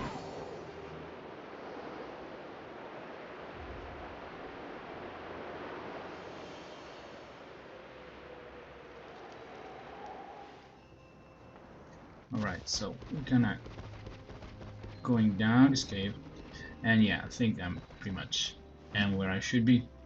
Kyurem should be found down here.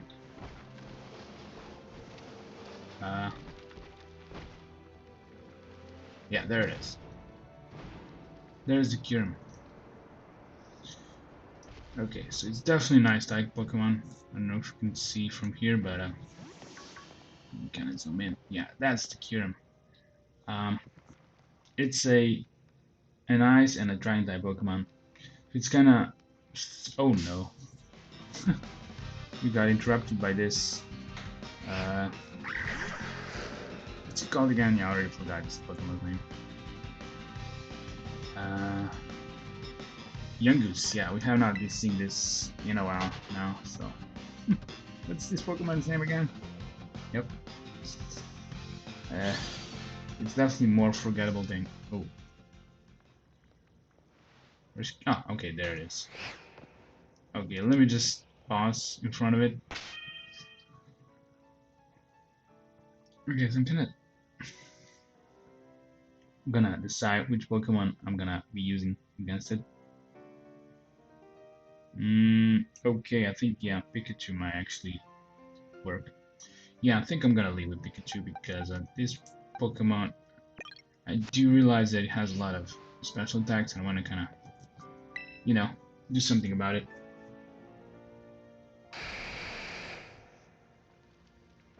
Also, pretty scary looking Pokemon as well. And speaking of scary Pokemon, it actually does have a scary face. Yeah, one of its moves should be a scary face.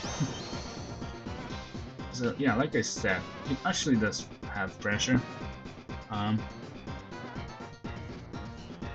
Yeah, this Pokemon was introduced in the 5th generation, and it turns out to be okay. I'm gonna go with a Quick Ball, of course. Yeah, I won't be forgetting that this time around.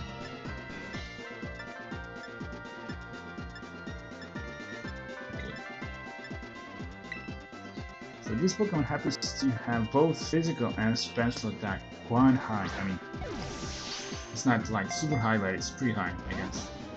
But on the other hand, its speed is somewhat low, I guess. It's kinda lower than average speed of all the legendary Pokemon.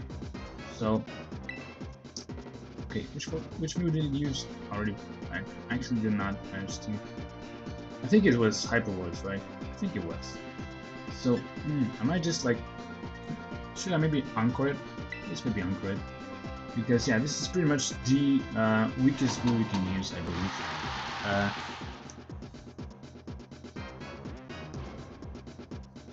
So, yeah, it does have Scary Face and Hyper Voice. And, yeah, as I said, so Hyper Voice is not that threatening, to be honest. What we should watch out for is actually Blizzard, which it actually lands. So I'm gonna be, of course, using Eerie Impulse just to, you know, weaken his special attack, because that's my usual strategy with Pikachu. And you can already see it's working. So I'm gonna, you know,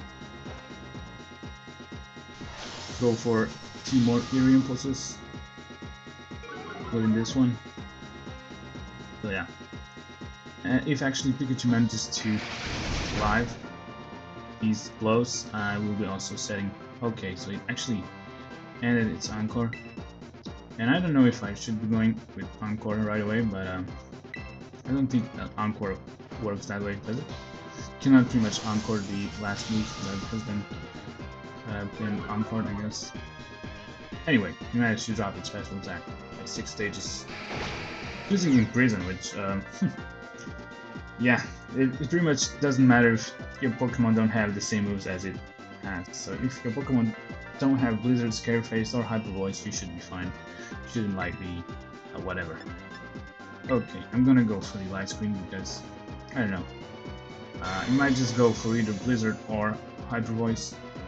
So yeah, it pretty much has Blizzard, Hyper Voice, Scary Face, and Imprison. And yeah, I don't care about Scary Face, and I do think I will be going to my Charizard right about now because I can actually execute the Belly Jump strategy, which I'm pretty fond of, right? You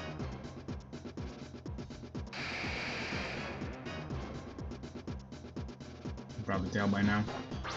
If possible, I always go for the Belly Jump, False Swipe, and later pretty much put the Pokemon to sleep. Okay, yeah, so Blizzard isn't kinda doing its favors. Okay, Belly Drum.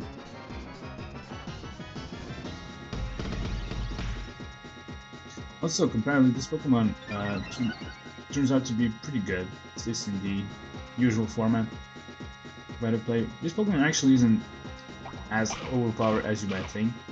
Once it does fuse with Reshiram, and the other Pokemon actually happens to be overpowered, but I'd say it's doing pretty well in the usual competitive format. It doesn't have like anything particularly that threatening, I believe, but I do realize I do see something. Actually, it does have a signature move. That's kind of interesting. I never realized it does have a signature move. Okay, so we managed to Belly Drum, right? So let's go for the False Swipe. Apparently it does have a signature move, and it's called Glaseado. Let me just get myself familiar with it. Interesting. Pretty much is a 95% accurate, 65 base power special ice type move. Yeah, I should be going for another False Swipe. It's a special ice type move, right? It's, I guess it's kind of underwhelming. I do see that it has the additional effect of lowering the target speed by 1 stage. I know. A kind of underwhelming move, to be honest. Okay, Charizard did its job, so I might just bring something else in. I don't know, I might just maybe go with I guess Lapras. Maybe, I guess not. I mean, Lapras can take these Blizzards and Hyper Voices, etc.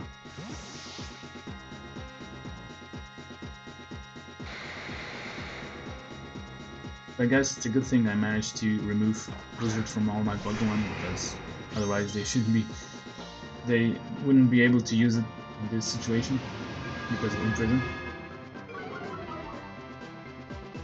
Okay, so I think it's obvious I'm gonna go for the...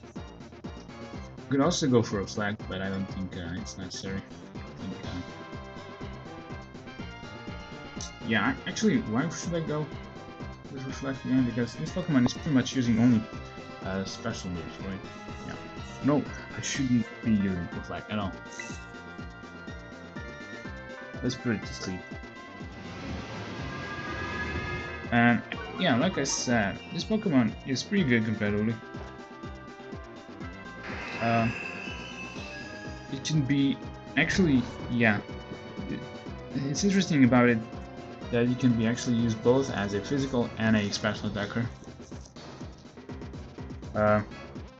Yeah. These Dragon Dance sets are quite popular, I guess, with also, yeah, Loaded Ice, along with Scale Shot and Icicle Spear, as a matter of fact, yeah. Yeah, people like to run these Dragon Dance sets with Scale Shot and Icicle Spear, holding the loaded dice. Also, it's about time I think I should be going with Ultra Ball. But on the other hand, it could be also used as a special attacker. So yeah, I do see some choice spec sets. And yeah, usually it does have also access. And it actually does have access also to freeze dry. So yeah, yeah, not a lot of ice type Pokemon to get access to freeze dry. So you should be kind of keeping your water types not in front of Kyurem, I guess. Also, I should maybe trying to use Dust Balls. I think Dust Balls also could work over here. Dalizappa Passage. Yeah, I mean, pretty good Pokemon, I guess. Competitive. In competitive play. Too bad it only has Pressure. Like, yeah, Pressure is pretty much the only ability you can have.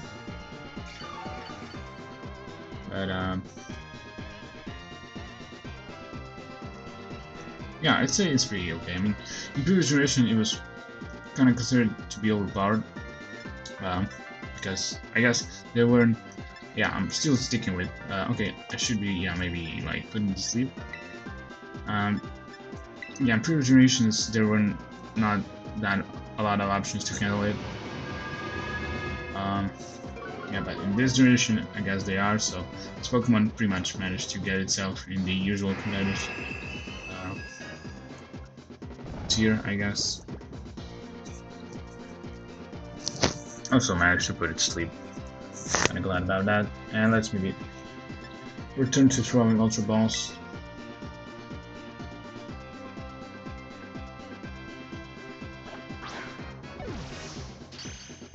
Also, yeah, a critical catch. Why not? Alright.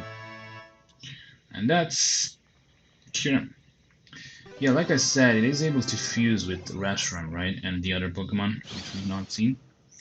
Once that happens, yeah, it becomes really scary. Like, yeah, its special attack is just... Oh, it's just so high that... yeah, but... Speed pretty much stays the same, I mean, yeah. It does not become any faster than before. Yeah, kinda interesting about it. Yeah, special attack pretty much, yeah, skyrockets. Wow. Also, actually, oops. We'll just avoid it, slide it.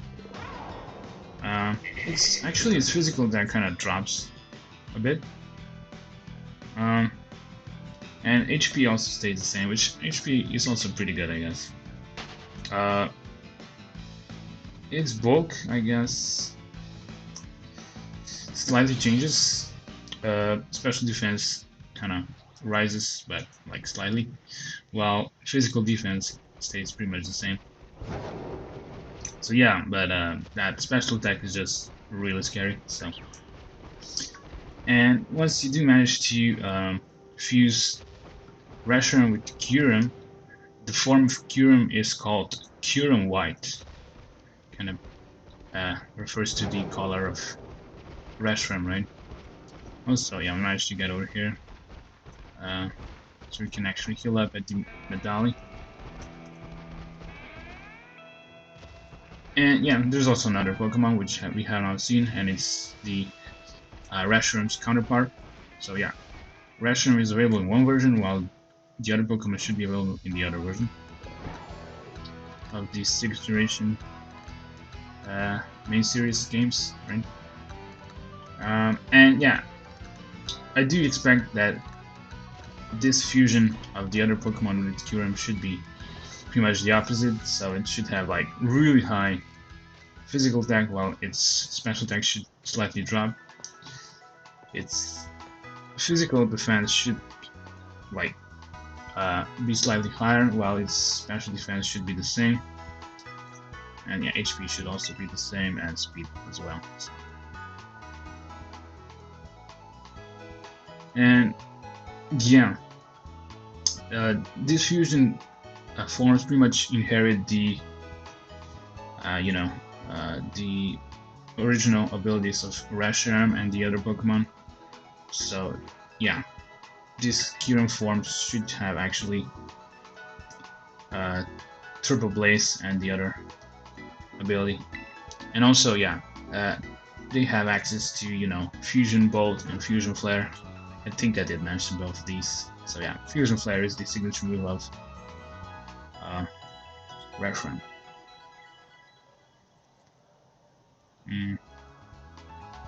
I think I kind of forgot to mention that Reshiram also does have another signature move called, I think, Blue Flare,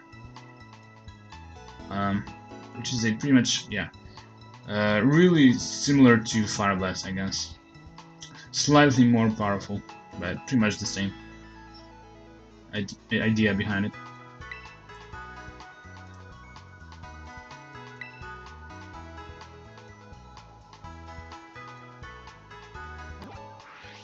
I do think we have, like, at most 2 Pokemon left. One of them should be the Reshiram's counterpart in the 6th generation. Well, the other, I think it should be the, yeah, as far as I remember, the Latios' counterpart in the 3rd generation. I think, yeah, these are the 2 Pokemon we're gonna be seeing. I'm kinda ruled out everything else. So let's see. I kinda spotted it by now, but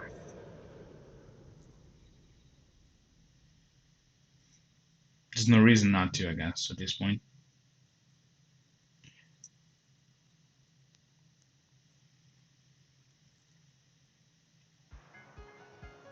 Alright. So this might be actually second to last time we are talking to Snacksworth, and I also do wonder what does he have to say once we do see all of these Pokemon. Now, let's see if you've been chipping away those BQs or not, Dennis. Heavens to Betsy, you've gone and completed 11 group quests. I'd say you earned yourself one of my special snacks, Dennis. We obtained the Zekrom Treat. Okay, so there it is, the Reshiram's counterpart. Snack made from ingredients favored by the legendary Pokemon Zekrom. Right there is a Zekrom Treat. You know Zekrom? Frightfully rare, that one. Not your run-of-the-mill Pokemon. Speaking of Zekrom, I do recall this one particular encounter when I was a younger fella. I'd set out from Mesagoza, thinking I would walk all the way to Otterzone from there. I was making fine progress when this great black shadow streaks across the sky to the east. I was consumed with curiosity, that's for sure, so I climbed real high to try to catch a better look. And would you know it, there was Zekrom. I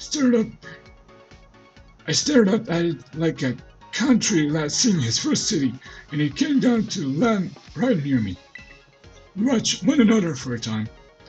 I couldn't help but bask in how magnificent Zekrom is. He loves that snack you have there, so you might just have a shot at meeting me too. If you run into old Zekrom, you be sure to give it my best. Alright, so apparently we should be somewhere near Mesagoza. And also, yeah, let me just, before saving, I also should put Charizard. I should put one Citrus Berry for Charizard to hold. There we have it. Okay, let me also kinda... Oh, okay, no, not Pikachu. Okay, what am I doing? Yeah, I'm kinda trying to find the Zekrom location to be sure. Okay, let's put a save.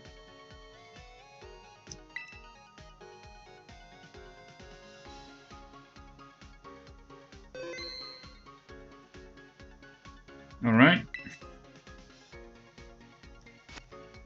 Let's see. Alright, yeah, Zekrom actually should be at the top of that huge, I'd say, boulder.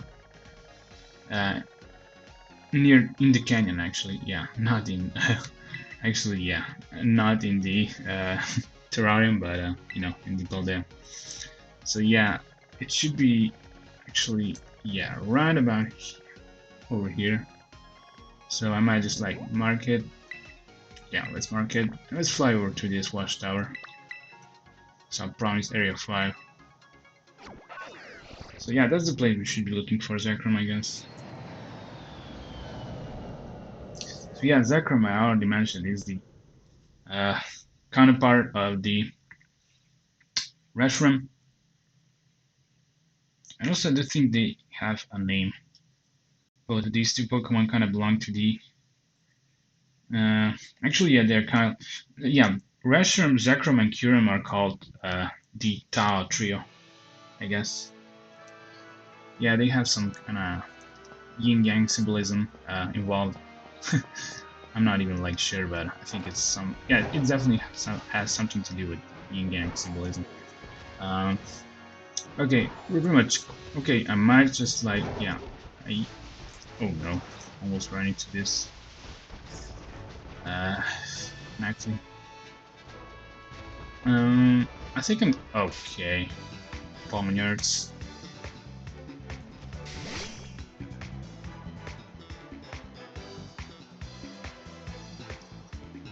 So yeah, unlike Reshiram, this one is a physical attack, right? Pretty much kind of symmetric in terms of offensive stats.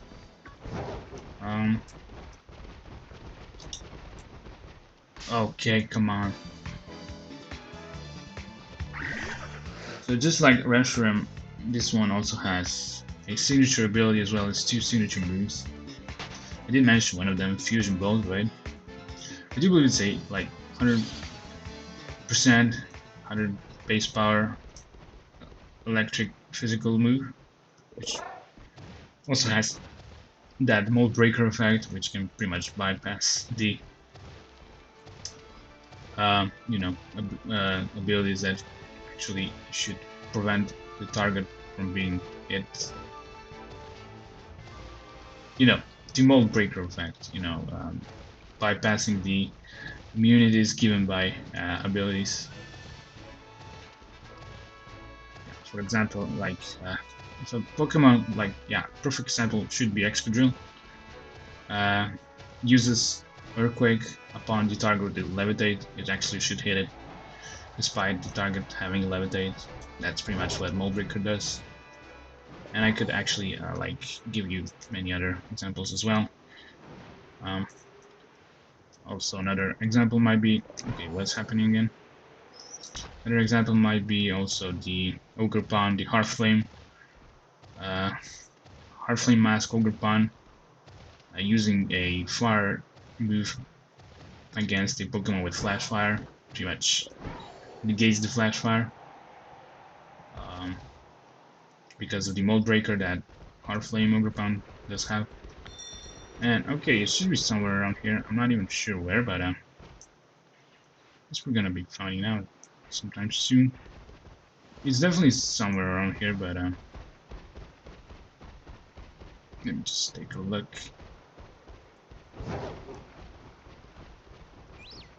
So yeah, I wasn't like, I'm not I do have an idea where it should be, but I'm not 100% certain, so okay, what's going on here? Ah, there it is. Yeah, we can already see it. That huge black Pokemon over there is supposed to be Zekrom. And let me also check its moves. It looks pretty dope, I guess. Yeah, really cool. So yeah, this one is a Dragon and Electric type Pokemon. So yeah, the Tao Trio consists of these elemental types, I guess. You know, fire, ice, and electric. Kind of reminds me of the legendary bird trio. Okay, yeah. Okay, so we will be actually. Okay, no, why am I looking at Zekrom? Come on. Actually, I'm looking Reshiram's information instead of Zekrom's.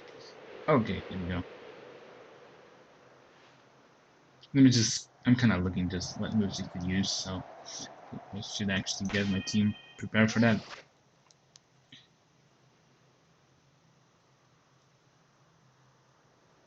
Okay, so it actually also has a lot of this one also has quite a lot of special moves for some reason, so I might just, yeah, leave with Pikachu. It does have like both Thunder and Thunderbolt, as well as Hyper Voice, just like Kyurem. That's kind of interesting.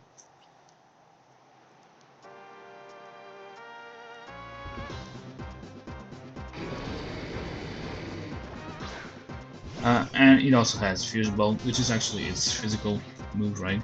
I did mention what Fusion Bolt does. It also has the Terravolt ability, which pretty much is Mold Breaker.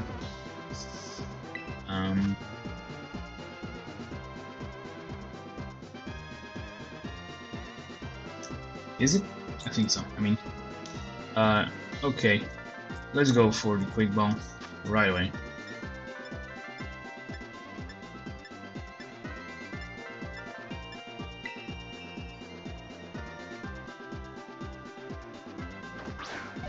So along with Fusion Bolt, it also has Bolt Strike as a signature move, which is 130 base power, 85% accurate,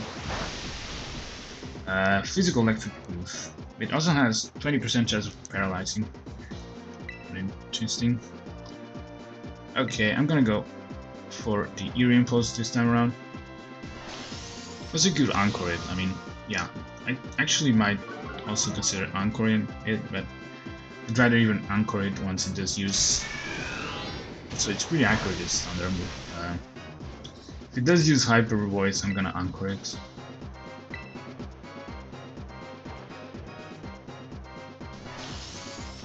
But yeah, pretty much does have Thunder, Thunderbolt, Fusion Bolt, and Hyper Voice. So 3 of these moves should be special, while 1 is a physical. And I think I'm gonna Anchor it right about now.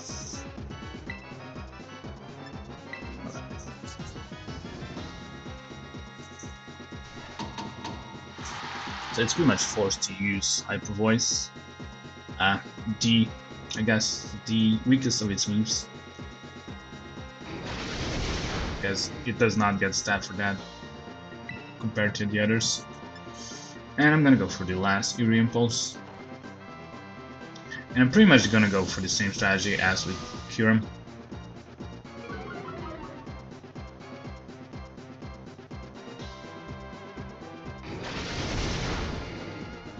Also, let me put the light screen. Oh, yeah, that should be a really good idea since I'm gonna bring Charizard in, which could actually suffer from super effective damage, right? Alright, so at this point, pretty much managed to, you know, immobilize this Pokemon, and we're bringing Charizard in.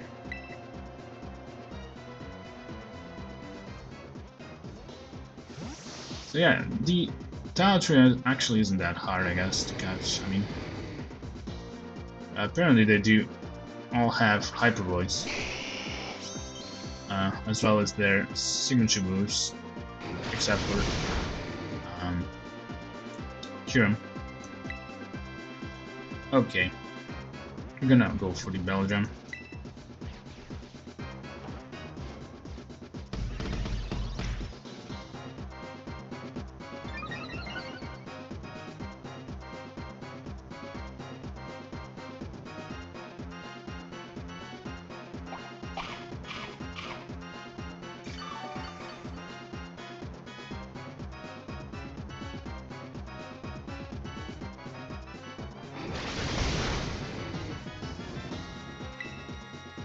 Okay, let's go for the false swipe. Oh, critical hit. He still has some HP left. Okay, yeah, Thunder is not doing anything to Charizard. Yeah, let's go for another false swipe. And actually, I might just, yeah, bring Venusaur in, because he can handle these electric type attacks perfectly. Yeah, it's pretty much not gonna take any damage at this point, I believe. I could also like bring Snorlax in. I mean, just for the sake of experience points, but I think it's pretty much the same.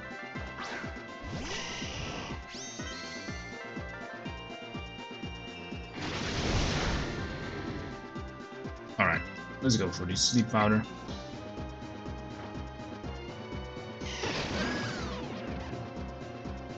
Perfect. I think I'm gonna go for the Ultra Ball. So this Pokemon, just like Reshiram, is also overpowered. Yeah, like I said, it works really similar to Reshiram, but the physical and special attack are pretty much switched. Yeah, I'm gonna go with an Ultra Ball.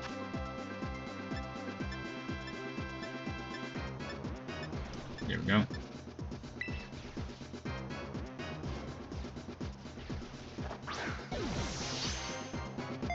I think this Pokemon might be the best physical electric type Pokemon. I mean, the best physical electric type attacker, so I would definitely use it in Terra raids against Pokemon that are weak to electric type attacks and they have pretty much physical defense lower than special. Okay. Let's throw more Ultra Balls. And just like Reshiram, this one also can fuse with Kyurem. And we're gonna be actually... Oh, managed to catch it. Yeah, perfect. Perfect. Yeah, it's pretty much as fast as Kyurem, I believe. Actually, I do believe that... no, actually, Reshiram. I do believe that Kyurem is slightly faster than Reshiram and Zekrom. Yeah. Reshiram and Zekrom are both equally fast, while Kyurem is slightly faster, I think. Let me just check. Slightly faster. Yeah.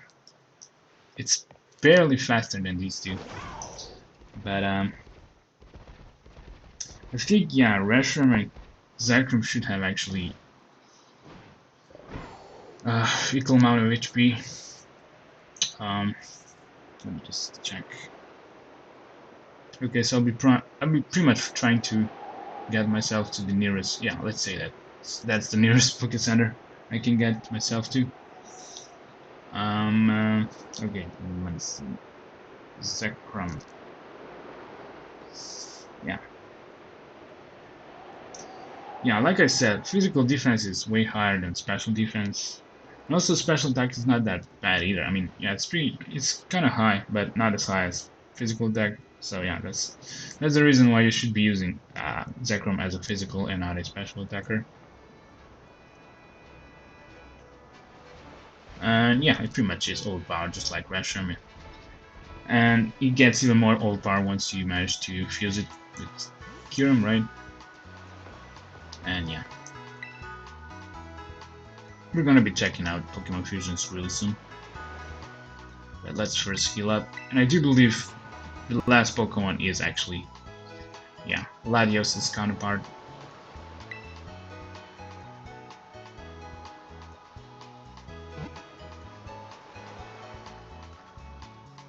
Also, yeah, I should be remembering to give Charizard the Citrus Berry.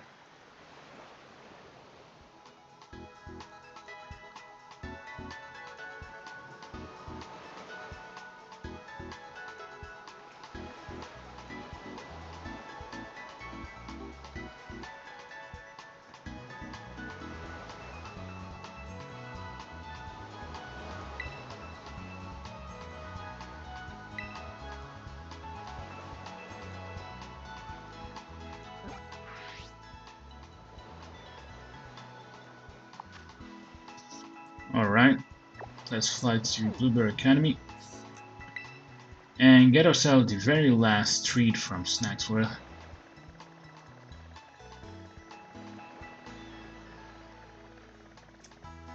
So yeah, Latias and its counterpart do have really similar names. I might just actually already spoil its name.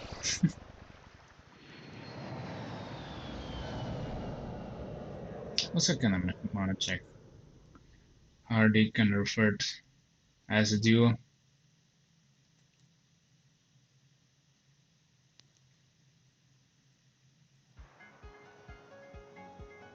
Yeah, they're pretty much called Eon Duo. Latias and its counterpart are called the Eon Duo. Now, let's see if you've been chipping away at those BBQs or not, Dennis. Heavens to Betsy, you've gone and completed 12 group quests. I'd say you've earned yourself one of my special snacks, Dennis. And we guessed it. We obtained the Latias Treat. A snack made from ingredients favored by the legendary Pokemon Latias. So you probably do see the resemblance, right? There's a Latias Treat. You know Latias? 5 through rare, that one. Not your run-of-the-mill Pokemon. Speaking of Latias, I do recall this one particular encounter when I was a younger feller. I was off enjoying a spot of backstroke in the sea to the south of Paldea at the time. I'd been going on for a good while, so I'd come to feel a bit tuckered out and in need of a rest. Came ashore to rest on the sand in the shadow of some cliffs.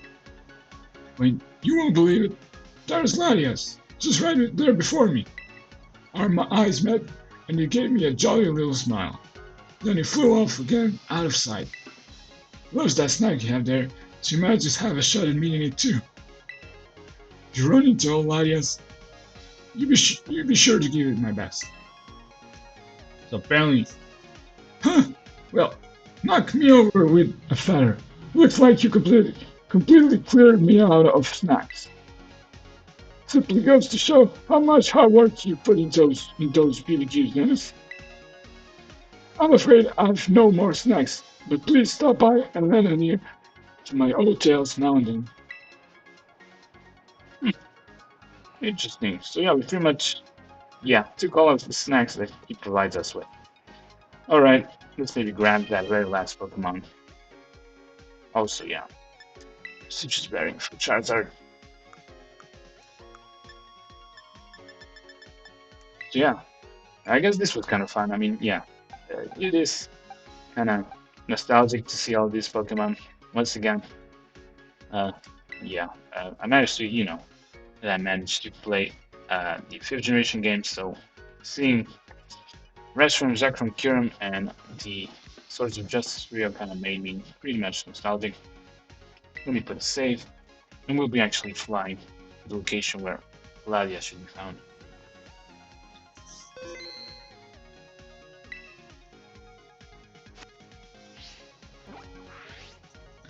So, Latias could be actually found on the isolated beach near the Cortando. I don't know if you remember it, but I mean, yeah, there wasn't a lot of interesting things to see over there, but if you haven't remembered, I don't blame you, because that's the beach. Right over here is where we should be seeing Latias. And I'm gonna go over there, and I think, the best way to do so might be just flying over to the South Province Area 4 Watchtower. So, I'm gonna, spoil it straight away. Latias is pretty much the same type combination as Latios.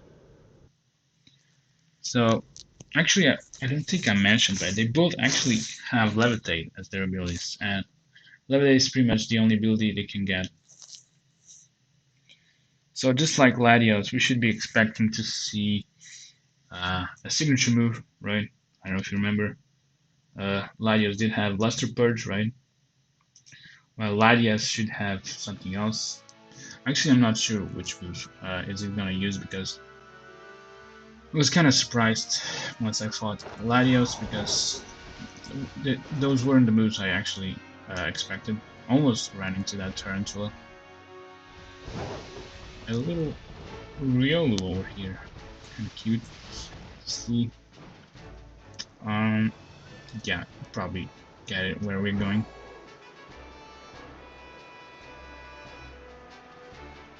I do believe I might actually, still live with Pikachu, because Latias is also considered a special attacker, and there it is. We can already see it. yeah, both Latias and Latios are special attackers.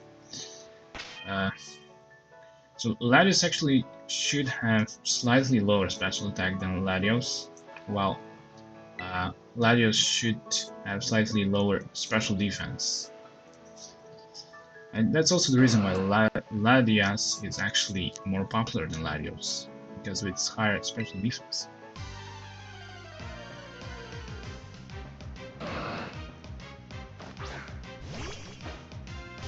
Alright, the last Pokemon we're gonna be catching. And yeah, I don't know if you can already see, but Latias is a female, while Latios was a male. Let me go with the Quick Ball on it.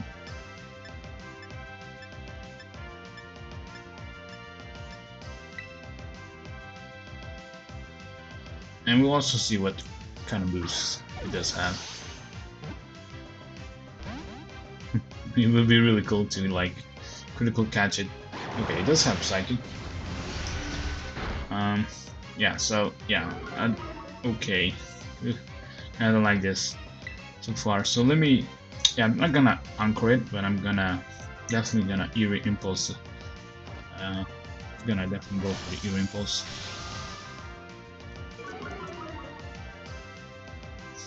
Yeah, the reason why this Pokemon, it's using Guard Spray. That's surprising. What's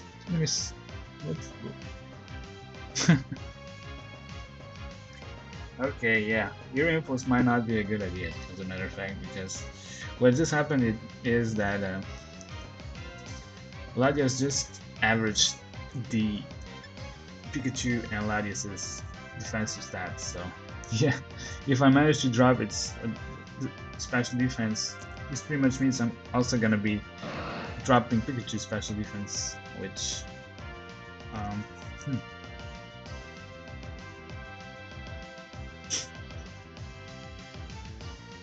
okay, yeah, actually this might actually work. Actually, no, doesn't matter. I mean, I'm pretty much lowering its special attack. Wait, what does? It doesn't have to do anything with special. I mean, it pretty much doesn't have anything to do with defensive stats. So, never mind. So yeah, it's pretty much just trying to average the defensive stats of Pikachu and Latias. So by averaging, I mean, you know, it pretty much, yeah. What happens is that, yeah, defensive stats get pretty much summed up.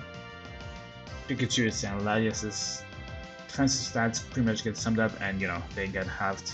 That sum gets halved, and both Pokemon get the same value, I guess.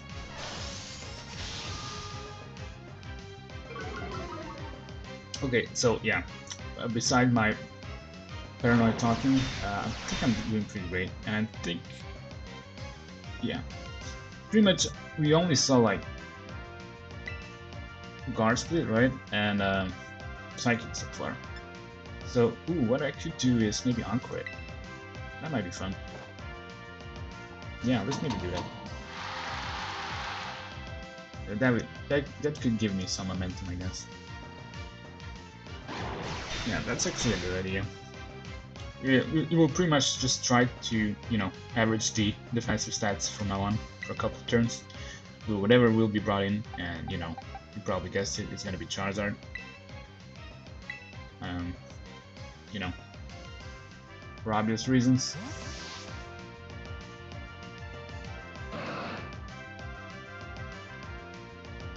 And yeah, also this Pokemon does have, yeah, its signature move is called Mist Ball, and it's really similar to Luster Punch in a way, but except for let me just see. Yeah.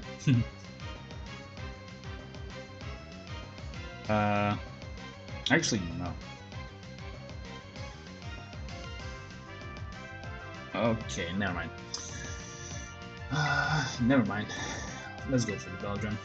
Yeah, what Mist Ball does is pretty much, yeah, 95 base power, special psychic type attack, 100% accurate, which instead of lowering the target's special defense, it actually lowers the target's special attack. So It has 50% chance of that happening. So yeah, Luster Punch and Missile are really similar. One does lower target special attack, while the other lowers target special defense. So yeah, Luster Punch lowers target special defense, while Missile lowers the target special attack. Kind of for obvious reasons, right? Because Latias' special defense is the highest stat, while Latios' special attack is the highest stat. That's the reason behind that. And I'm gonna go for a false swipe while I try to explain things. And yeah,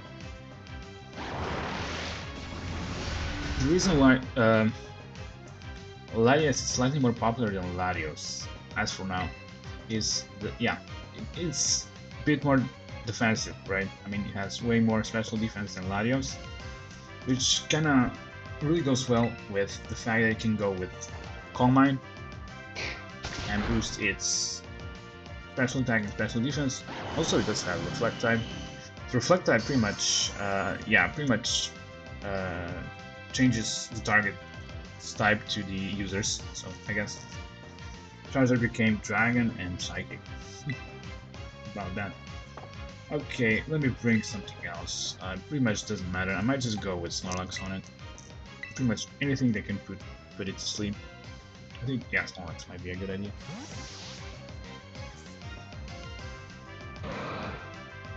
I definitely want to avoid using Venusaur, right? Because it is weak to Psychic as a type and a move. And also, yeah, Reflect type is kind of funny because once it actually no. Reflect type pretty much copies the type combination of the target. Okay, yeah, never mind. Yeah, Latias became the same type as Snorlax, so Latias became a normal type Pokemon, I guess. And we're gonna use Yawn. So yeah, by becoming a normal type, you pretty much lose the stab, right, from Psychic.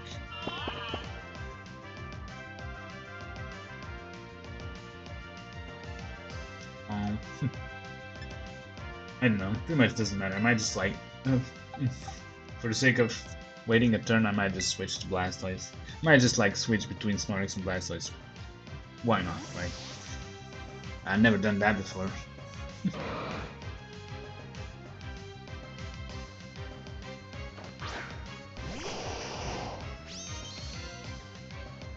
But, you know, what's gonna happen? Ooh, interesting. It's trying to use Killing Wish. So it actually fails because I guess wild Pokemon cannot use Killing Wish. What Killing Wish actually does, I'm gonna go with the Ultra Ball. Pretty much user faints and anything that is sent after should have its HP restored fully. I think also status conditions go as well. I think, yeah, the whatever comes after the fainted user should get fully healed. But yeah, this pretty much doesn't work in a wild encounter, right? Because what should come in the battle after Latias, right? Makes no sense.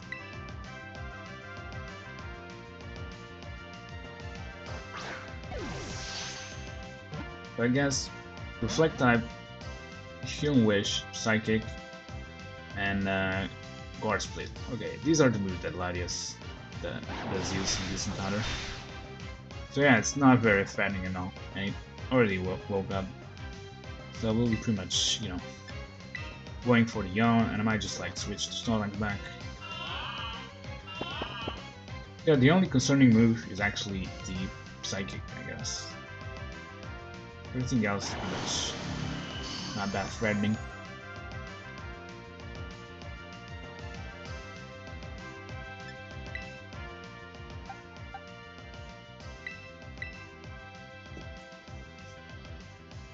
That's it for our last encounter. At some point, I'll be trying to throw timer balls on it if we don't manage to catch it with the regular Ultra Balls. And yeah, it was quite fun, I guess. Also, yeah, I should mention, yeah, that in conjunction with Calm Mind and high special defense, stored power kind of becomes pretty powerful, right? You could just like accumulate the Calm Mind boosts and just sweep away with stored power. Yeah, I think that's the thing that people have noticed about Latias, and that's why it's so popular compared to Latios.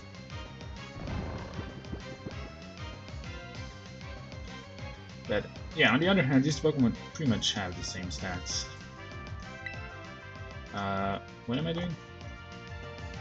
Okay, I think it's time to go for the timer boss. To be honest, I think it's pretty much good timing. Alright, so also I do have like 4 of these, so go figure.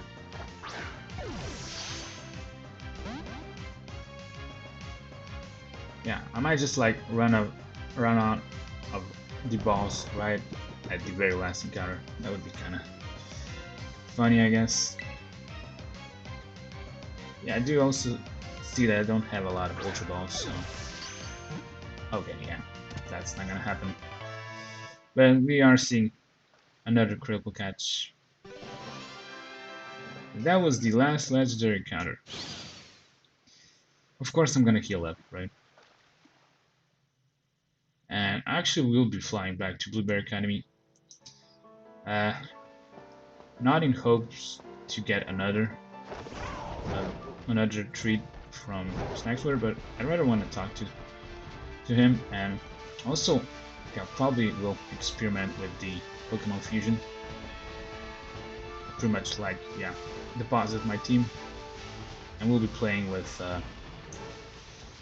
Reshiram, Zekrom, Kyurem, Solgaleo, Lunala, and Necrozma. It should be fun. But first, let me find a Pokémon Center, I guess. Actually, what I could do... Yeah, actually I should be flying over to my house. Yeah, talking to my mom might be kind of interesting. Yeah, I don't know. You might get some sandwich recipes, you might not get anything, but actually there's our house. I actually conveniently managed to remember that this is near where I actually live in-game. So yeah, this would be also a really cool I guess place to wrap our adventure, I guess, at our very home. Actually, I think I actually should be returning to Blueberry Academy. Oh, yeah. The Pokemon are actually standing on top of our roof. Okay, we're back in Cabo Pokemon. Let's maybe talk to our mom. Maybe she has something to say about the whole trip with Arvin, Namona, and Penny. I have not talked to her after that.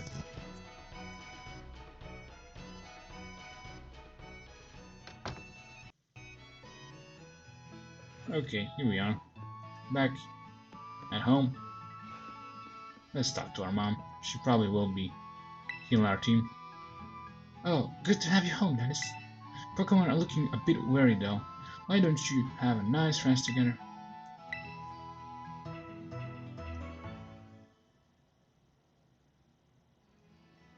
There you are. A nice long nap is all a body needs to feel ready for more adventure, right? Doesn't matter whether you're a person or a Pokemon, we all need to take time to rest. Yeah, this is pretty much it. That's all she says. Like, yeah, no new recipes whatsoever, fortunately. So yeah, our home is pretty much the same as always. I might just like, yeah, I should put a save. Also, I might, should I maybe give my Charizard a Citrus Berry? Not that I'm gonna use it anyway, because this is pretty much it. This is pretty much it. What I could do is maybe, I don't know, challenge Kieran and the BB League Elite Four once again in the League Club room, but I think the battle should be pretty much the same. I don't think there's any big difference between battles in the their plazas and battles at the Blueberry Academy, so I might just not do that.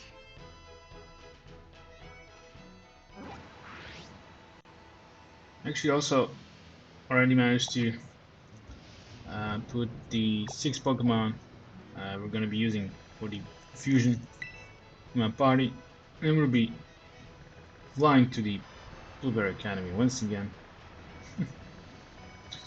And yeah, we'll be pretty much talking to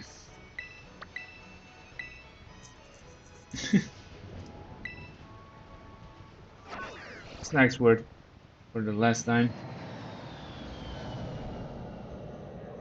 Also managed to get the required items for the fusion. So yeah, like I said, these are available to you at the Port Marinada market.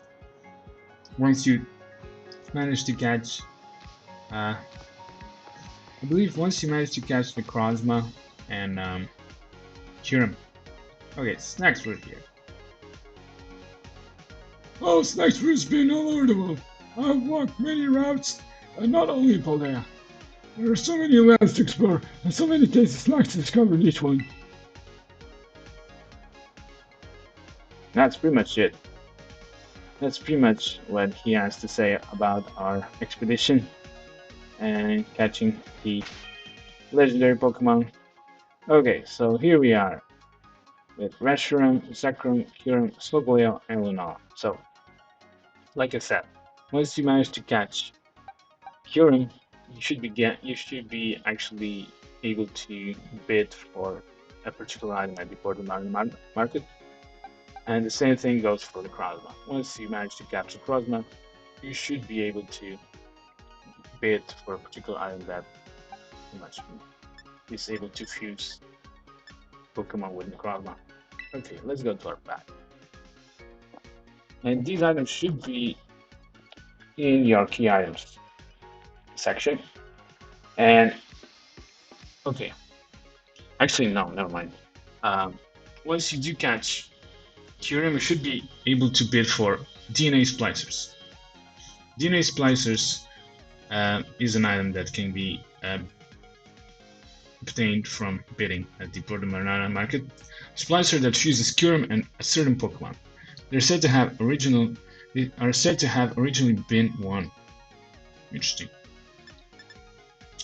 And once you actually, I think once you do actually catch Solgaleo, you should be able to bid for N-Solarizer, a machine to fuse Necrozma which needs light and Solgaleo. And once you do catch Lunala, you should be bidding for N-Lunarizer, a machine to fuse Necrozma which needs light and Lunala. So in order to do the fusion, of course, you need to have both of the Pokemon which are going to be fused in your party, right? So because I do have Necrozma and Lunala, I'm able to use N-Lunarizer, and because I have Necrozma and Solgaleo, I'm able to use N-Solarizer. Because I have Kyurem and Zekrom and Reshiram, I am able to use DNA splicers. Okay, so I think I might just start with these items first. It's gonna be obvious why. Pretty soon, I guess. Okay, I'm gonna use N-Solarizer on my Necrozma. Which Pokemon do you want to fuse this Pokemon with? I mean, it's kinda obvious. The only Pokemon that is able to fuse with Necrozma using this item is Solgaleo.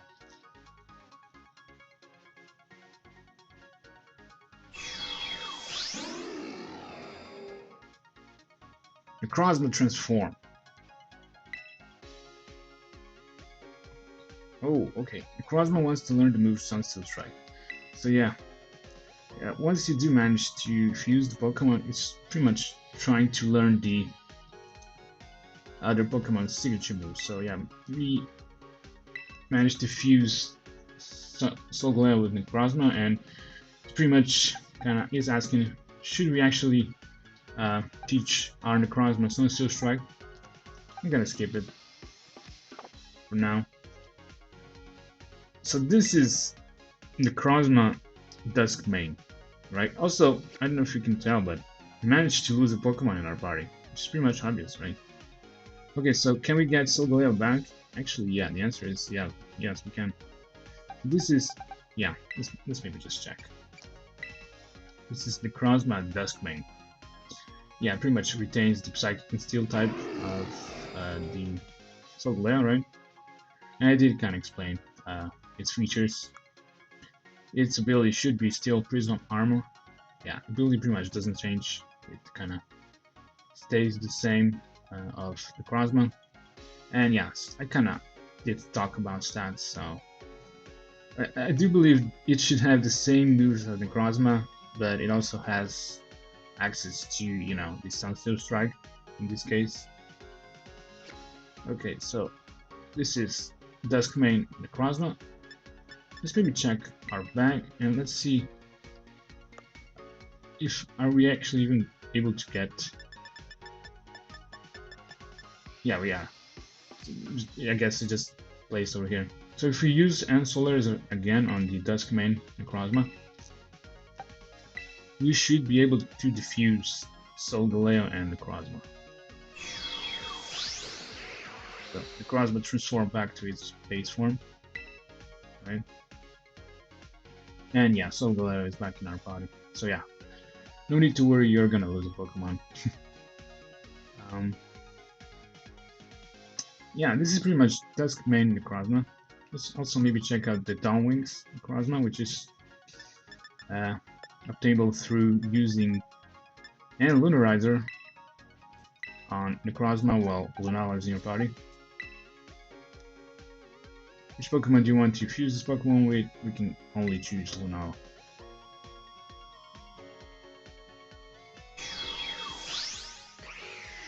And that is Downwings Necrozma. Yeah, it wants to learn the move Moonguy's Beam.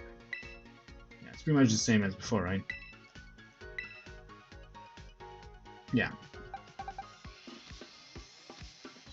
So I could teach Moonguy's Beam if I needed to, but I don't think it's necessary. And yeah, it pretty much keeps the original typing of Lunala. Let's maybe take a look.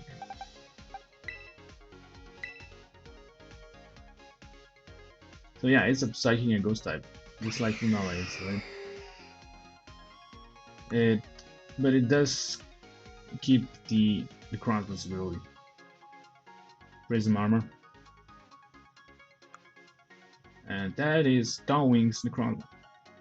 I'm gonna diffuse this Pokemon because I like it better in the base form. I can see both Solgaleo and Lunala. Okay. And N-Lunarizer should be at the bottom. So I believe, yeah, these items apparently get put on the bottom once you do fuse Pokemon.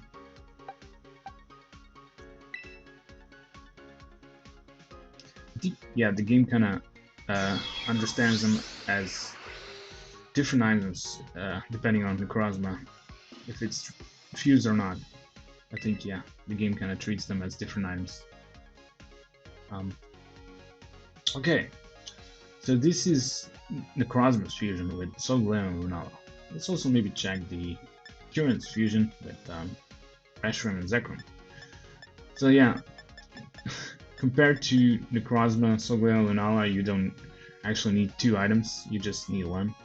And, these are pretty much DNA splicers that do the job. You pretty much, yeah, select DNA splicers, you can only use them on Kyurem. And you get pretty much the same dialogue. Which Pokemon do you want to fuse this Pokemon with?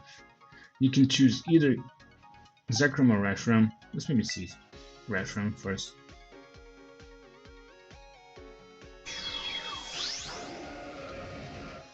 And this is Kyurem White.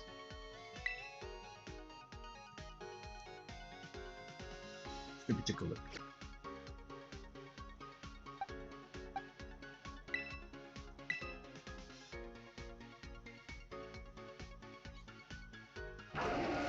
So apparently, yeah, it's still a Dragon and Ice type, just like Kyurem was. So yeah, I do see some differences between Necrozma and Kyurem. So Necrozma pretty much, inherits the type combination of the Pokemon it's getting fused with, while, Kyurem pretty much, I believe, also,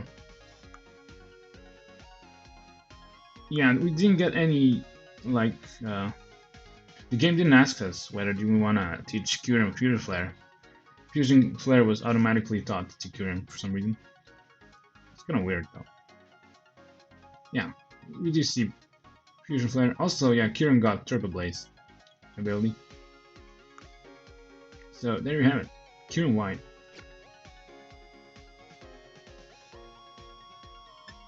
And also, yeah, I'm gonna diffuse it, right? So yeah, in order to diffuse Kyurem with Reshiram, you pretty much just need to use DNA Splicers once more time. And you should be getting your Reshiram back in the party.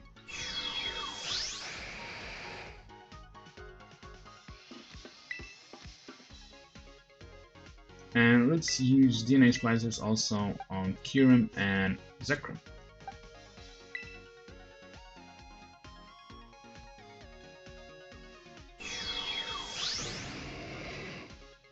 Alright, so this is Kyurem Black.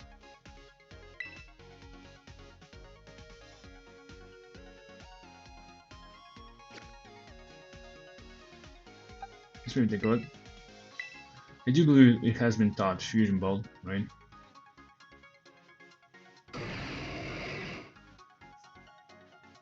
Yeah, it definitely looks like both Kyurem and Zekrom, right? And yeah, it has been taught Fusion Ball. Let me think. What was the other move that Kyurem had? Cannot remember which move was replaced with Fusion Balls. Yeah, typing is pretty much the same. Dragon Knives, as Kyurem was originally. And also, it does get Teravolt. So yeah, no more pressure, but instead Teravolt. And this is pretty much it. This is the Pokemon Fusion explained as simply as possible. Let me, diffuse Kyurem. And I think I'm gonna wrap it up, as a matter of fact. This adventure was really one of a kind. I'm really glad to have shared with you this diary of my playthrough. And I'm really grateful for those who have stuck around for so long. And I would really much like to thank you for watching.